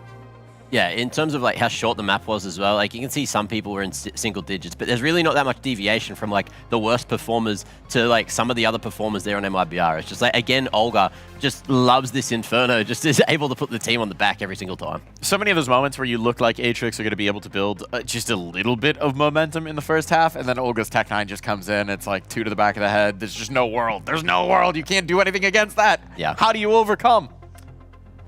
I don't know. I don't know. Atrix can't. Like, Imperial couldn't. So, look, they're taking names. They're taking down, you know, ex-champs. They're taking down everyone that stands in their way at the moment. And I can't wait to see if they're going to be able to do it up against Sakura tomorrow. Well, it's going to be no surprise to anyone here at all that Olga's going to be our match MVP of this one. She was strong in the first. Some of her teammates shone a little brighter. And then on Inferno, no one could hold a candle to her particular flame. These numbers are stupid once again. She's just so damn good, isn't she, Letty? Yeah, she's doing amazing, and like, you know, if it's happening in one game, you can think, yeah, it might be luck, but it's just happening constantly. So like, I don't think we can speak about luck anymore. It's awesome for Impact in general that we do get to see these performances again in, you know, this what could be the final season here in the Stockholm finals. She was such a story of the early years, and then just that journey out. I know I've said this before, but it bears repeating again. She kind of faded into the background, kind of wasn't as much of the piece in the center, just wasn't at the finals all the time. And here in the return to Brazil, and the return to IBR, being the IGL, being that veteran voice as well, carrying them individually, she's really just become this complete player that as you said, makes all the difference for MIBR. Yeah, like complete players are very needed, especially like if you have just like one player like that, it's just much easier for everyone because everyone just knows that can count on this person. Of course, it's a lot of pressure for the human like doing it basically, but like, you know, if it's gonna like happening constantly, it's just gonna be, you know, very, very normal for the team. And look, with that performance as well, it's put her second best in the competition in individual performances, only under STX. So you got both the IGLs, the leaders up there, and difference is Olga's now dropped like 1.49 in 6 maps, whereas STX is 1.59 in 2. That's insane. And they're going to play each other in the semifinals. And they get to play each other. So that's an exciting matchup. We have to wait till tomorrow for that. We're still going to focus on what we've just witnessed here. And in fact, I want to zoom in the scope a little bit. I want to focus in on that Inferno we just got. I think there's one round you wanted to talk about. This is our Kadia City playbook here. So we're sending our lovely analysts over to the Magic Telestrator board to break this one down for us. What do you got for us? Yes. We got round 6, Letty, between Atrix and MIBR, and it was one of the rounds where Atrix did some good stuff with a bit of a rough buy here. That's of course, and it was also the round after MIBR just won also on the first buy, so they were a little bit, you know, excited by the winning round. But right now we see that Hero M4 just pushing mid, got cover from the shot with the scout, and like this person just like we're owning them on mids. These 2 kills just put a lot of pressure for this side, and we see extra ups push also, which like it just it's just adding extra spice in the round. And just like that, this side just doesn't exist anymore. Yeah, it's like using all the pieces perfectly as well. You want the 5.7s pushing apps at close range. You got the 1M4 that you did bring into the round, just sending it down mid with the support from the scout, as you mentioned, and it was enough to really put Atrix in a good position to get themselves their 3rd and unfortunately final round, and that is the Kadir City playbook. Thank you for that insight. Well done. Well broken down. Look, at the end of the day, just proved to be way too much for Atrix to handle, right? So constantly going the way of MIBR in these rounds. Tough one for Atrix. I do want to say, I think they were a team that we came in with very little expectations of. This was their first Impact Finals. I think they acquitted themselves well. Obviously, this last series may not have gone to plan, but I think we saw some great things coming through from Atrix. Yeah, definitely, and especially they didn't face like easy opponents. They facing like very, very good opponents. So like they showed themselves from their like very good side, and I don't think they should be sad about it.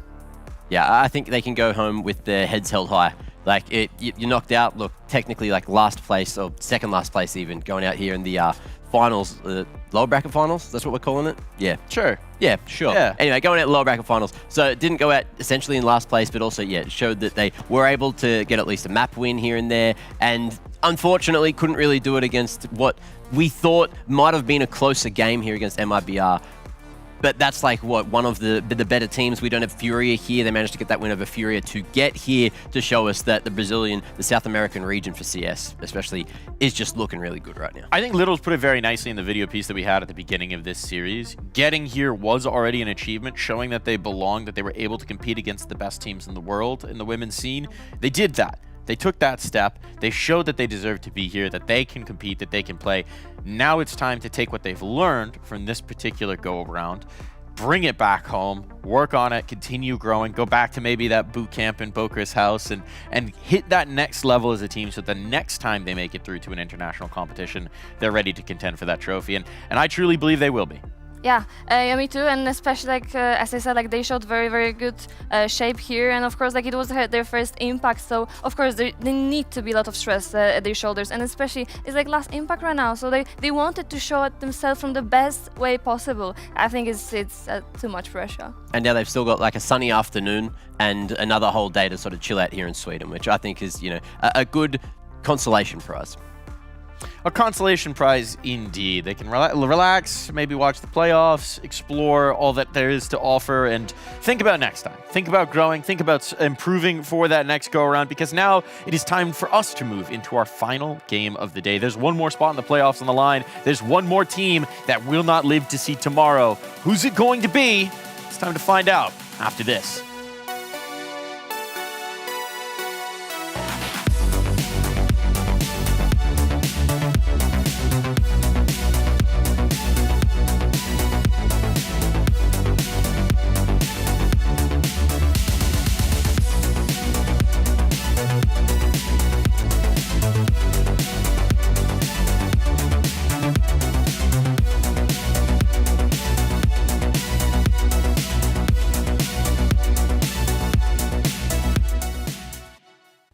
I like that one.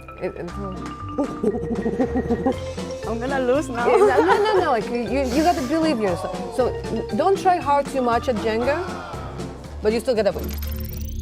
It's time for another Games with Heku, and this time I have Jenny from Let Her Cook. How was the trip? Are you enjoying your time here in Stockholm? It was good. I'm enjoying for now. Not the weather though. Too cold. Too cold for me. Too cold. Well, there's another thing for us to enjoy is because we are apparently now running an kind of unofficial, but I want to say it's an official Jenga tournament here at Impact. So we're going to be playing this, competing, just for fun. Okay. I am just keeping my own score because at least I got to compete at something, But on a more serious note, besides, for example, CS, is there anything else that you play? Any kind of computer game or side of computer game? Yeah, I mean, I really like to play any type of game. But nowadays I was playing more maybe League of Legends, Battlefield, everything to be honest. Like On a more serious note, do you want to be the first one to go, or should it be me? you can start. You can start. I can start. It's the easy part. And just in case, if you, we kind of have like a home rule, is that if you touch it but you feel like you cannot take it out, you can change your mind. Okay. It's not the situation like in chess where you touch the piece you and that's have it. to- That's okay. it. You can be like, no, oh yes. You can figure it out. You need to breathe in. Oh, maybe it's because it's cold. Yes. Yeah. See. Yeah. I mean, fine. Maybe. You're slowly cooking something there. I am cooking. I am. See, you're cooking. You're not cooking. So it's all good. That's a really important difference. Maybe I can like get and there's gonna be like one in the middle then. We're Okay, living. you wanna play hard. We're living dangerously. I'm gonna lose now. No. Like you gotta believe yourself. So don't try hard too much at Jenga, but you still gotta win. But don't try hard too much, right? No, I'm not putting any pressure, but you gotta win. But no pressure. You don't feel like it, you can change your mind. Oh my god, I don't like any of them. Okay, I like that one. I'm shaking. I'm not touching the table. I'm not touching the table. I need so silence. no one can accuse me. Like we have a camera rolling. The camera Oh gonna my god. see. Okay, we're gonna be here all the day. Don't worry. It's fine. So potentially. Oh! I'm not getting too excited. Anyway, I just don't see what is happening. Only thing I can do is like look at you. I have no idea what is happening on the other side. Is it good? Decent, yeah. Keep it. A bit more. It On feels the like right. Oh my god. it feels like like I'm in full smoke and I don't see what is happening and you're just Just look the radar. No pressure. It's getting lunchtime, you know? It's getting lunchtime? I mean, oh my god. It's gonna get lunchtime. No. Where I put it? Oh my god. I'm ready like to give up and say like you won, but then you get to do the thing to try. Okay. It. Okay, agreed. Okay. You won. Fair and square. GG, I well played. don't see a way how there's literally, unless there's like some kind of sneaky kind of way, I can maybe like take this one, move it into the middle, and then take out that one. Maybe. Can do that? I assume. I don't know. I assume, and I'm a one-day Jenga professional, okay? I assume maybe that's the way. Like you move things and then you take out a different one, or you hit out. Yeah. But right now, I'm ready. I'm gonna literally like try, you know, like. You're gonna be hitting, right? You'll be like gonna. Yeah, I'm gonna, but not with the full hand. I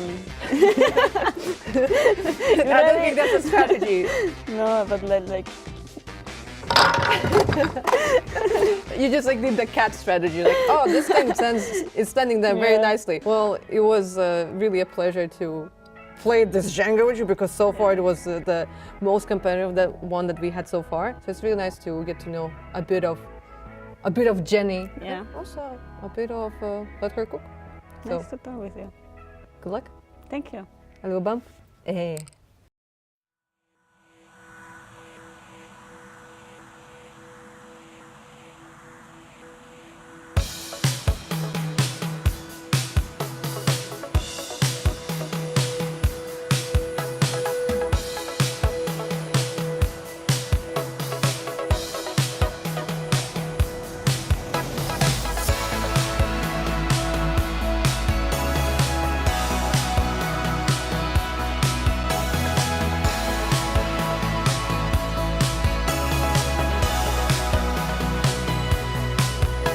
You're feeling it.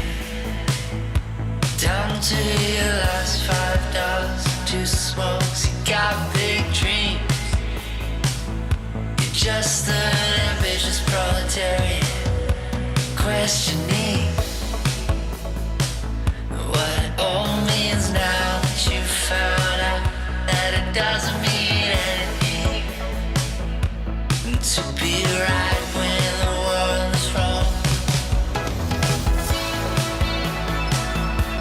sorry to hear that. You're crestfallen alone now. Do you believe in it's new? Something bigger than you, love. Something bigger than me. And do you wish it was true, love? Do you wish it was me? You see it. Something small, just a flicker. And you swear it was real, love. But you were fooled to fall. For the first time. For the last time. For the first time. For the last time.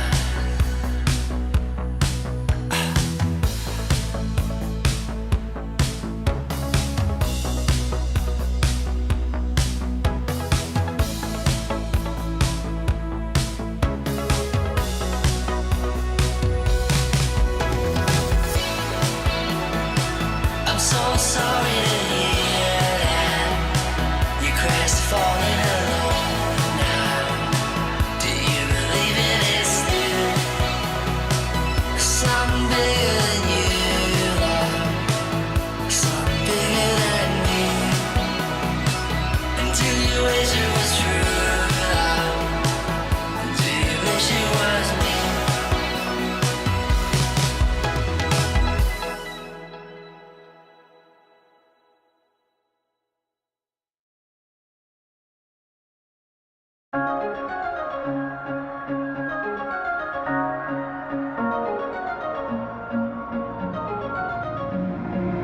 So electric, I might die.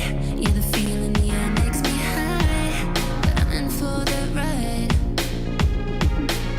And I thrive in the street lights. Lose myself in the currents of time. I got you on my mind. Everything that I feel is so new. I'm pretty sure you're gonna feel it too. But if you don't, there's no telling what I'll do. Know if I can. Somebody punch my heart and put it back inside.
There's one more spot in the playoffs, one more spot through to tomorrow, and one of these teams will step forward to claim it. Let her cook. A team playing free, ready to dominate, ready to challenge the might of this big Equipa. They are very familiar with each other as opponents, but Big have come in with heavy expectations. The crowd at their backs, the Bears are roaring, and Big Equipa are ready to take this one all the way. But only one of these teams can let their dream continue here at ESL Impact Finals. Only one of these teams can succeed. Let her cook, Big Equipa. What do you make of this matchup here, Letty? To be honest, that's gonna be a very interesting match, not gonna lie. It's just because I just know how it's complicated to play against mixed teams, especially when your playbook is like very, very much with strategy basically. So like, you have a plan and then they just, going somewhere randomly, and it just, you just need to adapt. So it's not the easiest, but of course, Big Equipa is a very experienced team. So like, yeah, I'm not sure. I'm hoping that we get to see a bit more of the sweaty maps, right? The ones that take a bit more tactical depth. And look, Let It Cook, they were talking about the minimal prep that they put into those other best of ones yesterday. They put a couple of days worth in, and then also just went for maps where they knew they were definitely going to be able to take it, like your Mirages, like your Dust 2s. And I feel like Big Equipa, they just need to angle the veto in their favor, and that's going to be the easiest way to win this one. It is one of these things where we just don't know that much about Let Her Cook, because no one does, because they don't know. Because they don't know. About 3 days of prep coming into this. They've been figuring it out as they go along. Every game that they play is probably a little bit more that they've figured out, but it is very much a little bit fly by the seat of their pants. Someone who might be able to give us a bit more insight into what's coming is Newt, of course. Newt, for a team with not a whole lot of sample size, how have you managed to figure out the numbers on this one? When you say like a small sample size, to me it actually is a big sample size, because the whole road for Let Her Cook to even get to this position, to even get to the finals, was a long one. And I'm not going to. It's not a rude statement or anything. They weren't supposed to be here. Just putting it out there. By definition. Exactly.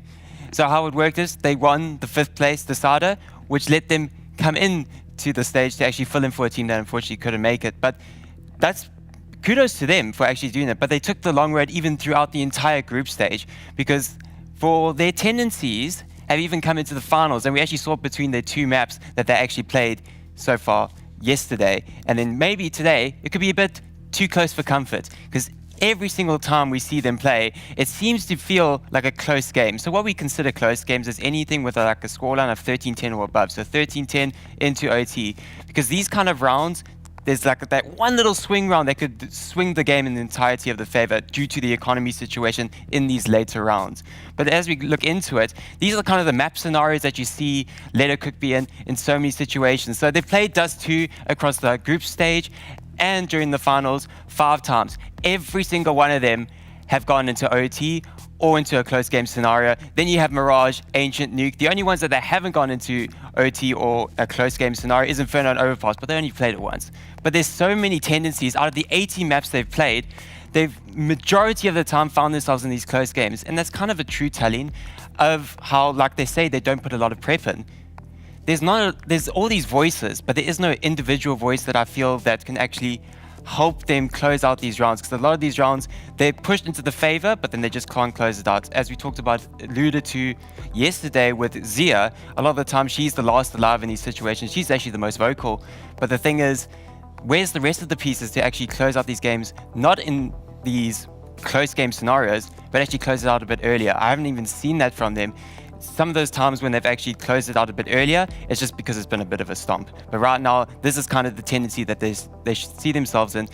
But the only good side that they have is that they are closing out these games quite convincingly, because about 60% of these close games, they actually close out in style with the victory. But they can't actually keep that up, I think, against like the likes of Big Equipa, who have this strong firepower that they like to tend to draw out the rounds a lot more. And that's where you see a team like Let Her Cook kind of struggle, because they have all these voices, but there's no way to connect them all together. So for this case, Let Her Cook, they might overcook themselves going into the series. We'll see. We'll see if they let the pot burn. But if they can keep this close, maybe things will get interesting here, Newt. Thank you for the knowledge. We'll move back on over to the desk here, folks. Let Her Cook trying to take this close, trying to take this down to the wire. Do we think they're going to have what it takes to make this game scrappy? Yeah, if they can get rid of the voices, you know, that's always... In their heads? Yeah, in their heads. You know, a little bit of therapy just before the game should definitely help that one out. But of course, you know, we did see even some frustration coming through yesterday. Like, Zia was playing out of her mind, and it would be at moments where half the other team would sort of disappear, or maybe people would realize, oh, if we just, you know, avoid Zia, maybe that's going to be the best way to win a couple of these rounds. And it was definitely frustrating her and a few of the other individuals yesterday. So I'm keen to see how they've changed things from yesterday to today. Yeah, me too, and especially like, of course, Let Her Cook came here without any expectation, but then they won the first game, so of course, like, you just have this hunger to like win more. If you already have won, why not more? So like, I'm actually curious also, because like, of course, they don't have like this proper IGL, but I'm thinking if they maybe have like a leader, someone who actually lead them, like with a, you know, like with a proper plan, like, you know, he's just like listening to everyone and just like making one idea, like solid idea what they want to do, because it's very important. Now, I feel like every time we've actually heard from this team, it's been hilarious insight, so why not listen to some more of it? We've got a video from Let Her Cook.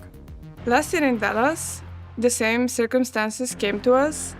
No one expected us to do anything. We were the biggest underdogs, as we are now, and we took it to the finals. We didn't win the trophy, but we still got second place, and everyone was shocked. So maybe it's gonna happen again? Who knows? Melly and me are the connoisseurs of Let Her Cook, and Let Her Cook is not just a name and a team, it's that way of playing and living. It's the Let Her Cook mindset, grind set. Just being confident, going for what you desire and what you feel like is gonna work for you, because when you set no expectations for yourself, you can reach the highest points without putting pressure on your shoulders. For us, being here in the last season of ESL Impact, in the last finals, it means a lot. I don't know what to expect from our opponents. I'm not sure how we will perform, but I'm feeling positive, and I know that even if we lose, we were here and we gave it our best. It's fulfilling in a way to end it like this, the whole Impact circuit. The fact that we did this with the previous Let Her Cook lineup, it was kind of the same circumstances, like we qualified last and we were waiting for visas, and then we came and no one knew how to prepare for us and how to react to our tactics and rounds. This makes me think that we can run it back, like completely. In my head I'm like, yeah, we're gonna run it back. We're gonna show them for the last time. I believe that something can happen. And even if it doesn't, we were here and we had fun, and that's all that matters in the end. To quote a CS player, sometimes you gotta be a little delulu in the server, and Let Her Cook, they don't seem to be too delulu about this one. Maybe we can run it all the way. Maybe not. Who knows? But we're going to have fun doing it. There's also an interesting storyline here between these two teams, which is, of course, Jenny. Her experience being part of that big org for 3 years. That's an eternity in Counter-Strike. Yeah, that's such a long time, and like right now, as I already told you, like playing against someone you played like with and the same organization, like, you know, like you have this hunger, you just want to show them that they made a mistake, you know? So like I hope it's not gonna be, you know, like all over her head like all the time for the whole game, but yeah. We've got our veto on through here. We have our bans already out. Mac, anything we should be looking for? I feel like, yeah, as mentioned before, we want to aim for the sweaty maps here for Big. Although they have managed to get rid of Train, which is their insta-ban, there's no real surprises there. Let It Cook getting rid of Inferno, kind of expected at this point. And you're going to see Let It Cook go straight onto Ancient, which they did see Big, you know, lose. I think it was against Nip Impact yesterday. So there's a little bit of footage to go over. So that makes a bit of sense. Dust 2 going to be there for Big, where we saw Let It Cook, you know, do a little bit of work on there. So this is going in the opposite direction to what I was expecting or hoping. And there's maybe a chance, there's maybe an angle. We do have Nuke as the decider, which I feel like, you know, is going to be the difference maker. May be needed. Before I looked at the veto, I thought it was going to be a 2-0 for Big, just off the litmus test. But now I don't know. Yeah, now I'm not sure. Me neither. I'm actually a little bit shocked by the veto. Yeah, fuck, I have no idea. Letty, you've said this before. Why do people keep playing Let Her Cook on the pub maps? Why are they giving them Dust 2? What is this decision from Big? Why are they giving I don't know. They need to feel like very confident on this map for sure. Like at least they didn't like get Mirage right. Like that's the good point. But yeah, we'll see. Fingers crossed. It's crazy to me that Let Her Cook wasn't even the... I mean, Ancient is like the next best thing, but they weren't even the team to pick into the Dust 2. They weren't even the team to pick into the Mirage. All right, seeing this, what are we doing for predictions? What do we think, Mac? I like the storyline of, you know, the friendly rivalries here, but I'm still going for bigger Equipa, although I'm I don't know if I'm going to be happy to be proven wrong this time if Let It Cook make it into the finals, make it to the final day. That would be just ridiculous. Hey, maybe they can take it all the way. Letty, what do you think? I'm gonna stick with my words, big Equipa once again. I think that's the logical brain part, but I gotta say, there's something that just tugs at my heartstrings when I hear the full devil may care attitude of, hey, we're here, we're gonna have fun with it. We've pracked like 3 days, surely that's enough. We made it to the finals last time we did this. Why not again? Isn't that the dream, just rocking up to LAN and owning everybody? I think Let Her Cook might just be doing that, Cook, and might just be throwing some extra spice into the stew pot. But Big are going to be trying to tame their fire, trying to keep things on schedule here at ESL Impact Finals. One more team into the playoffs. Take it away, Brandon and Lucy.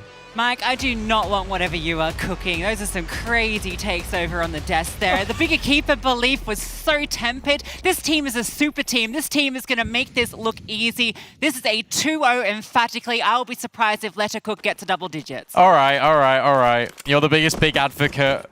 This veto is so good for Let Her Cook, though. Doesn't matter. If you could have picked any maps for Let Her Cook to play on, you'd pick Ancient, and then you'd pick D2. So we'll see how it transpires, but Hanka is making mincemeat. Currently off the chefs in Donut. Jonana will trade 2v3. And this feels pretty good for Big, because not only have you got to get the bomb, if you're Jonana, you've also got to somehow get by all of these players, take it towards A. It's tough, it's tricky, and that's a new Glock that still needs a reload. Yeah, what's Cheniara up to? She can maybe help out. There's a flashbang as well. Is that just going to be used to cross? Yeah, not going to happen. And he does arrive, but it's a little too late. That bomb is just so awkward where it's dropped. Oh, Gush comes through, but answered back in kind. Matter of time. 2 HP, 1v3. Do not think so. Listen, I think the veto conversation is valid in a best of 1, but in a best of 3, I think it's a completely different scenario. They get warmed up. We saw them earlier. You have time, you can't get upset by losing 2 pistol rounds and it's all over. There's a reason no one likes best of 1s, not here, not in the major, not anywhere. In the best of 3s, this is where the true solid super teams are doing their best work, and Big Equipa is one of those. Jeez, it's been like 1 minute. And I've not cast them yet. I've been wanting to glaze them so much, and I've not had a chance to even cast them. But, Brandon, these are 2 teams we've cast a lot, but never against each other. No, they played against each other once, and it was, what, last year? Completely different rosters, really. Exactly. Yeah, Astra was on Zorant. Actually, no, I think it was the international Na'Vi. But regardless, it was a different Let Her Cook. Maybe some core pieces similar. Oh, yeah, because it was ESL Impact Season 6, and it was that crazy Inferno where Let Her Cook were up a number of rounds, and then Na'Vi just came back into it. I remember. That was the Na'Vi that never lost Inferno. Yes. Let Her Cook don't want to go there. Just ban it instantly. Yeah, Big have shown that Inferno, you do not beat them on that map right now. A shot from Zia. Hanka will slide through. Would love to see her have a great series here. I think, even though it was a dominant win over FlyQuest Red earlier, Hanka not really necessary in that success, and I think she also had a slow day 1. I was going to say, I think Hanka's actually been uncharacteristically quiet in this LAN final so far, and obviously she's not only been here at ESL Impacts as a player, she was also here as talent, and you could see the fire, honestly, in her eyes about how much that she missed playing at ESL Impact, and she definitely wants to make the most of this opportunity now here in Stockholm. She started strong with a pistol double and triple in that round. That's just against the eco. Now we have the rifles out. Now Astra will be very aware of the playstyle that comes out here. Well, I mean, she called it all. Exactly. Brianna mentioned that the core Let Her Cook identity remains the same. Melly and her, the deliverers of it, and Melly delivering a kill back to bring it to 4-on-4. And Jonana has walked out onto Temple. Run off. Scale.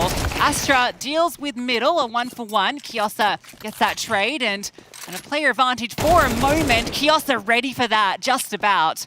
Leave Spike in a difficult 1v3. Yeah, it's not happening. I mean, maybe there's a world you can cross over towards Cave to get the bomb down, but M-San's already here on an off angle. Kiosa's rotated over towards B as well, despite being low. There is a pathway if you hit some instant headshots, but M-San just denies it immediately. I know Freddie and Sam have already spoken about this, but it's worth mentioning very early in this best of 3. The only Swede left in the competition belongs to Big Equipa. There'll be some mixed loyalties if it ends up being a Big Equipa victory here and we get the Big Equipa NIP semi-final. M-San, the local Swede, but NIP, the local team. Let's not get ahead of ourselves as much as I've already kind of done that.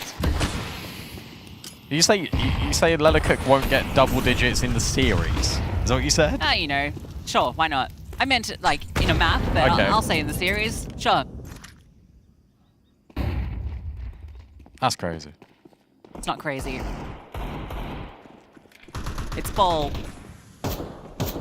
You keep it, know it. It's bait, Astra. Yoss is spamming off everything, hoping that they walk into Astra. Ooh, careful now, Zia has shown already. The Deagle's a little bit mean.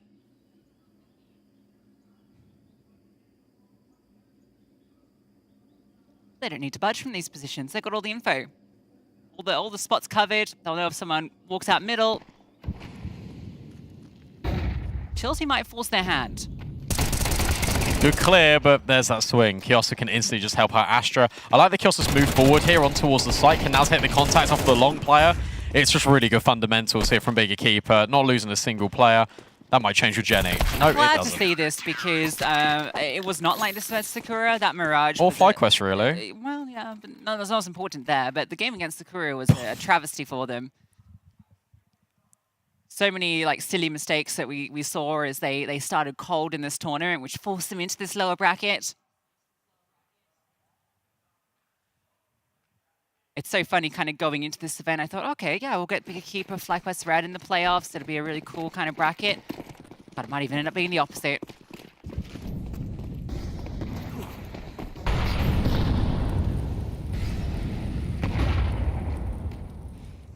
First true gun round here for Leathercook, and Zia's got the AWP. Feels like at times on this team, Zia is 1v9. Mac was mentioning on the desk earlier that Zia was getting a little bit frustrated. Nice shot out of Kiosa, just goes searching yet again with Astra. Instant boost up on towards Cave. We've also got this lurk out of A main. M-San's got all of this room. They know exactly where Leathercook are going to be. The walls are already closing in. Jenny comes back to address it, but M-San doubles down basically. Zia's now put under a lot of pressure and the Scarpers towards mid. You don't re-peek that. The bomb's by itself on ramp. This is weird. Yeah, Melly's been spotted, but she has to fight forward because, yeah, needs to find that space, and oh, the spray just doesn't connect. Spike gets punished, and Zia now known. Sure, 1 kill, but as mentioned, Zia by the desk, often in these positions where she is left alone, and this will be one of them, and the least desirable. I am excited for this Zia VQ head-to-head because Zia, you know, had such a phenomenal season. One of the highest rated players in Europe. But VQ ramped up today, unplayable on Dust 2.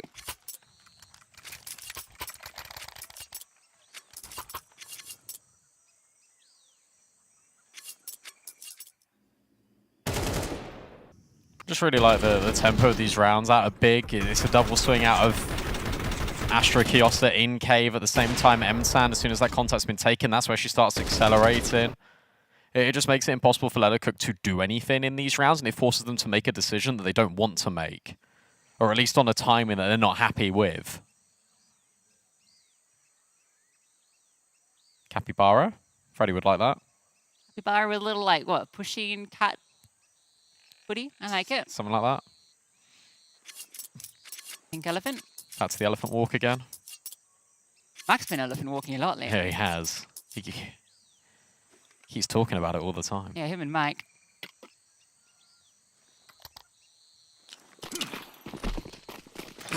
"5-0" forced by in, despite not getting the bomb down. I mean, you've got the loss bonus, but that just delays Zia's AWP. Fast one in towards A, perhaps. Double donut setup, though. Could just be the complete counter to this. It's a really good counter. Great util as well. Jenny R doesn't even get to start the round healthy. They've contested mid without even needing to contest mid. However, they might miss this timing. They're going to be clearing middle as a hit comes through, so this space will be gathered. Can M-San do anything spotted. She's in trouble. They're running at her. She has the support on its way, but the flashbang doesn't quite do the job, but Hanka does. 10-1 is Hanka. Kiosa has yet to fall and won't in this round. Triple from Hanka. Bigger keeper. Even when the gap is there, they are quick to plug it. Yeah, really good from Hanka, just immediately following through. And Emsan's flash, it didn't really have the desired outcome that she was hoping for, but it actually did delay things. And again, it did allow Hanka to get on that reposition. Actually just does the rest. Really smart multi-kill out of Hanka. Flawless on this CT side, our bigger keeper.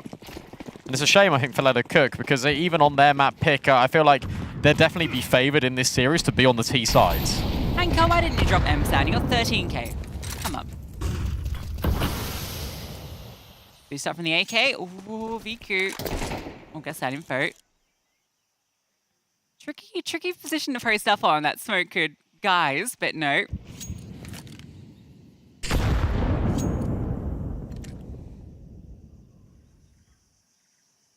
Let's see if they can set up Zia in this round. Point woman, but Astra is close by. Here comes the util. Flames force her back. She's not stressed yet. And then it's just the immediate over to ramp. I love the fact that Kiosa pushes off the back of the contact again. Everyone is just being so fluid. That has to be the right adjective for bigger keeper.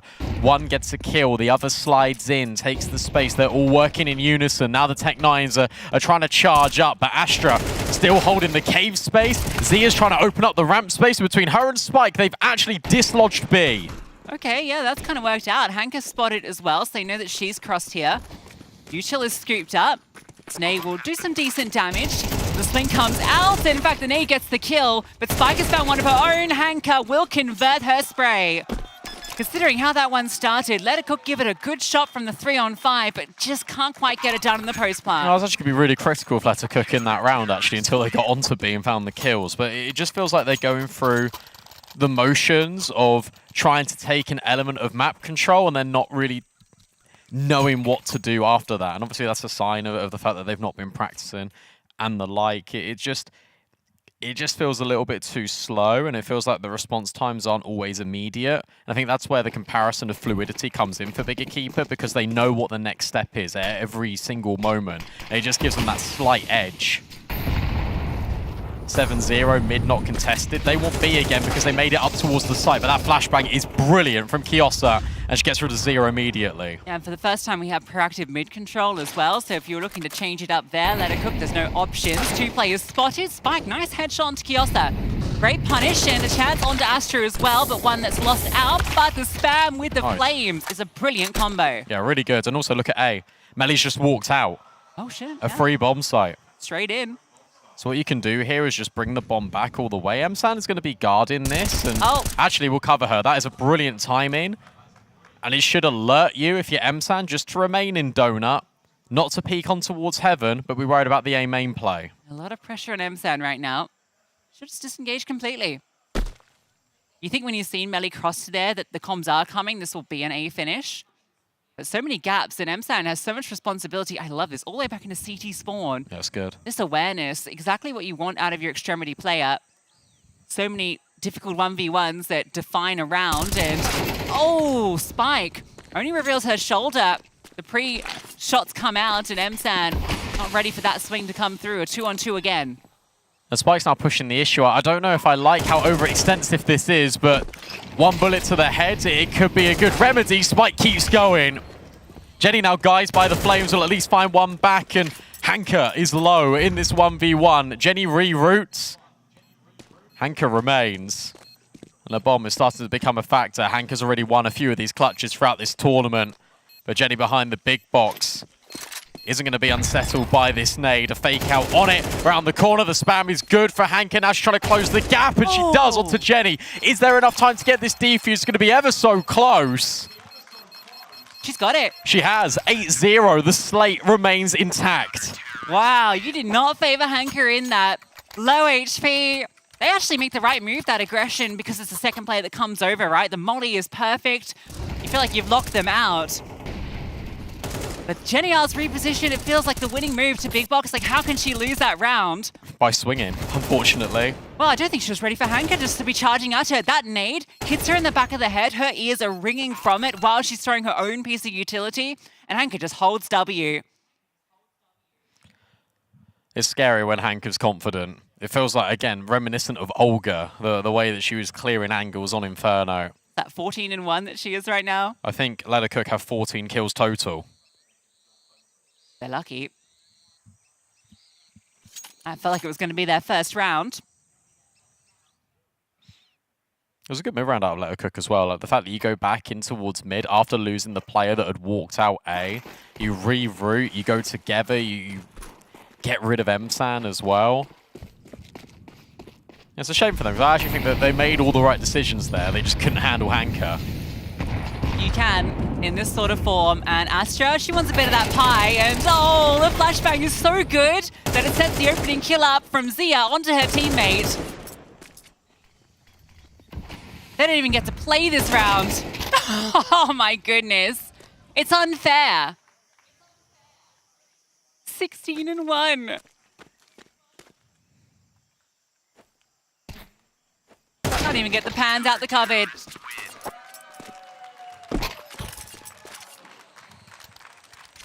I didn't expect this, I'll be honest. And I know that's going to probably sound a bit crazy now looking at this and obviously the context of Leda Cook, but earlier today against FlyQuest, like FlyQuest had actually a lot of opportunities to get back into that series. And based on day one big, they did look a little bit shaky. This is anything but. This is the bigger keeper that we're used to seeing just in regular competition. And I'm so glad we actually get to see it. Yeah, the perfect time, right? Yep. A little bit nice on day one, but they've arrived. Hanka, a different change to scenery. All of this damage with the utility, it's so good. Oh, Hanka, a double down finally, her second death, but it comes after she takes two. A high price to pay. The tango with her. Beaker? I forgot she was even in this game. She's done nothing. Gets a double of her own. Nade to finish the job. Assist for Hanka as well. Yeah, you know why I said they wouldn't get double digits? Are they going to get a digit? Wow. That's horrible. It's no disrespect on Leda Cook. I am just a massive Bigger Keeper fan, and this is the Bigger Keeper that I've been so excited about since the start of the season. The Bigger Keeper that went flawless in the most stacked group we have ever had in Europe, beating Imperial 2-0.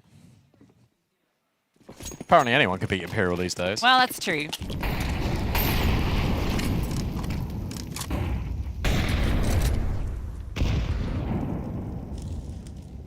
They did really well in that group stage. It's impressive because you got to remember they're a new roster. It's the highest level of competition Emsan's played at. Kiosa returns back to her old organization. Zia finally opens up and gets an opening kill. No trade out of VQ. That looked dead on. Yeah. Slightly off the mark. Nade will hit it, but ooh, careful. Spam's already proven deadly today. They walked out A before. It looks like they're going to try and walk out A again. But this time the bomb's already here. Yeah, this looks really good. Big Keeper have heavily rotated towards B off all of this early pressure. And Emsan's, I mean, she's the only one on this entire side of the map, and there are 4 players about to walk onto her bomb site. I think she's made a good decision here. She's worried about middle, but she's not dropping util. Kiosa, Viku about to go around this corner. Jonana will get rid of Kiosa. Now Viku has to try and take the fight, gets the trade immediately, and Emsan starts rooting through Temple. Rotations are on the way. But how's this timing? Oh, it's actually pretty good for Emsan. Gets rid of Jenny and now creates space. She is low, but Hanka isn't. And do they have the util? Maybe they can just fight their way forward. How have Big gotten into the advantage here? Melly, though, in a great position. What? The timing on that could not have been worse. Now the smoke lands forward. I would never have called Bigger Keeper winning this round, but they've won it. Unless Zia can get the play off the bomb. It comes close. Look how low they all are. But Diffuse right in front. They got plot armor. They can't lose a round. It's a really, again, a really good example of how direct and how instinctive every single play is for Big Equipa. They rotate in immediately. Amsan gets the kill on Big Box. So now you know player's going to be in donut, player's going to be in A main. There's not going to be anyone directly on the site. Hanka then takes that opportunity to push further forward. Doesn't drop utility, tries to create a timing, gets it. Then they drop all their utility further forward. They all just jump on the bomb. And all of that happens, that you've got this decision tree of network that happens within 2 seconds. And it's so much to contend with. Look, they've got middle yet again. This is so much pressure being applied here to let her cook. Yeah, attempt on the boost. I thought it was going to find success, but I think MSAM spammed them out. Now Hanka prowls forward, a simple opening kill and a lovely disengage. A lot of eyes on this ramp as well. Spike catch off Kiosa, a difficult task. Not going well for her. Kiosa gets the best of her, and then Hanka wants some more. 22 and 3 in one half of Counter-Strike. A 2.0 KPR and a 12-0 half. Big Equipa look unstoppable.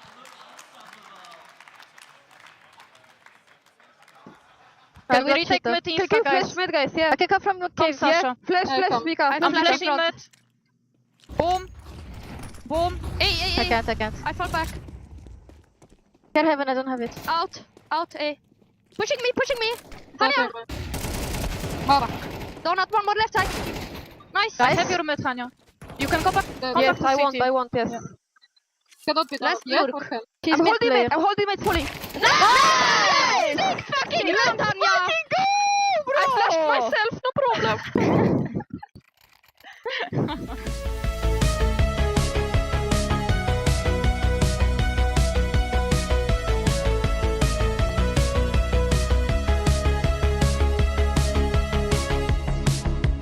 Rolling on a feeling, knowing I must go on. If I don't do it now, I will never have it. Dreaming is deceiving, falling to slumber. If I don't do it now, someone else will grab it. If I don't get, I wanted it so long. It's taking me some time. I tell myself don't stop. Like waves are breaking, I found a way, I made it. If only I don't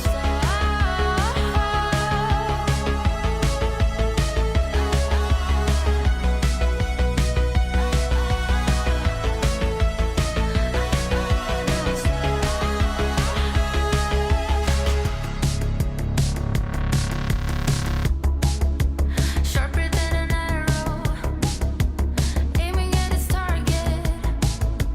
If I'm losing grip, then I can always get up one more time. But when I'm at the summit, I won't take it for granted. Easy come, easy go, I won't let me slip out of this high.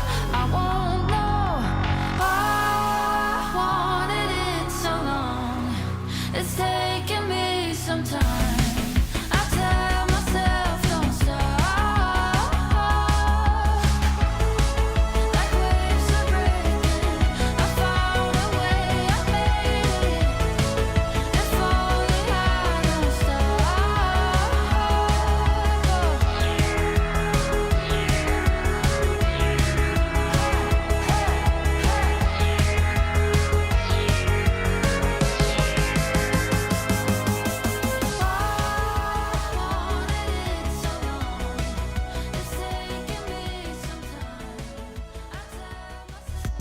Well, that was incredibly dominant. I just asked production. We've had 22 minutes, including the pause, to conclude this first map, maybe. Big Equipa 5 kills away from making it a 13-0. Hanka has as many kills as within minutes in this game. They're just going to charge in, and a Gush immediately. A second player here. This is a repeat, but going better for the T's this time. Although not finding the kills, Jenny will get one before she goes. Remember, Zia got Gush early. VQ on the lurk. Melly tries to dance around that corner. Both players fall back. I like this. This is a good leave. Now they're regrouping. You can still go into A if you want to. But the most important thing is that you're together, that there's no lurk left behind, and VQ might not even need the support. Remember, as you say, Zia dinked, hiding, cowering at big box. It gets removed immediately. Kiosa then goes further forward than Jonana, and Melly has to come up with a 1v4 to prevent a 13-0. It's been a hell of a long time since we've had a 13-0 in an ESL Impact Finals, and never between European competition. But big Equipa, I told you they were coming in, they were going to make this look easy. Well, this is something else. The knife is coming out. Oh, they're just having fun with it. What can you do? Absolutely nothing. Hanka completely unplayable, and big Equipa unstoppable. 13-0 on their opponent's map pick. And to be fair to Melly, at least she was laughing that off. She was like, no, no, no, you're not knifing me. But ultimately, Big Equipa's still more than happy with that. They've got all the support of the crowd. They've been powering up and warming up through every step of the way. And I'll tell you what, if this is the form we get, without getting ahead of myself too much, that was a 13-0 going into playoffs. Every team should be worried. Yeah, I mean, it's NIP waiting in that semi-final, right? I know that that's going to be a very exciting one if that is the outcome. We get two teams with a very storied past and maybe one of the most exciting semi-finals we can get. But Dust 2 was mentioned by the desk as a pretty good map for Let Her Cook, so we'll see. Maybe they'll start to maybe go back on some of their strong words. More like let her be cooked, am I right? Oh my goodness, that was utter domination coming through from the Big Equipa. I mean, smacked, flattened, rolled up, tossed out with the trash for Let Her Cook. That was just Big Equipa all the way, every step of the way. Wow, 13-0. We don't get a lot of those. Nah, not regularly. And look, Hanka, 23 kills in 23 minutes. I'd assume so. She was 22 kills in 22 minutes just before we jumped into that pistol. But yeah, doing incredible work there. You could see, you know, the Smash Sisters all just coming through. And we've said that Hanka's kind of had a quiet affair over the last, you know, day and then earlier this morning. Hasn't really had to do too much, but it's great to see that she is still there. She is still able to bring the heat. I mean, Newt was talking about her as the gold that linked the pottery pieces. This time it was more like the gold that melted Viserys' head in Game of Thrones. Just full-on annihilation. Yeah, I mean, Hanka is a very good player, and like I'm happy that she finally pops in because, like, you know, recently she didn't show like her full, you know, form basically, but right now she showed like what she's capable of, and like I'm so happy. I'm not gonna even say that I'm surprised.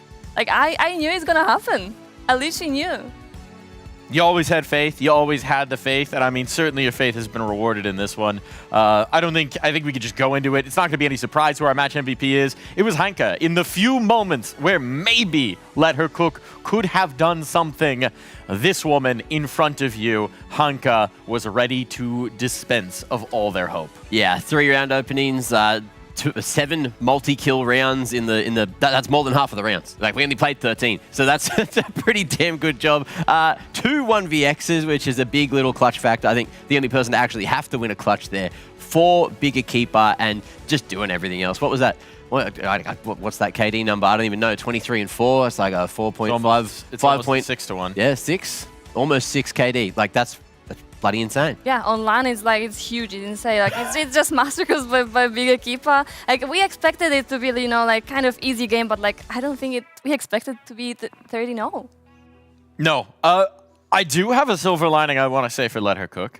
We've had some harsh words to start it for them. The silver lining was this map was so quick that you can maybe just blink and think that it didn't happen, forget about it, and then get ready for the next one. Sometimes, you know, getting 13-0 in this fashion, by the end of it, you're just laughing. We saw it with Melly when they were trying to knife her. Maybe you're just brushing this off your shoulders saying, well, you know, shit happens. Yeah, but to be honest, like if nothing is working, what else left? You just try to enjoy the game, you're trying to find the solution, but if nothing's working, nothing is literally working. And especially with the team who doesn't have this strategy, they don't have like this reactions, like idea how to actually like counter the opponent. So like it's not that easy. Look, I'm hoping that everyone from Let Her Cook is hopefully at least on the exact same page. Because if you have a couple of people sort of like laugh and be like, oh, it's over, whatever, like it's happened, that's wild. But then you've got a couple of people that are legitimately annoyed about it. That's when things can potentially, you know, create some kind of like drama, some tension, some weird pressure going into the next map. I'd hope that everyone's on the same page, everyone's laughing, everyone's just ready to turn things around and try their damnedest once the Dust 2 rolls around. This is true, right? They've talked about their mentality coming into this of like, we weren't even supposed to be here. We haven't been practicing. We had like 3 days where we took this kind of seriously. We're figuring out the map pool. If that mental is true, if their words are to be true, then maybe they can just laugh this one out and get right back into a map that we know they can play over on Dust 2. What do you think, Letty? Any hope? There's always hope. There's always hope. Maybe it's not their map pick, but like Dust 2 is also like a little bit Puggy style, so they can like activate. We know Xia is very good with op. If she's gonna find us like early kills, yeah, that might be, you know, a chance for them to actually step up and show themselves from a good side.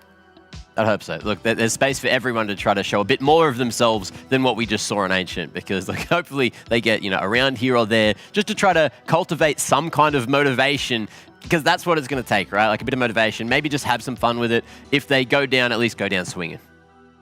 They're going to be swinging, that's for sure. Looking at the other side of things, I think we're scratching for scraps here, but maybe, just maybe, there's the possibility that Big are so comfortable in that first map, they maybe get a little overconfident, relax mentally just a touch, and maybe that gives the window for Let Her Cook to get back in?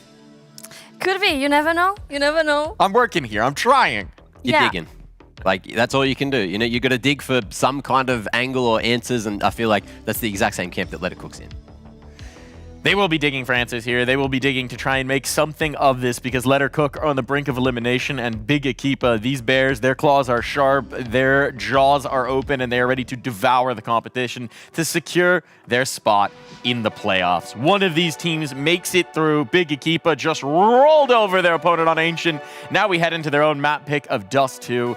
And there is just no reason to think this one's going to be any different. It could be done. It's do or die for Let Her Cook. But cook or be cooked here in Impact Finals.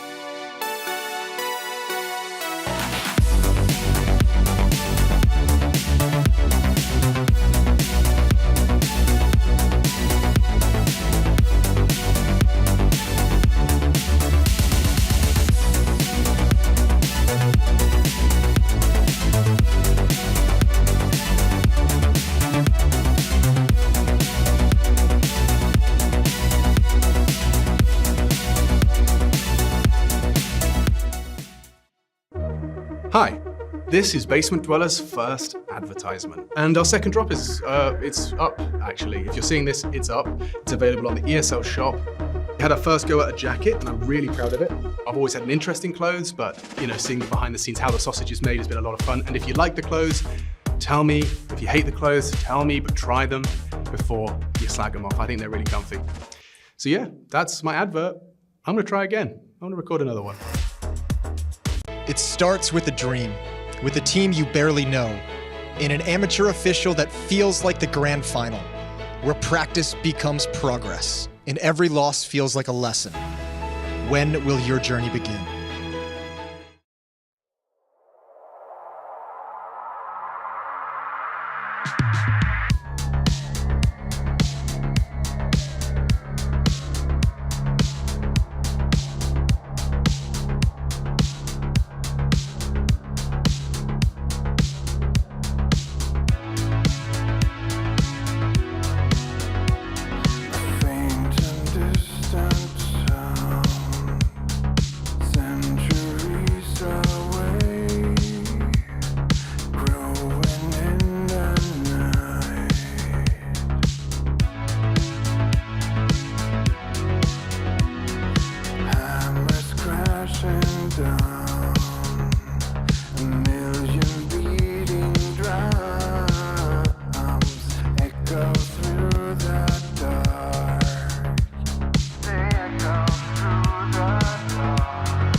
Well, well, well, a 13-0 to kick off this elimination best of 3. Things aren't looking good for Let Her Cook, but as No. they say, you just got to write that one off, don't you?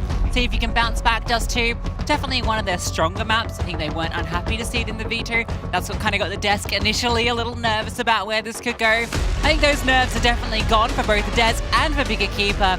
Question is, what can Let Her Cook show? Because it is now do or die, their lives on the line.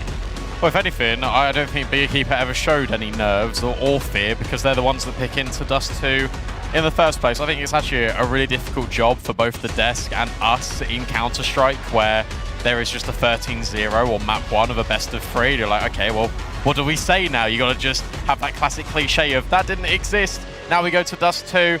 Can you reset your mental? Can you just enjoy the moment and the occasion? Because for all intents and purposes, this could be Let Her Cook's last map here at ESL Impact Stockholm Season 8. One word, 3 letters, then I think it's going to be all the difference. That is Zia. Your eyes on her this map. Viku has been brought down very low early. Little peek down through middle. Gets punished for it. That smoke a little bit off the mark, I think.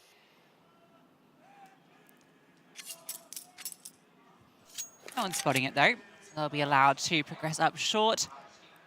Where, lying in wait, is Zia. Look at this, 3 players in at long, ready to receive all this contact. And as you say, long range, it all depends on when MSAN starts to activate. Haven't really got the most amount of utility here. Flashbang over the top. I love this. It's a smoke deep into CT to allow scaling with the Glocks. The flashbang is a good counter. Spike follows through on the first. There's still 3 players here that Big Equipa don't know about. Finally they take the swing. Finally they get the info, but they can't get the kills. They do eventually. It's just a little bit laboured to get it done. You know, there's one more player out here. That was the duel that could have defined it for Let Her Cook. Bomb finally goes down. Player spotted by Astra. Viku now groups up with her, still alive somehow through all of this. And now you got this long threat. And yeah, MSAN just on the line makes it impossible to cross out. And Jenny R just overwhelmed by the force of numbers. I'll tell you what, this is the difference between a mixed team and obviously a proper, like, team that practices all the time. Is what you're going to get is you're going to get these really scrappy moments, and then it's those really slim margins that are always technically going to go the way of a Big Equipa in this matchup over a Let Her Cook. And think about Ancient. Yes, it was a 13-0. There were like 3 or 4 instances in that game where Let Her Cook could have stolen that round away. Instead, it's Big Equipa either coming through with a clutch, either coming through with good protocols and turning numbers disadvantage back around. That's exactly what they do here. Just a little bit unfortunate for Let Her Cook, but that is a reality that they sit in this finals. Never expected to be here, arrive here. They can only do their best.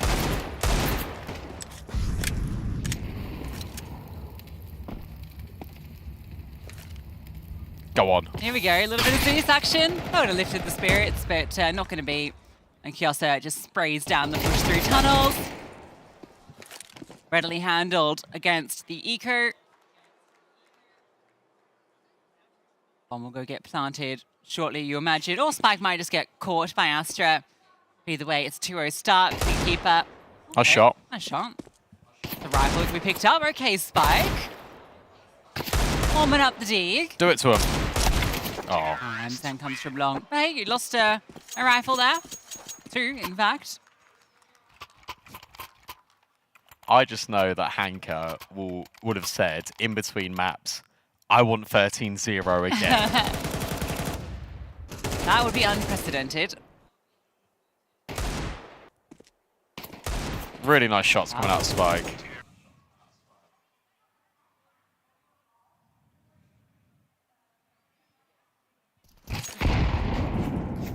Putting a lot of pressure on Viku, and look at this charge. Jonana is just all the way up top middle. I think they know. They definitely know, and Spike is flushed out down lower. Jonana does win that duel on MSAN. Zia steps in as well. Hanker caught. All right. Let Her Cook looking to get their first round of this series. That's Astra 1v4s them. But I love it. Little aggressive pace change. Crunch on them. Melly starts to push spawn. If anyone can win these, though, it is Astra. I don't think the timing's going to be there for her. She's going to get backstabbed. Yeah, Melly's got this in the bag. Oh, almost didn't.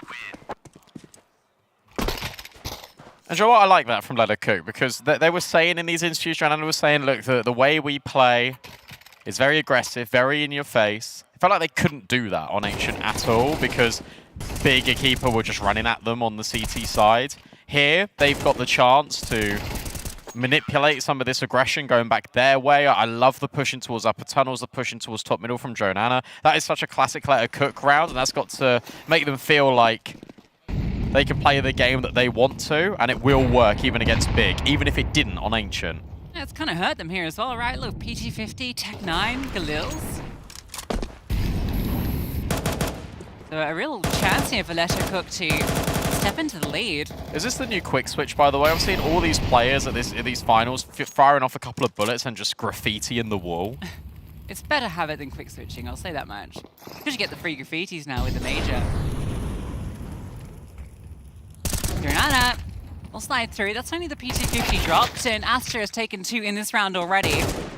There's still this triple setup in middle. All the CTs are at mid doors. They want this brawl.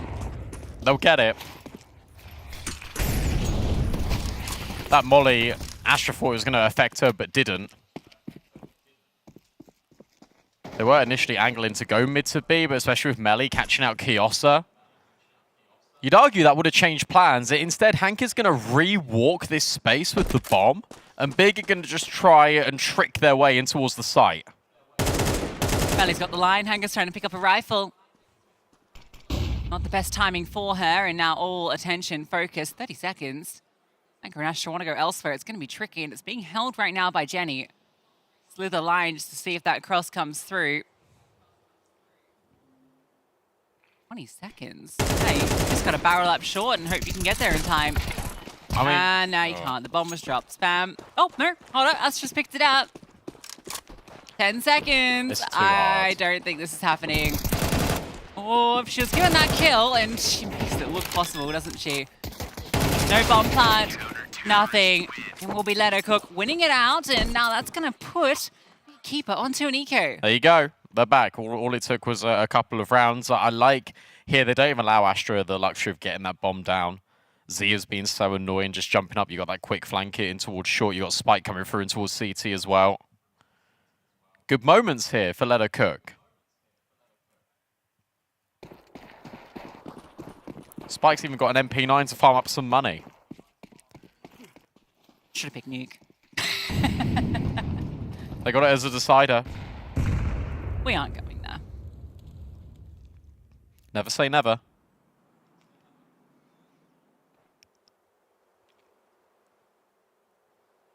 This is quick, and because you don't actually have any utility, this is quite disguised. Even if it feels really awkward. Jenny R hasn't jump spotted. Oh no, they are just right here, and you have no idea. That's free for Astra, and she knows Jenny's at back site. Suddenly the swarm, a bigger keeper, pile out on towards the site, but Jenny's holding a nerve for a multi-kill and then some. Awesome work from Jenny. She gets 4, and let her Cook hold bigger keeper back. Oh, that looks so scary. When that first kill is given freely, you think, all right, they can just snowball onto Jenny here, overwhelm her with numbers, but she plays that to perfection, just tucking behind the big bucks, picking and choosing her fights and the ammo management as well, making sure she had just enough for the final fight.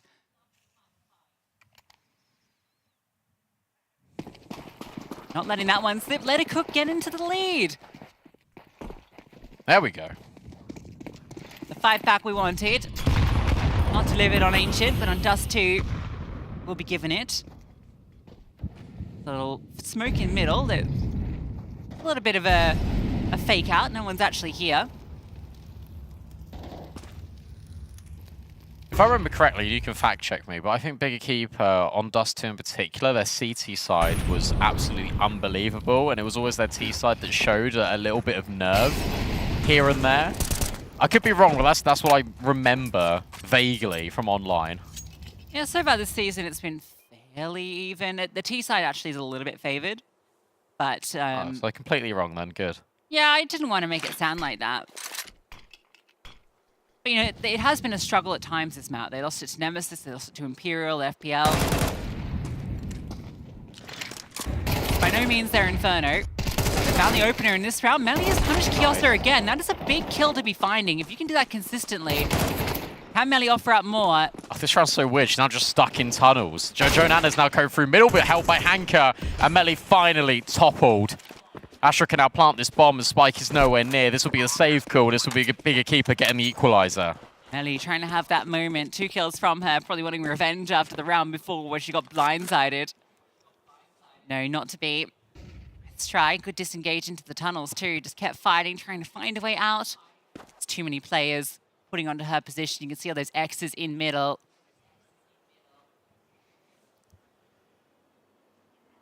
The small micro adjustment of Hanka just walking through the CT smoke as well. That's becoming meta quite a lot in pro play at the moment, just catching off guard. We saw that a lot yesterday in day one. Players really manipulating the execute in terms of just being annoying by walking through, either acting as a lurk or just catching rotates, as Hanka did in this instance. The dangerous game to play, right? Because we have so much smoke breaking, Yeah. especially that Mr. B smoke. Like, that's the one you break. That was really nice initial pick. This is also now back-to-back rounds where Big Equipa have just walked in mid, pure contact, and found a kill.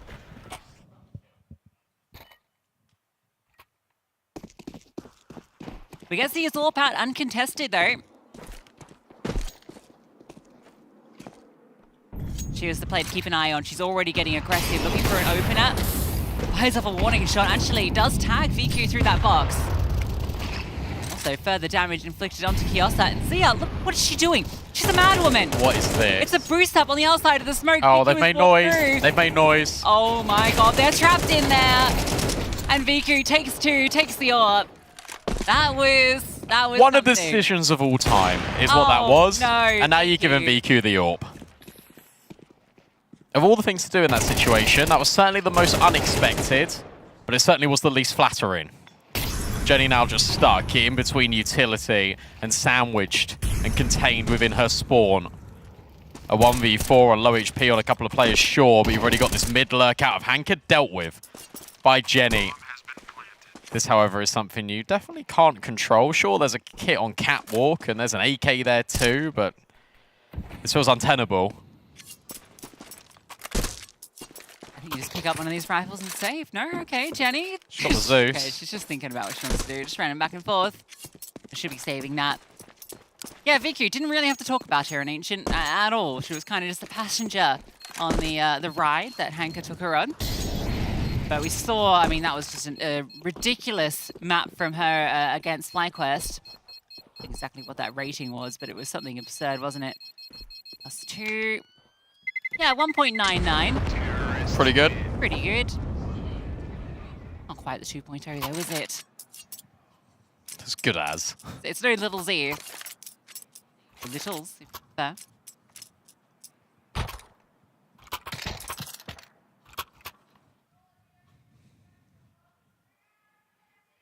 It's crazy they tried to boost that smoke. I mean, it could have potentially worked, but Iki pushing through completely counted. It might have worked for a kill, but it wasn't working in terms of them getting out of that situation. A lot of players spotted, I feel. Well, the one goes back, so I don't know if he'll be ready for 2 over on B. Nice shot. Well, Melly's had Kiosa's number. Yeah. Kiosa keeps falling. She hadn't died for ages on Ancient. Keeps being the victim on Dust 2. VQ still holding. Hanka thinking about walking through the mid doors, thinks better of it. And the pressure, good enough for her to scale up. Yeah, I mean, the big threat here is Jenny R, who's playing close towards doors. A long play here, a good call, but a smoke will land. Block off this avenue a little bit, but it's only these 2 deagles here right now. So only, we saw what Spike did earlier. Yeah, you can break it, or you can maybe look for angles over the top. Emsan will molly out Joanna. That audio has also been heard. There's the break on the smoke, and VQ then tracks them moving back into CT. They try and jump up and get rid of Hanka, and they manage it. Okay, this is now getting very interesting. The spam does a lot of damage onto Emsan. Awful. She plant this bomb. Getting up onto the site's going to be tricky. There is a smoke there. She doesn't really have an easy way to get the bomb down. And if it's planted, you win the round. Maybe you can throw a smoke onto site? Yeah, Astra does have some util. They're just waiting to see if there was going to be a long aggress. There's that cross smoke. Astra needs to come over to help out her teammate. Molly in towards short, and Jonana steps forward with that recovered AK. Astra needs to fight her way out. Look at the time. Look at the time. The bomb needs to go down. Astra cannot be disrupted. And she'll just get run down surely. Yeah, Jenny R, a hero with that rifle.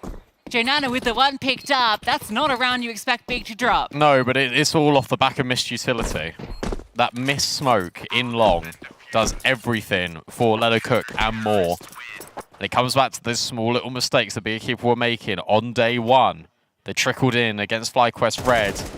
And now with how good Ancient looked, you think, oh, okay, well, maybe they're due or prone a little mistake here and there. And that smoke gave such a big opening for Jenny to find kills. And it also just delayed Big. Like they couldn't have a safe passageway on towards the bomb site. They didn't have any flashbangs either to scale up from ramp. It was just really difficult.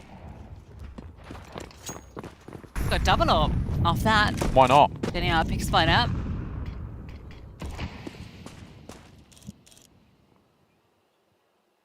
With it, it's not the meta door smoke that's being dropped, so yeah, there's this line that can be watched. So Hanka will avoid that timing is crazy. Like, she's just unscoped off it. Zia now moves over, and they're just all up short. They've got no idea. Yeah, did she get away for that? I think so. Okay, Emsan, you might be in trouble, although this approach looks pretty decent. Yeah, Emsan's actually removed Jonana, and now Zia's all heard. Bit of Molly to get the space. They're just going to go on A. Yeah. Look at the CTs. They're all on B. One's at long. Now that is potentially a problem. And Melly again has found Kiosa. That head-to-head is something else right now. Really good recognition here from Bigger Keeper. As soon as they see Zia in mid with the AWP, they think, well, hang on. Why'd you keep rotating players in towards mid to B? We're not going to go here. And instead they just go up short. They find it for free. They drop smokes to act as a little bit of a safer pathway. But now you've got Emsan really close to this smoke. The Molly is going to try and force them away. Hankin now creeps in as well. This is such an awkward fight for both parties. Emsan starts spamming and that baits Hanker in perfectly. The fight for short. Custody of it belongs to Big, and Spike now can't do anything. She'll back off, and Bigger Keeper once again will take the lead. Yeah, that was really well played. Hanka got singed by the Molly too, so they already knew there was players close by, but then the decision to get in close, and Emsan just baiting her perfectly. Hanka ends it with the final kill too. They mop up all the remnants of Let Her Cook. There was definitely a world that one could have got scary. When that Molly is in towards short, you think, okay, maybe they can isolate some of these big players. They've got that late long play coming. A beautiful little catch from Hanka.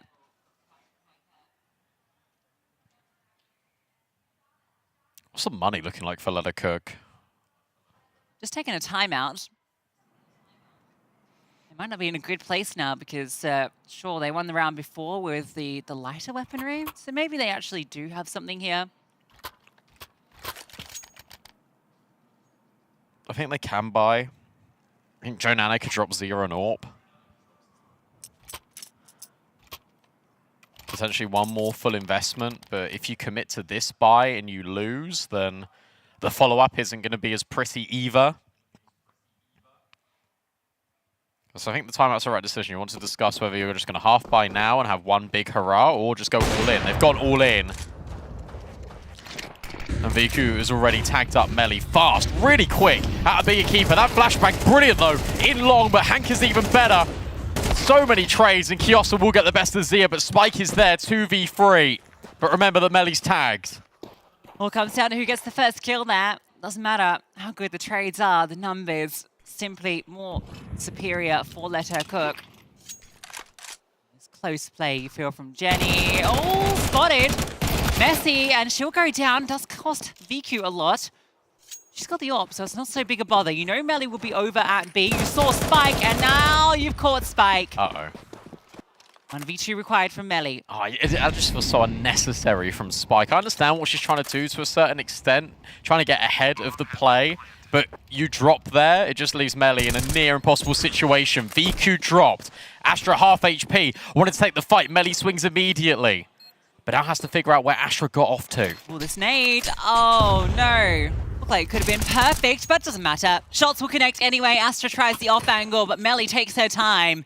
And 1v2 clutch goes her way. Can scoop up an AWP as well. All right, Little Cook definitely rebuilding back into this first half. By winning this round, that also gives you enough money to reinvest back in. They could maybe even walk away with the lead here.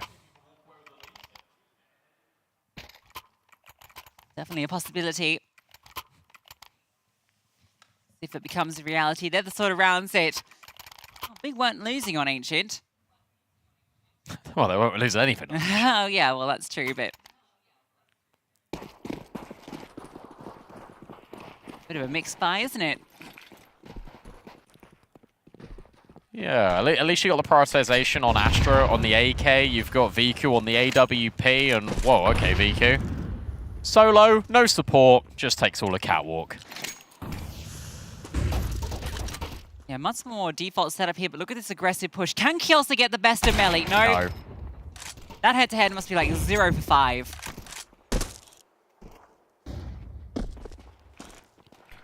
Yeah, she's been getting bullied. But VQ will at least trade out. And you know that player has just walked over from upper B. MSAN, meanwhile, counteracts Spike's lurk. So you've got a player advantage here for Big, and the opportunity to go B. Yeah, it feels so good when you get a kill on either extremity. You just know there's going to be weaknesses here that you can exploit, and more likely over at B. We saw Jenny pull out some magic here before, and Jonana has pushed along extremities, so this information's going to come soon. It's all about the delay for Jenny. Yeah, you got to wait. Look at the flank now. How much will it matter? What can Jenny offer up? Oh, the flashbang is perfection. She can do it all. It's only Jenny required, and MSAN dealt with by the flank. What a brilliant hold. Yeah, I'll tell you what, fair play to Jenny, because she decides to split the difference and actually take the fight head on to Big, because if she can stop them in their tracks, that flank's going to be a lot more effective. And instead she just kills them all. That's the last thing you expect, I think, as Big as you go in towards B, someone just to be insta-swinging you. Great little pop flash too. Completely scuppered them. Oh my goodness, Cook might walk away with the half here. B-rush, no, B-pop. Thayer's locked in though. Jenny's actually playing anti-flash towards the car. At least was. Even a third player comes over. What a read from Cook. They're all in the right spot. It's just about whether they can hold on. Zia fires off the AWP shot first. Flashbangs are really good though. And players are out of ammo, but it might not even matter. Hanka tries to slide in alongside VQ, running them down with the Tech 9, but it's messy and scrappy. VQ now gets thrown into a 1v4, but the headshot angles are too difficult to maintain. Let Cook take the slight edge as we go into the halftime break.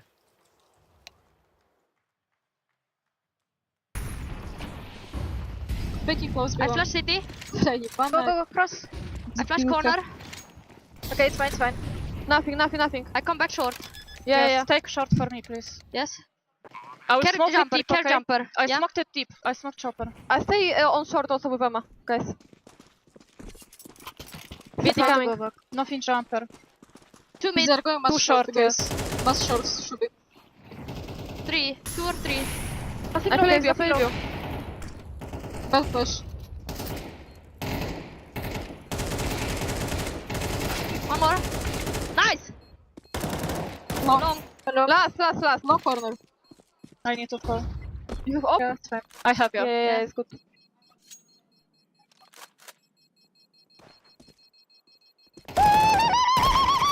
Nice. Nice. Good Let's reaction. fucking go, guys. Let's fucking go.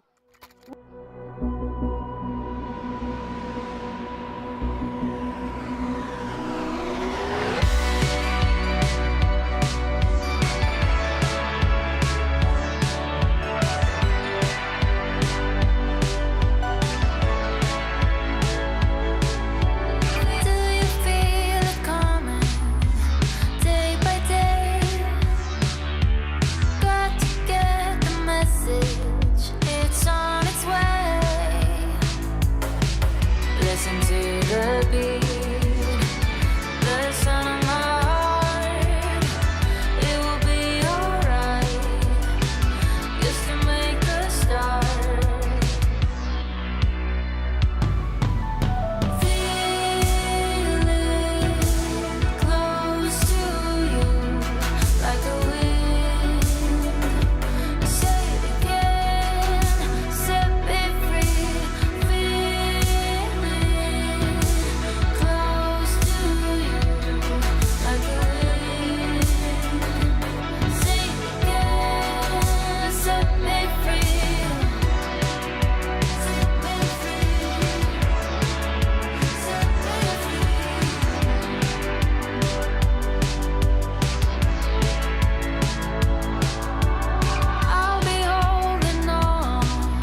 Well, we've seen one compelling reverse sweep already in an elimination game.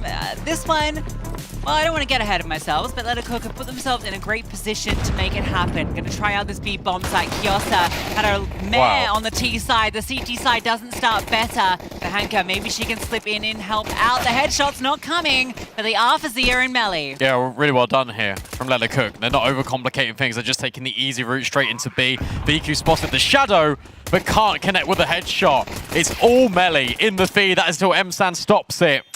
This will be one heck of a clutch. Coming out the newest recruit for Big Equipa. Sees so many players, tries to deal with them effectively, but Zia will overwhelm her. And Letacook will keep on building on this momentum. Dorberetta's just get nothing done. A rundown out from the tunnels, too much to deal with. Such a huge quantity of players. The two defenders on site only getting the single kill. She's struggling, Kiosa. Surprising, really, considering how well she's been shooting so far.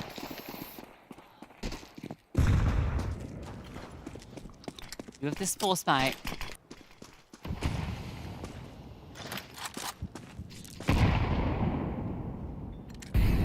Oh, that's info at least. You see the molly come down from top middle. Looks like VQ's priming a flash, get Kiosa through the smoke, Hanker on the angle. Yeah, how's this gonna go? What's the timing like? Well, kill comes to Hanker. Flashbang lands, Kiosa goes close. Emsan, did you need to push that when you were in the player advantage? Melly's found one back as well. That feels like a slight mistake, but VQ doesn't make them. Quick shot on the slither line. There needs some support over here on this B bomb site. Back, she's gonna try and hunker down. They're already charging in, they're ahead of her.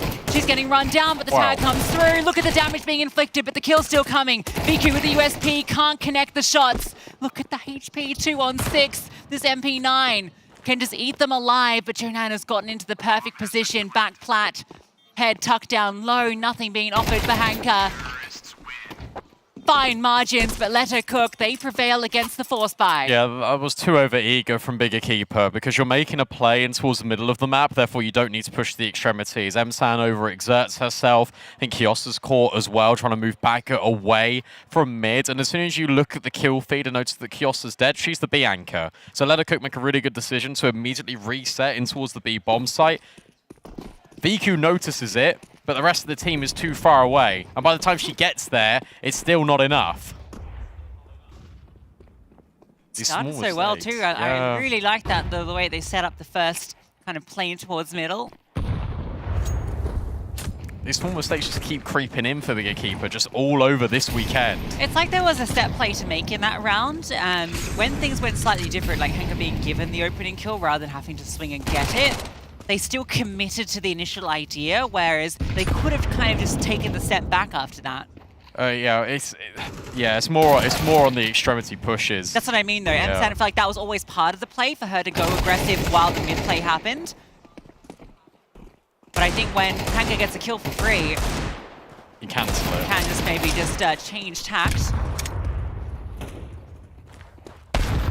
Nice dunk. 10 hours on 20 kills, by the way.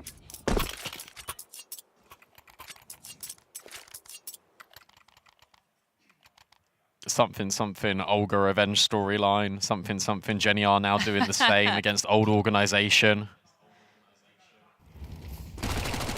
10-5. Yeah, let's see this first gun round. There's your double digits in the series. True enough. True enough. There's VQ's up.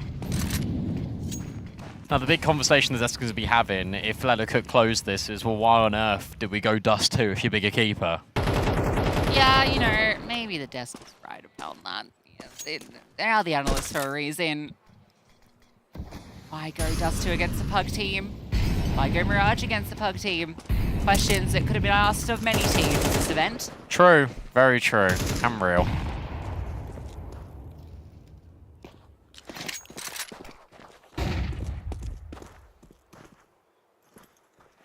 The AWP is here. Cute. That shot looked like it was pretty close to the money. Information for Letacook, but what do you do with it? You don't have to do anything. That's the best bit about it. Instead, you're going to get Jonana lurking out long. That's further information now scooped. The issue is it's gone both ways. Emsan really commits to this fight. Emsan wants to go searching for this kill. Instead, we'll burrow in on a different off angle, and you've got the player that was in middle, now rotating away. Melly is going to try and be a thorn in Bigger Keeper's side. If she's able to get rid of one, if she's able just to be really annoying, that will anchor these B players in. And that smoke has gone completely wayward. Not ideal, is it? But maybe Hanka can convert. No, Melly's found that frag. Now, Kiosa guaranteed to get this, but the they're bomb's running on its away. way back. She can still win this round. Redemption on its way for Kiosa, but she's the only one here. Good damage onto Jenny R, but look at this play out through the window. She's heard that. That's been calmed. Kiosa turns, and 10 seconds remain. She might just win this right here. The nade goes a little deep, and they charge down. They remove her, but the time isn't there. Especially with Astra finding that kill.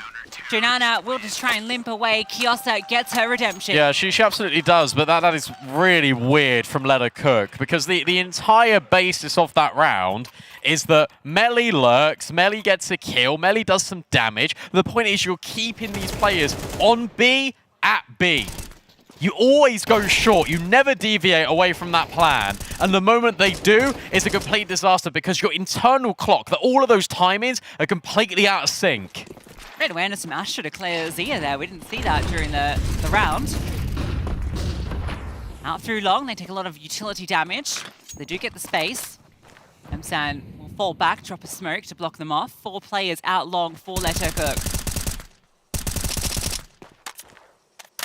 You almost kind of want them just to be out long as a unit because that will guarantee that they do something together. The information gathered that's been pushed Look at this through. push, yeah. Starts to leave. It's Fiku in top no, middle. She's missed the mark. Melly holding for it. They really want to crunch back in on this. Kiosa's found the kill. The spray a bit wayward. Zia suffering. Got to get out, surely. Jenny's position. Kiosa, gets a second. Hanka accidentally trades her on the way that was hoped. Now Jenny's forced back. That bomb is top middle. Jonana's on the A bomb site. This is crazy. The T's are on both bomb sites now. Got to walk. But they don't have the bomb. Yeah, you got to walk here, and she will. Emsan actually comes back to check this. I think she might have heard a step. Regardless of what it was, she gets rid of Jonana incredibly easily. And now suddenly Jenny R, who's been doing a lot of the heavy lifting here for Let Her Cook, has now got to try and shine once again. 30 seconds. These players are all over the place. First one doesn't even come easy. You're worried about your flank. You're worried about different elevations. And you're worried about maybe even just keeping this AK alive. We'll give it a go. You've got rounds to play with. But she thinks better of it in the end. So Big Keeper will go back to back. And the last thing you want to do if you're Let Her Cook is allow this team to start gaining momentum. Back-to-back Kiosa rounds as well, right? 2K in the one previous, 3 in this one. That push towards top middle, perfection. After Viku goes down too. Yeah, it's actually a really interesting round out of Bigger Keeper because you wouldn't typically associate them re-pushing and re-clearing after they get the initial contact into short with them. But they almost needed to have a round like this to almost get a little bit of belief back. Actually, we are better than them individually, is what they're thinking in this moment as they re-push, they re-clear. Like, this is a bonkers push coming out of Kiosa. Crazy work to get the double down there. 3 in that round. That one's going to cause some concern for Let Her Cook. Saved AK, but I think the rest will be definitely wanting.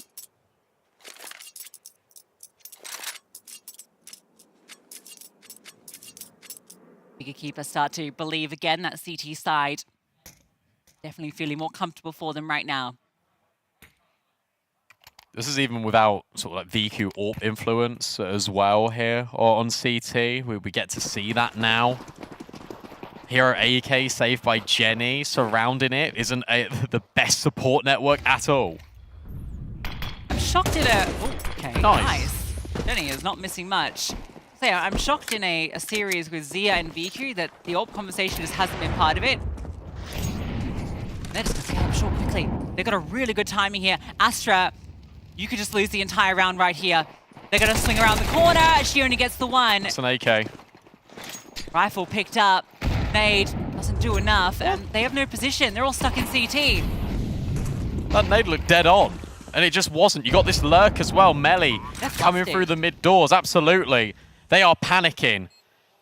Hanker's trying to be that beacon of hope. Instead, it is Zia with a Glock of all weapons. They're just so blind.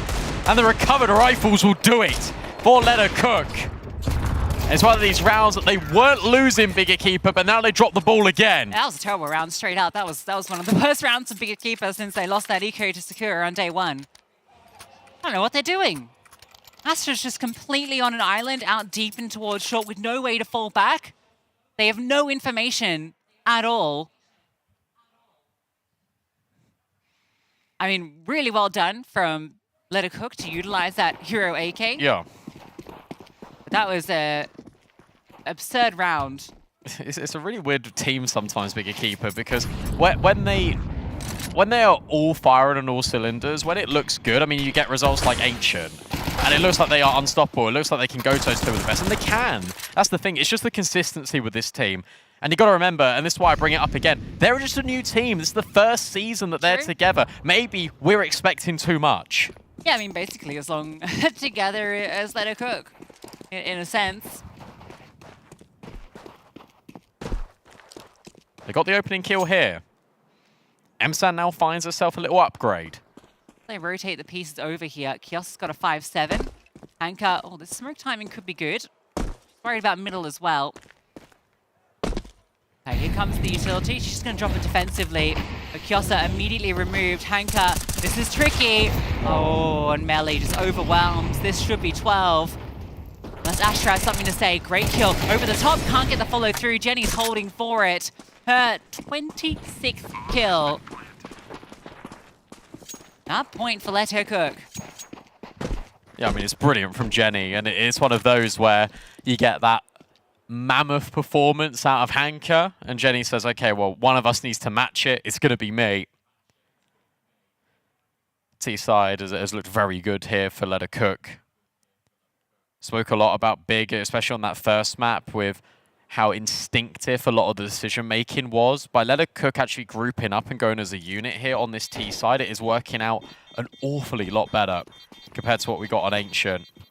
5 chances for them to send this to a decider. I think you have a nap between FlyQuest and this. Where has she been? I feel like she's missed a few sitters so far this map. Uncharacteristic of her. Not going to be the best investment, is it? She can drop an MP9. Hanka can go MP9. Yeah, MP9. Maybe FAMAS if you're lucky. M-Side can drop a rifle. You can drop an M4 over, but you'd be lacking util. I think that's the conversation they're having. They decide util the better option. Kid as well, or all the rest. Spoke about Jenny a lot as well, but you got to give her a lot of credit in addition to Melly. Spoke about her a lot during the online season. We were saying like this wasn't the same Melly that we used to see like in Dallas, where she made that run. Come to LAN, she's been very good this season. Yeah, I think in this map in particular, sure, she's not racking out the multi-kills like Jenny are, but the fact on that first half she got the kill onto Kiosa basically every round completely changed what Big Equipa could do with their rounds. Oh, that sucks too. Speaking of Kiosa, she just gets tagged immediately. Call that a caster curse. Yeah, been a rough one for her. EQ has a chance for the opening pick, and there it is. Zia presents herself on a silver platter.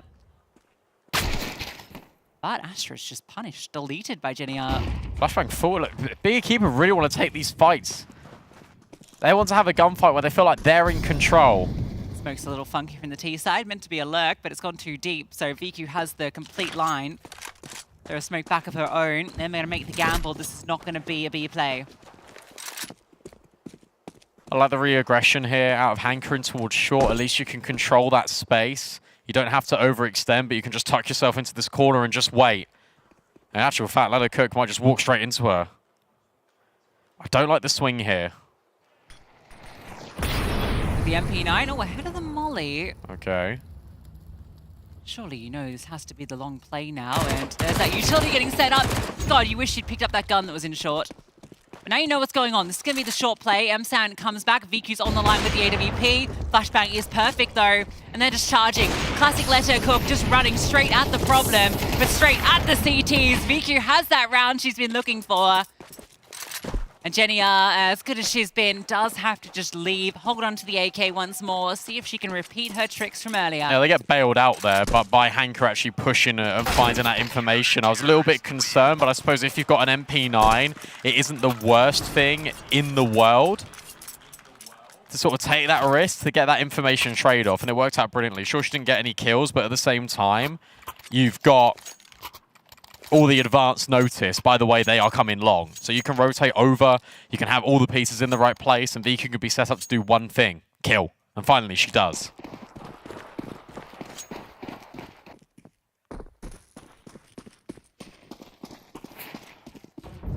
Vi back in, looking a little weakened. At this 12-8 point. Much slower from there to Cook. Looking to see if Big are going to try and get aggressive. If there's any way to punish, and that's going to be this play to take mid-control. Oh, they're just diving through. Nice. This is quick. A wrap onto this B bomb site once again. Hanker, oh, she just held that, maybe a chance, but going to reposition herself, and yeah, she needs a lot from this. I don't even know what happened to Kiosa, just got spammed out by Jenny R. That small micro decision, if Hanker had just held, I think she has a free kill there. And now you got a retake in the 3-on-4.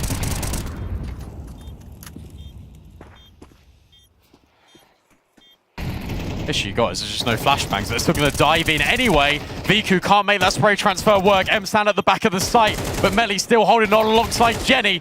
And now it has to all be Msan. Spike comes in from absolutely nowhere from the top rope. And then Cook, they were down 13-0 map 1. We go on to Big Equipa's map pick of Dust 2. And they lose 13-8. We need Nuke as a decider. Start picking Dust 2 and Mirage against Pug teams. And Tail is old as time. But hey, Melly has a way of making us eat our words. Did it in Dallas and looks to try and do it here in Stockholm as well. What an incredible map from her, from Jenny R. After all the praise we put on Hanker, well, you got to put that now onto Jenny R. That was a phenomenal performance. And you can see, yeah, Melly saying the same things to her. Absolutely. And look, you are now going on to Nuke. That isn't a Pug-heavy map. That is a lot more tactical. So you'd expect Big Equipa to bounce back quite strong.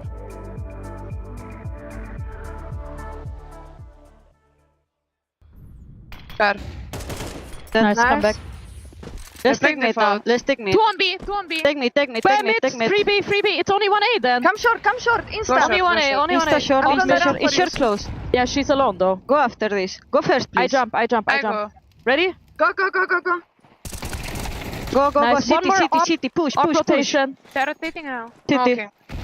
City down. I fight. Just push side. Push side, everyone. Jenny has it. I'm with you. Push City. I'm on City, guys.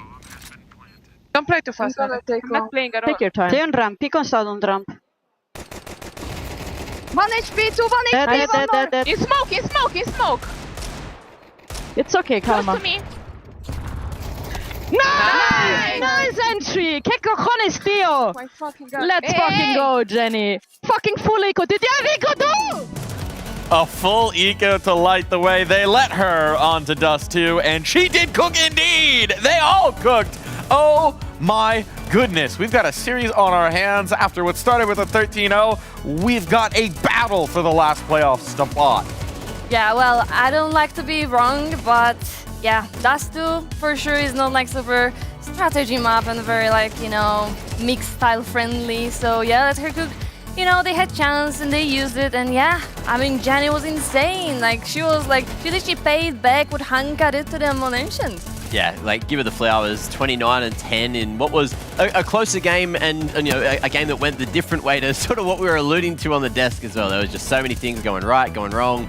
And look, they stick it to Big Equipa and make it be a full 3-map series, which I feel like, you know, is a bit of a statement. You know, let her cook when they did last make it to the finals. They did have Astra on the lineup as well. So, you know, maybe there's a bit of, I wouldn't say bad blood, but there's probably a friendly rivalry going on in that regard. And it's good to see that Let Her Cook are going to have a little bit of happiness. We said that they needed to turn the mental around, and it's all smiles on the cameras. Yeah, I mean, it's got to be after that one. And huge credit through to who is going to be our map MVP, Jenny R. She was on that organization for 3 years. She's still playing with a big mouse pad, for goodness sakes. She came out so strong in that map and showed, you know, her old teammate in Hanka, maybe you shouldn't have gotten me out of this roster. Maybe you shouldn't have given me the boot. I mean, come on. Yeah, that's completely true, but I also think big Equipa a little bit underestimate the opponents. Because of course when you're winning 13-0, you don't expect the opponents to show up for the next one, you know, in good shape. But so like there was some rounds they lost, like 2v1, 1v1, like there was a lot of rounds like that, and you know, rounds are just you know, going away, and it's kind of hard to come back. So many individuals just throwing their hat in the ring for like, who is the best individual right now for Season 8 finals? Like everyone is just playing their best damn Counter-Strike. Well, a couple of individuals are playing their best Counter-Strike. Some individuals are going missing, but at least there are individuals like Jenny who are able to sort of carry it and pick up the slack. Yeah, we're getting these pop-offs. We're getting these crazy pop-offs where you just have bonkers statistics at the end of the thing. So impressive for Jenny, and in one that I'm sure means a ton to her individually as well. But it wasn't just Jenny. Melly definitely coming along for the show as well. And I mean, you saw it. There just seemed to be no round that Let Her Cook were quite out of. That eco, which really sunk whatever chances you might have had over on the big Equipa side, typified that very nicely here, Letty.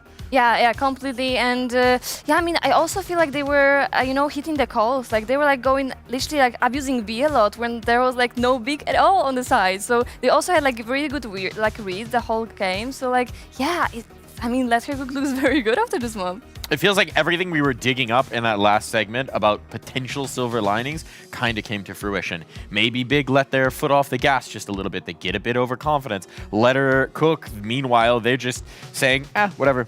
Didn't happen. Don't worry about it. Don't think about it. We've got no pressure. We're here having a good time. The vibe is light. You come back into Dust 2. You start getting rolling. You absolutely smoke them. It's crazy. It's actual craziness. There is a world. Like if the comms are on point, if everyone is sort of gelling together, have that chemistry, moving a nuke, you need really good communication and chemistry to sort of make that map work in general. And their stats don't look amazing on it. That being said, they are feeling it. You know, the vibes are high. If they just, you know, have a little bit of fun in there, maybe they can get in the heads of bigger Equipa who are going to be taking this one incredibly seriously. It feels like this could be similar to what we had yesterday with MIBR in that Imperial game, right? The second map, they had an astonishing pop-off performance from Olga that time. This time it's Jenny R carrying the team on over the line.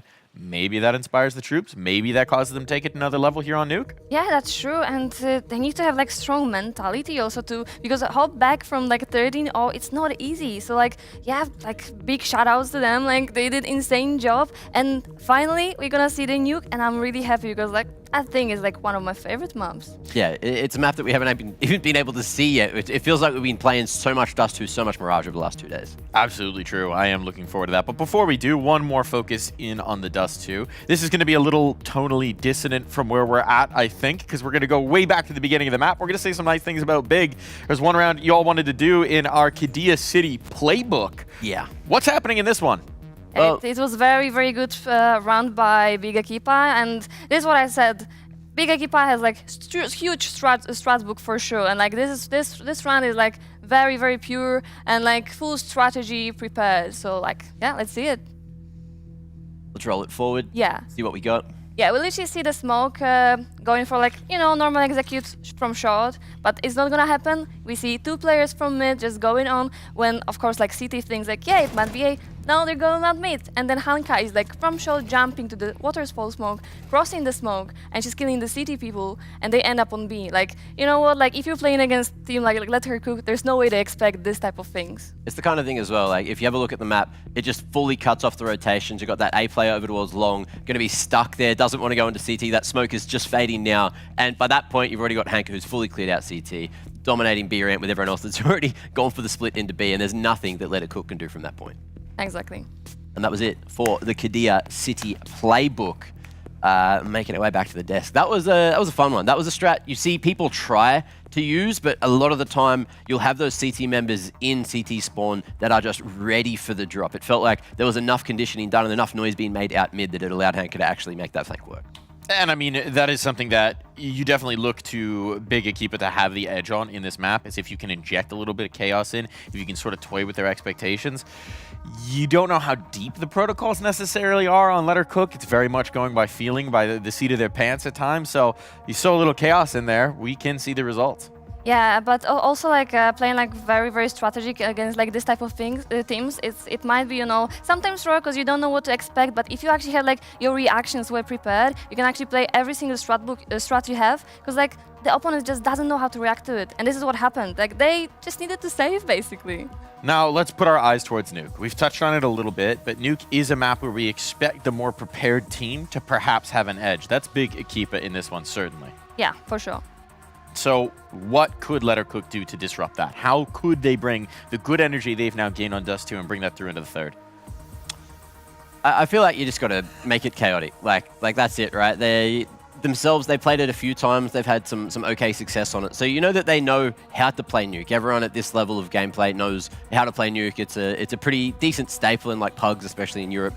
And I just want to see how they're going to keep it chaotic. You know, you can go for those vent drops. You can throw that utility set that just denies vision to the A-site players and forces them to sort of scramble, go for the early rotates. There's many things you can do just to create that chaos on the T side. And it's all going to be about how Big Equipa are going to be able to call the bluffs, call the rotates, and put the pieces in the right place. Yeah, that's true. And especially like it also depends like who's going to start like on CT and on D side. Because I think if, for example, Let Her Cook going to start on T side, that might be a little bit cooked. I saw your face when I first asked that question, Letty. I'm guessing you don't have a lot of faith in Let Her Cook here on this map. Not necessarily. I mean, I wish for them the best, of course, but like knowing that Nuke is like a very strategy map and like you need to know how the rotation works, like it's not gonna be that easy to play it on a mix. It's like the same playing this map on a face it. It's like so chaotic. We have no proof from them yet. They haven't played it at this event. We haven't played it at this event in general. Now that could mean that maybe Big Equipa surprise us, but that seems less likely. Big Equipa, how are they going to get this done? What are they going to do to seal the deal on this one? They're going to be doing all the right things, putting themselves in the right places and hoping that they hit the shots that they need to. Because if they don't, that's when Let Her Cook are going to punish them and potentially cause an upset. Is that going to happen?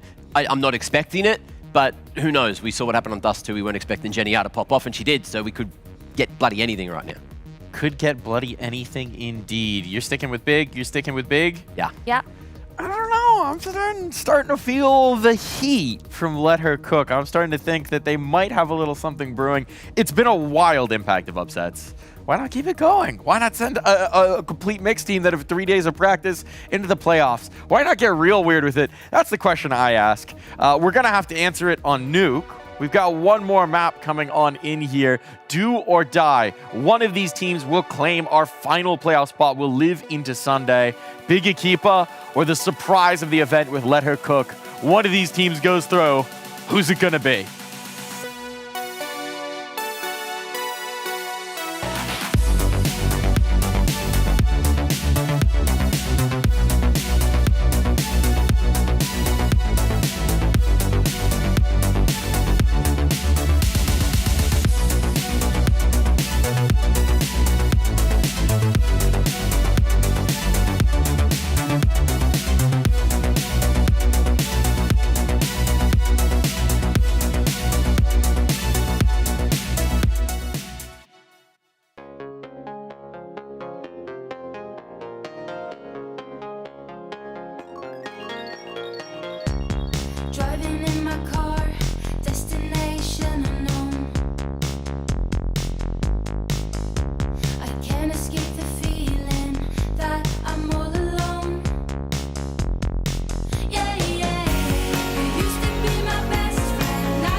humbling map for Big Equipa and maybe for me as well. Eating my words after Leto Cook. Yeah, show us that they are not going to go quietly. They take Dust too, but that's a bit of a pugger's paradise. We go now into Nuke, and yeah, as mentioned by the Des, a much more tactical, a map that we expect Big Equipa to thrive on, a map that they've taken down teams like Imperial Valkyries recently on. What does Leather Cook's chances rely on?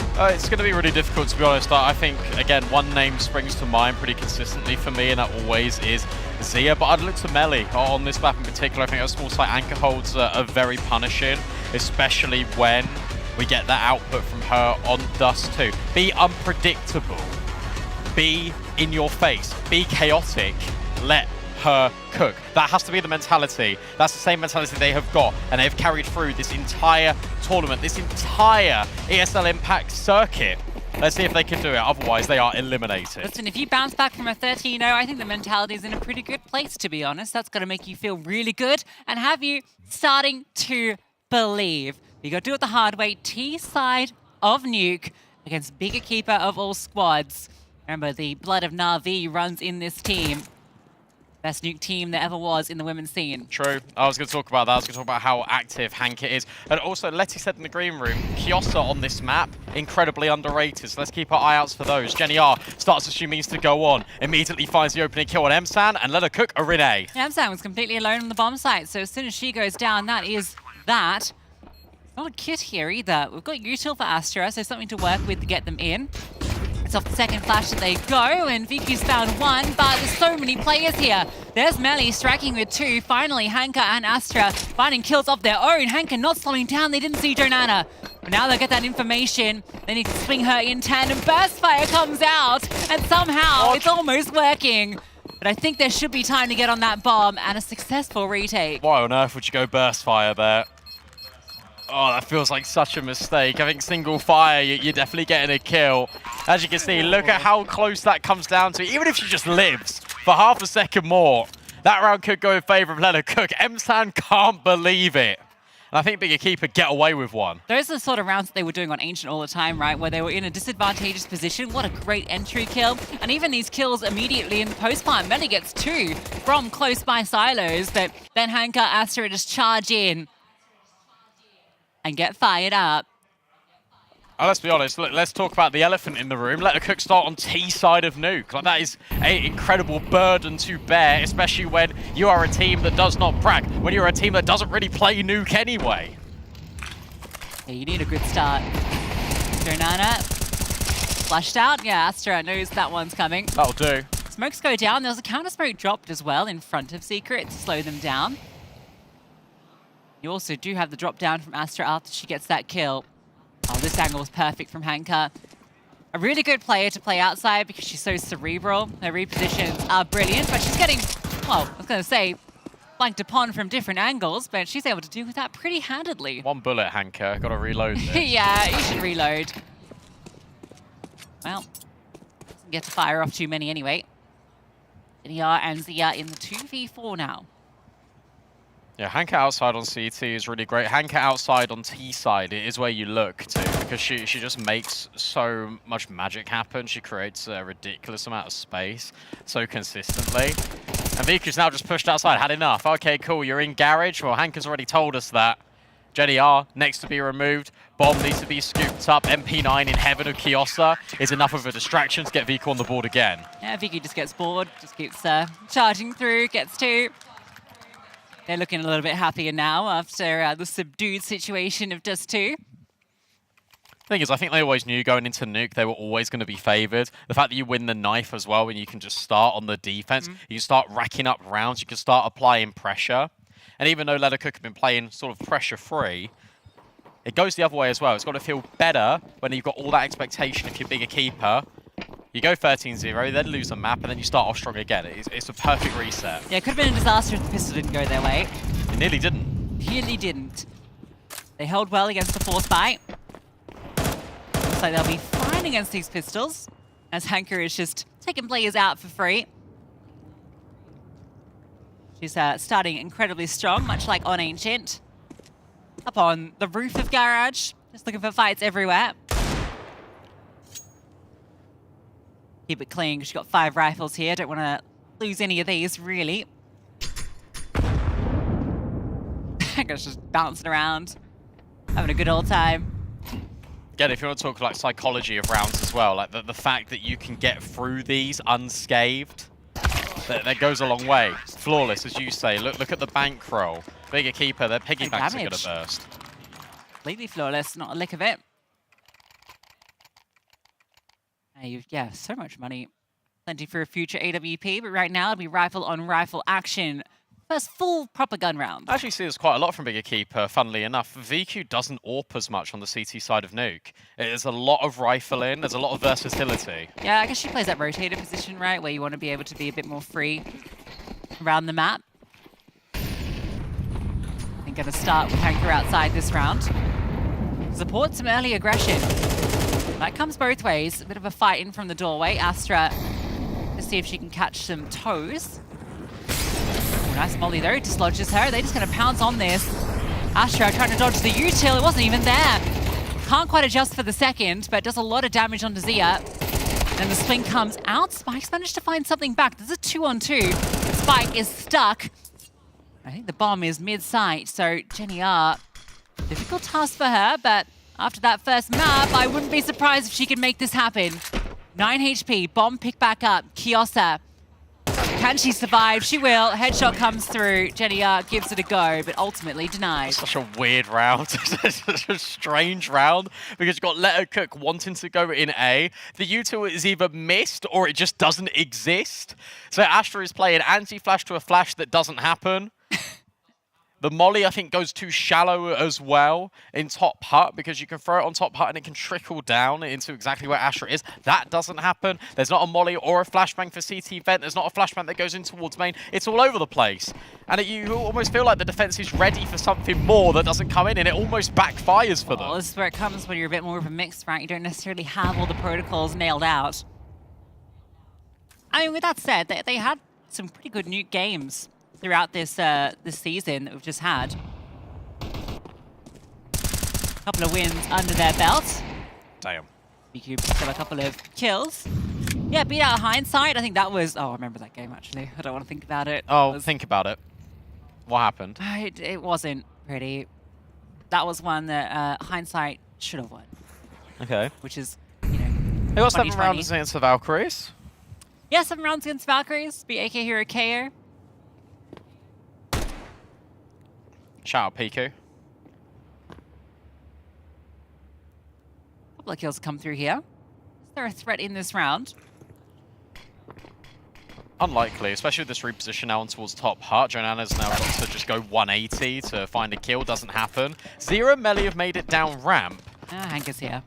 True, but if she gets her head ripped off her shoulders, then there could be a conversation piece. In fact, there isn't. It goes the other way.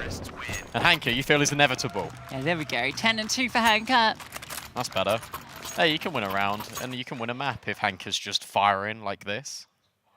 Did it on Ancient. Yeah, you just don't want to be in a position where you're relying on that, but it's good to know it's there. Look at that VQ up now, I imagine. Theo, I just saw, did buy hers.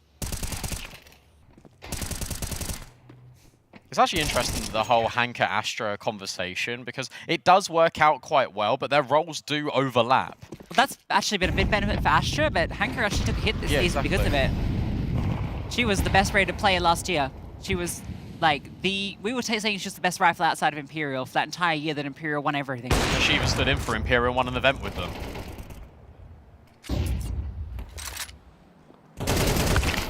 These gun rounds look like pistol rounds. Pistol round actually was a lot more convincing. That was quick. I feel like I barely got to finish my point about Hanker. Just killed everybody. That's all right, you got time. It's another eco. Anyway, Hanker's great. That's the story. What went wrong there? They just got picked apart all across the map. In a door, in and outside. 2 words. Individual fights. Yeah. Well, that's all it's going to be from Let Her Cook, right? That works on Dust 2 a little better than it does on Nuke. But the thing is, I actually really liked the initial ideas here for Let Her Cook on this T side because they were trying to put pressure points over towards the A bomb site. They were trying to go more as a unit. And because it hasn't worked, or it has in terms of getting onto the site, but they haven't held onto it. So now they're just like, oh, okay, well, we'll just spread out and see what we can find. Wonder if we'll see Melly try and make some little late lurk plays in towards ramp, see if she can catch Kiosa, because she was the bane of her existence. Yeah, Kiosa 1 for 1 right now, It's but not that needed. one kill was in the clutch. True enough, true enough. She was needed once. There we go, as I say it, speak it into existence, Melly does start to move in that direction, but there's support. Hank started over here. They're anticipating this could be the direction that Cook want to try and fish an answer. Here's the thing, it's so obvious that this is an outside fake because you've dropped smokes and there's nothing else. There's no pressure, there's no spam, there's no flashbangs, no nothing. Now you get this A site hit, but Astra is already dropping the block utility, and now Kiosa and Hank can just converge. It is all too easy, and again, it is one of those things where because you're not a team rehearsing things, you're not creating that conditioning, you're not creating any of the tells. Bait and switch, brilliant from Big Equipa. Yeah, Kiosa's not going to have 2 bag maps. 3 on that hold at ramp, doesn't fall either. Yeah, good immediate response from Astra as well when that hit starts to come in onto the A-bomb site. She drops that smoke to immediately block off the door, and they see there's just nothing being committed. Yuta was pretty decent in terms of it did a bit of damage to them. The molly was good. M-Sam was brought down low. But ultimately, with no follow through, they didn't need to budge on ramp. Yeah, no follow through and just, to be honest, no build up. And again, this is what you come to expect. We can still be a little bit critical though, because at the end of the day, these players should also know better. You put yourself in a position to be on this decided map in the first place. Another piece of block utility, this time it's a molly. It's so common for people to peek behind this in secret. It's not going to be VQ doing that. Instead, she's just going to hold the line with the AWP. Try this again. But they were setting out to put some aggression on. Honey utility being held. And Orcus down at secret, so yeah, they know nothing's coming that way. Here's the molly being lined up. Astra, Hanka, and M-San all here ready for this. Vika's run all the way back to ramp as well, so even her rotation won't be far off from heaven. That's even if they commit into this. Got to get by Astra. Smoke fades, easy collection of a kill. And now the block utility goes further forward. They line up in towards the hut for M-San. And Hanky could just chime in from main. It's all too easy, it's all too simple for Big Equipa. They just had the right pieces in the right place. I was a little worried for M-San there because she dropped the molly. They didn't peek through that. The flash comes out, all of that misses. And these two players have actually crossed to the left side of hut. They swing together, but M-San just uses that as an excuse to spray him down. Definitely could have gone the other way where she goes down. They can then start to scale out, but she's been solid on this A site. When we were saying all throughout, I think the start of 2025, but certainly in the back end of last year, M-Sam was one of the most underrated anchors. This is fast out of Jenny R. Hot feet and hot hands. Immediately slices the vent open and drops down B. A little bit of buddy hoppy on the way too, but no bomb with her. Question is, what can she do with the space she's gathered? Say to her teammates, come in secret, but Hanker's here. And we haven't seen this sort of start. It's the pistols. You really favour Hanker. Is this not comms? Is this not comm that they're down secret or down the vent? Sorry. I don't know if they know she got down there. All right, there's something to be said here. Astra does catch one out, but oh, she's in trouble. She needs to run. Get out of that. Nice. She's seen the bomb go through. Kiosa might get caught here. Yeah, Jenny R. Ahead of it. Now VQ's going to try and step in, but the smoke, the molly, everything's blocked off. Timing shot. That looked close on it. Could be that we finally do get this breakthrough round. And funnily enough, it's with the lesser weapons. You can definitely go for this if you want to. If you're Big Equipa, you've got so much money. Double flashbangs. You imagine that someone's going to be close, and that person is Jenny R. Picks up her good fortune. Astra on the angle. We'll remove one, and now the primary objective for her is to save this AWP. Scopes in, waits patiently, doesn't see a thing. Cook does not want to overextend. They want that first round on the board. She's going to lose this AWP, I think, even if she gets away here. And then she goes CT spawn. Okay, yeah. That is an Astralis plant, so she needs to bail. Quick time. Okay. Let a Cook get onto the board. Denying the chances of another flawless sheet for Big. And again, it's Jenny R who is the linchpin of that round. And it's not even necessarily that she gets that space down secret, down through vents early. It's the fact that she picks up the rifle from Hanka and then just double times it in towards double doors. To be honest, maybe the comm was there that Jenny had gone down the vent. Because I think if that wasn't there, I don't think Hanka wide swings out secret. I think she'd just tuck. I think maybe there was a little time in there. Yeah, because there's no need for her to swing because VQ was over towards Hell here and probably could have been holding that cross. So yeah, I think it's a need to find that space before she gets flanked. Oh, VQ on a different line. That's easy. And now you can send the rifler in. Emsan can just go if she wants to. A little bit timid on it. Down the vent, Hanka thinks. Actually, just completely changes her mind. Well, down the vent, she might need to. Okay, no, VQ is here already with the AWP. Hanka gets spotted by Spike, but VQ holding this line. Zia, actually, it's on the mark. Decent molly. Melly has caught Hanka, and VQ is being held at bay by Zia. Good. Enough of a distraction. And you know the AWP's down here, so maybe you can now reset your sights over towards this A bomb site. VQ just keeps walking in. But look at this rotate. Kios is now coming over towards A. VQ leaves. But it's all a little bit of misinformation. Melly can go up heaven and backstab. Yeah, what's this look like for her, though? Because Kiosa is up here and spotted. Melly gets underneath. Kiosa had no idea. Jenny R splits onto VQ, who just come back up that vent. That's only Emsan hiding away. And you know that she's the anchor. Yeah. You should be able to find her and deal with her, surely. Bomb's being planted safely.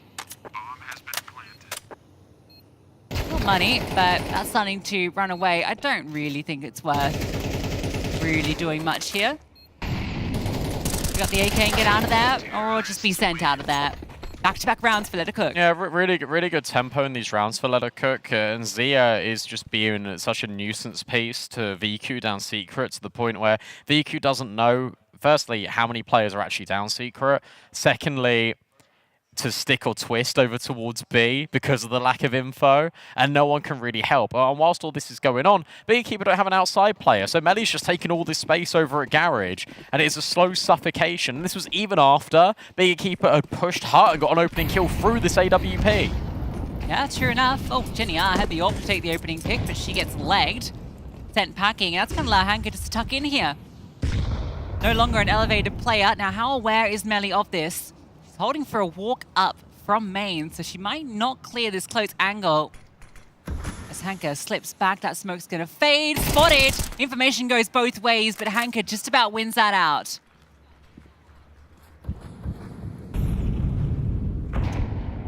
Trying to look at what's going on here in towards lobby, because there's a timing here potentially for Big to push, but they really just don't want to overstay. They really don't want to overcommit into anything. Let Her Cook have been primed to hold for this, but you still are a little bit worried about what's going on outside. Yet again, this lack of info, not the clear picture for Big Equipa, is going to send them floundering. Hanka makes it down the vent, but she's on such low HP. Yeah, I don't know if they're going to go down this way, though. It might just be a flank onto this A bomb site. So Astra's position, Emsan as well back silo, Kiosa in towards heaven. Smoke on domain, does that change things? Nice molly to get Astra out of position. Oh, but they can't capitalize on it, and they even smoked themselves off main. Yeah, I feel like that was maybe a fake out. I still think they want to go onto this A bomb site, and that's going to be a disaster with 3 players close by. Time's ticking. Yeah, I like this from Emsan, just tucked in. She's going to be that bait.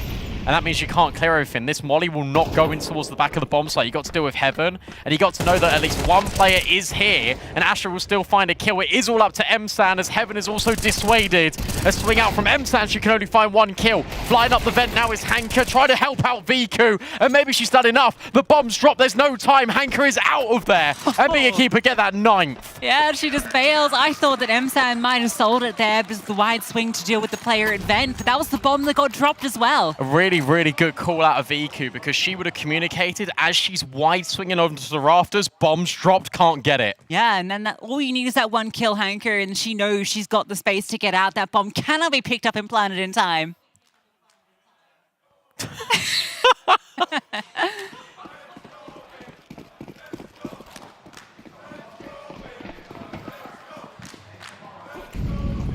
Hear the fans chanting. Okay, Hanko just charges straight into Jenny. Maybe too emboldened by that chant. She ran through the smoke, which is kind of crazy. Hello. Oh. Oh. That was awkward. Yeah, shooting on ladders. Yeah, snake on it, Astra. Says Joanna's spiraling back down to earth. VQ now hoping for a kill. One's under silo, one's back red, which means you have to try and split the difference on one of these angles. Outside smokes lands, Leathercook wants to cross. And VQ's line, I don't think it will spot even the player crossing from red, so Melee able to get across as well. Do you go garage or do you go secret? That's now the next conversation. And I think they want to try and wrap again. To be fair, they've been getting this space pretty consistently. VQ's dead. Goodbye, VQ. Smoke's landed in an interesting place. That was CT smoke. Emsan happy to use that to her advantage. I actually wanted to go onto this A bomb site off the back of that. Emsan. Oh, wins that fight out as well. This smoke VQ through works wonders for Emsan, and now the cavalry arrives, and Emsan does not slow down. Sidearm comes out, and it's Kiosa from the heavens to close a 10-2 half. Big back to winning ways. Okay, can hold first contact, please? I go back to A. They didn't break door, Tika. So care ramp. Yeah. A sec. Care ramp, Sasa, care ramp. I'm blind. Ramp. Ramp dead. Can be hard. Ramp one. Nice. Care door smoke, guys. Last lurk. Outdoor. Nice! Sasha, you were insane, bro! So easy, bro! Good fucking job! Always thought I could walk through fire, blow up the storm and see the light, yeah. I told my friends that I could run on water, and they said nobody can. They'll see me flying through the sky, yeah. Play hide and seek behind the clouds. I show my friends that I'm not scared of dreaming, and I'll do that again, over and over again. Suddenly, the heart and chest feels heavy. The calm is just a memory. It's failing me, and I know I could never surrender. My beating heart, it won't give up. As long as I am here, I'll never stop. They say I can't, I say, so what? Just watch me go like a supernova. My beating heart is like a drum. You know I run through life forever, yeah. They say I can't, I say, so what? Just watch me go like a supernova. Light up the dark, I'm superhuman. I'm spreading stardust into oceans. I wanna go up high and close my eyes to places nobody found. I'll never come down. Suddenly, the heart and chest feels heavenly. The calm is not a memory. It's here with me, and I know I will never surrender. My beating heart, it won't give up. As long as I am here, I'll never stop. They say I can't, I say, so what? Just watch me go like a supernova. My beating heart hits like a drum. You know I run through life forever young. They say I can't, I say, so what? Just watch me go like a supernova.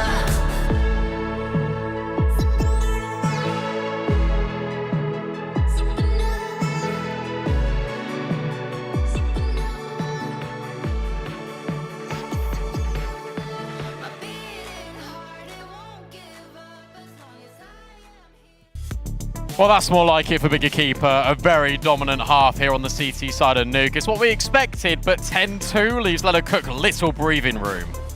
Yeah, it's going to be a hell of a half if they want to bring this one back. But well, that's when we decided Zia and Jenny are. But it's mostly Zia that gets the ball rolling. A lovely triple. Headshots galore.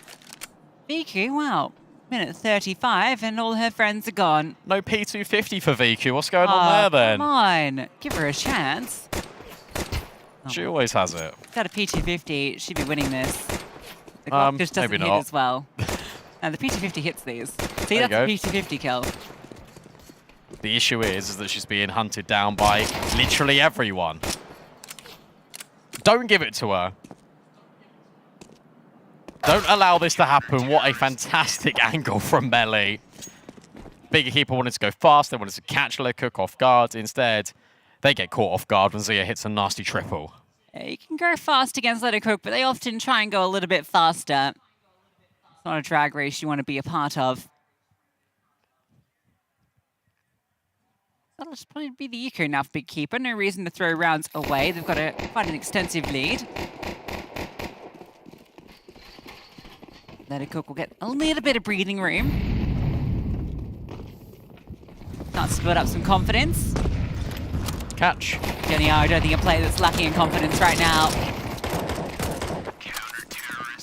Easy does it. Yet again, flawless. When one of these teams goes up against a full eco. They prioritise for the future as well here, Cook. You've got a number of rifles, there's only a couple of MP9s in this.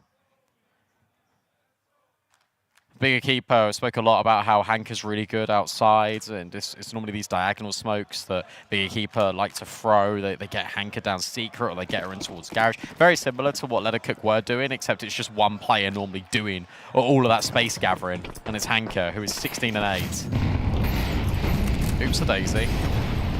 Not quite on the mark, but not to matter. No one bursting through. Thought there was going to be a test at ramp. This is very default for me. One player looking outside, multiple in lobby. Just seeing if Cook are going to try and throw any early aggression in.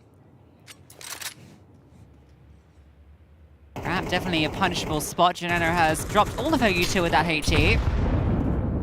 Just has the MP9, and support's far away. I think that's just been calmed over. I think Emsan's just said, like, all the utility has just been dropped over here. Maybe we can walk into this a little bit later. Jenny started down secret, so it's just waiting for Hanker. Now a re-smoke, without really any pressure, just goes in towards the doorway. Astra now groups with her teammate as they look to scale outside. Jenny is here in secret to greet them. This is really weird, because it looks like to me they actually want to go through main and split in A, because you've got this player dropping a lot of U2 up silo. Up close, Jenny overwhelmed. That might just change the course. I think it has, right? Now you feel like you're just going to go down. Yeah, 3 players just send it. But the rotations are very fast. Zia blocking it down, almost the third. Emsan with critical trades, but Melly's here and swings on through. Behind her, VQ just drops down. Both of the remaining Ts go down, and Jonana's the ramp player. Yeah, you just go back up. Yeah, well done. And now you can plant safely. You can even just tuck in towards main if you want. He also gets a good angle in towards Hut, and there's no way through here for Jonana. No, she's picked up a kit, she's picked up the AK, and she's got a smoke, so everything she needs. A free kill onto VQ. Well, okay, it comes at a slight cost, bit of a discount, and oh, there was a real chance there. Big, like, giving opportunities to their opponents to win these rounds. I mean, the VQ one is just a little bit unfortunate. Kiosa just takes the immediate fight, and do you know what? Probably that was the right play, but it just looks really, really scary. Well done there from Zia on that rotation down low after Jenny gets caught. She managed to take down 2 and almost a third with that M4, so a brilliant showing from her. That gave Cook away back into that round. She'll be uncontested into this one with the AWP. It looks like they want to apply the pressure here. Careful, Jonana. Maybe it's just a fake out in towards ramp and towards an immediate A hit. In fact, Bigger Keeper just really want Cook to push them. They're really anticipating someone's going to go searching.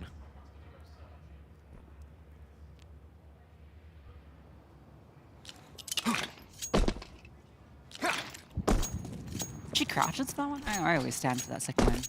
Maybe I'm doing it wrong. Probably land in the same place. I stand up, so...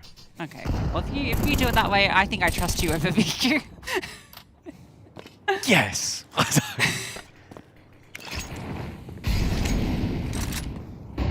Hanka goes outside with them again. And in towards ramp they go. Last round they realized that Jordana was leaving all of her utility just on the floor, littered over this ramp position. A really well-timed smoke actually from Let Her Cook.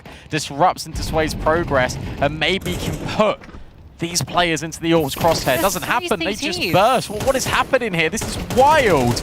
And now you see the player up close. And as you say, there's just so many players, so many targets to aim at. It's overwhelming. It's overbearing. But still, Big Equipa are fighting a way back into this round. What? Zia with this AWP. Can't really put it to good use because Kiosa and Hanka are both low. And she actually just burns alive. That's all the information now given over to Big Equipa, who can pick up the pieces and put this one all together. Zia needs a sharp shot, but as she goes for the rifle, that might just be her undoing. Toss to the M4, we'll find Kiosa. Hanka's just in the middle of the open. We'll try and take her time now in the smoke.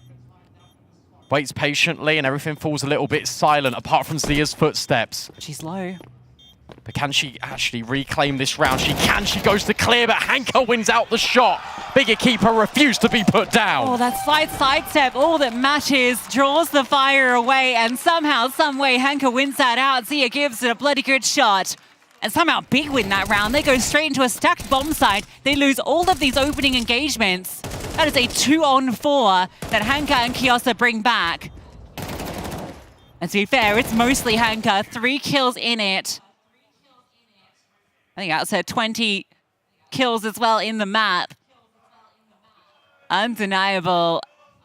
A round that they had no right winning. No, and as a result, they take a timeout because they've got to be scratching their heads thinking, how have we actually walked into that stack? What was the tell to get Let Her Cook over here? Or was it just a random, desperate gamble to secure yourself around on this CT side? Regardless of what the nature was, you've now got 30 seconds just to reset, just to compose yourself. There are so many chances to get your semi-final spot. I think both times the Big Equipa put the pressure on lower and have put forces down there, Let Her Cook have over-rotated. Like, we saw that when they all dropped down the vent. It was like 3 players went down there into different engagements. It was by. Oh my god, Jordana, known as a shotgun player, I will say.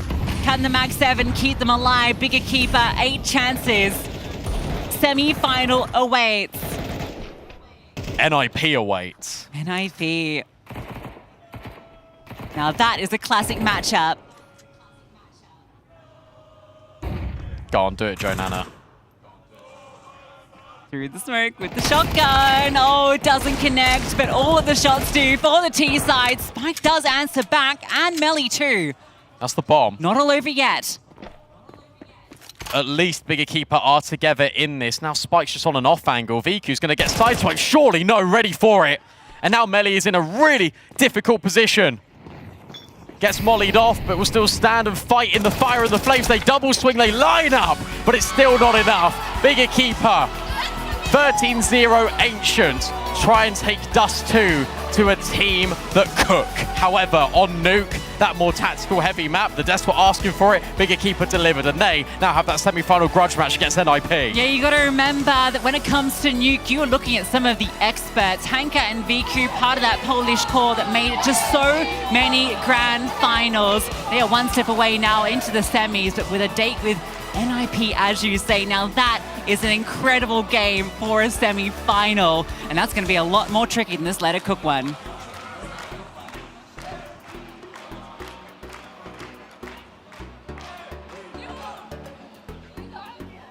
Giving the fans something to cheer for here in Stockholm. A lot on the table for these two teams, and Big Equipa have booked their spot in the playoffs. It wouldn't have felt right without them. Let Her Cook put up one hell of a fight on that second map. Caused some problems here on Nuke. There were going to be no second 13-0s, but ultimately it was big all day. It was big all the way. They showed themselves to be a cut above the competition here, Letty. Yeah, I mean, kind of expected by me. Yeah, Big Equipa is like... So humble. Oh, sorry. By us, of course. But yeah, I just know Hanka and Viku feels very comfortable on the nukes, and it's... I mean, we saw it. So yeah, I mean, I wasn't even afraid that they might lose this map, not gonna lie. Yeah, I was for a fleeting moment, but then when it was, what was it, 8-0 or something before we finally saw Let It Cook take a round, I was thinking, okay, yeah, this one's pretty much red roasted, and that's exactly what happened. 13-4, incredibly one-sided in the end, but at least Let Her Cook took a map on the way out. They did. They did. They showed that they were no pushover, that they were really here to play, that they, despite their, shall we say, laissez-faire approach to this season of Impact, were here to cause some problems. And certainly as individuals, at least, they've got a lot of prowess. They've got a lot of danger. Who knows what they could do? Maybe in slightly more structured, focused projects. Yeah, I think, look, there's definitely things that they can do into the future as a unit if they want to stay together and maybe take it a bit more seriously. Maybe they'll find more success. But again, like they did find openings. I think they had 8 opening successful opening kills rather. And off the back of those, they only got the 4 rounds. So that's like a 50% conversion rate. That's not good enough at this level of gameplay, unfortunately. Unfortunately, that's the case. But flipping the script over to the other side of things, Big showing themselves to be who we thought they were, a super team, a team contending for that trophy, a team trying to take this all the way. It was an ambitious project. It was a full rebuild around Henka coming into this season. Seems like they've justified that here. What have you seen from this team, Letty? Yeah, I mean, Henka cooked a very, very good lineup for the team. I think everything works perfectly for now. And I'm actually happy that they showing what they actually learn in this. I mean, it wasn't that long term because like it's a new squad, it's a new team, it's the first actually tournament for them right now. Of course, they were like doing very good job in the season, but on tournament it's always different. But yeah, like I'm happy that they actually again woke up and they deliver in this BO3. They showed us who they were. Now to hear from them, we have an interview on site with Heku. Yeah, Mike, they did it. First of all, I gotta say, congratulations. It took all 3 maps. I didn't know what to even expect from your nuke. You managed to turn it around. Is this like a map that Big has been practicing and improving on? Like secretly? Because on HLTV there's only 2 of them. 100%. 100%. But you're not gonna go more into details, maybe what you worked on your nuke? No, I will keep it for now. Keep it for now. I mean, that's pretty smart. We can see already like experience that because you still have like a semi-final. But then when it comes to the second map, right? Big decided to go for Dustion, considering that Let Her Cook right now is maybe like not like a full team, they're more of a mix. Maybe it was too much of a risk to go for such a, let's say, puggy map? No, we felt confident with our pick. I don't think that we thought about how they played. We think about how we played, and we felt confident. So we chose to go with Dust. Yeah. But were you surprised with the Ancient, considering that is one of your best maps, and you absolutely annihilate them with 13-0? Did you even like prepare for them to play like Ancient against them?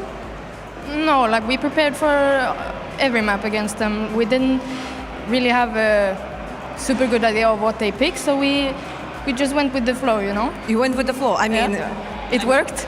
It definitely worked. They didn't get a single round. But with this win, it means you are going now to the semifinal. And your opponent is going to be NIP with Vilga. And this is not pun intended, but do you think they're going to be a big challenge? Yeah, of course, they're always a big challenge. Like throughout the season, we have fought each other, I don't know how many times, but it's always a big challenge, but we're always up for it. You're always up for it. But considering that so far throughout this tournament, we had like the NIP fans who were really loud, the big fans, they've been like just roaring. Do you think like they will also have a competition tomorrow? There's gonna be action happening on the server and in the audience? Yeah, of course, but Big will always win. You think so? Yeah, of course. All right, you can guys, just hear them. I'm looking forward. Maybe you want to say something to the fans that are watching online and also here in the arena? Thank you for supporting. It means a lot, and we enjoy playing with you in the background. All right. Thank you very much. Thank you. Congratulations with the semi-final, and let's go back to the desk. Thank you. Duel. One more. Single. Cover left. Nice. One more down vent. Down vent. You need to go down. Together. Nice. I'll take bomb. Go back to A. 20 seconds. It's ramp player. Heaven. Down. Secure the ramp. It's fine. I blame, but I'll actually blame the ramp. Secret house. Okay. She will not expect me, I think. 10 HP. Let's fucking go, Sasha! See, Bro, good fucking job, even Vika. these Good easy fucking call clutches with are the fuel fucking kill. close. You fucking won No, this it fucking doesn't round. matter. It doesn't matter, Sasha. You are insane. Let's go. fucking go! Sick indeed. A lot of sick rounds coming through from Big Equipa. Shoutouts to the Roaring Bears one time. You hear them loud in the arena there. They're one of the most organized, coordinated fan groups I've ever seen. And it's nice to have them with something to actually celebrate. Yeah, usually you see them at every big event, all the big IEMs, like all that, and they're always going around and cheering for someone that's unfortunately not big a lot of the time. So it's good to see that Big have made it to the semis, to what could be, the final day, or is going to be the final day, and potentially the grand final if things go right later on up against Nip Impact. Yeah, having big audience is like very, very big motivation for players, because like you actually know that you play for someone. There's someone who actually cheer for you, and it's like very important for like the mentality. That prospect for tomorrow, Heku set it up nicely. The competing fan sections both have gotten very loud so far at these Impact games. I'm excited to see that. Competing chants always do up the atmosphere, especially for a finals day, for a playoff day. We saw the vibes. I mean, look at Emsan right there, having a great time in this one. A lot of cheer going through, really from the jump, even with that second difficult map coming in here, delivering. And again, your old teammate, Hanka, coming up with the big numbers, coming up as the match MVP. Yeah, she's doing an amazing job. I'm really, really proud of her, I'm not gonna lie. Yeah, I mean, this is old Hanka. This is old Hanka that everyone knows. And when I was playing with her, she was like constantly doing progress, like individually. She was never like doing like steps back. She was like always pushing forward, and yeah, it pays back. And I mean, this is also the Hanka that Big chose to put their faith in, right? They let her build this project around herself. They put full faith in her to construct it. And clearly, she's delivered some results here. Yeah, that's working, but also I think it needs to be amazing fit for Emsan to actually play with such a, talented, skilled and, experienced players right now. And she looks like she's actually getting like the same high from them. It's, also looking at the stats there, like 5 clutches, 1 coming through as the series MVP on top of the map MVP, performing on all the ones that Big Equipa did manage to win, and also rocking that 1.83 rating has sent her right up the scoreboard, the leaderboard, I guess, in terms of best playing players so far here for the weekend, sitting in 3rd. We're getting some big individual performances to get everyone climbing those rankings as well.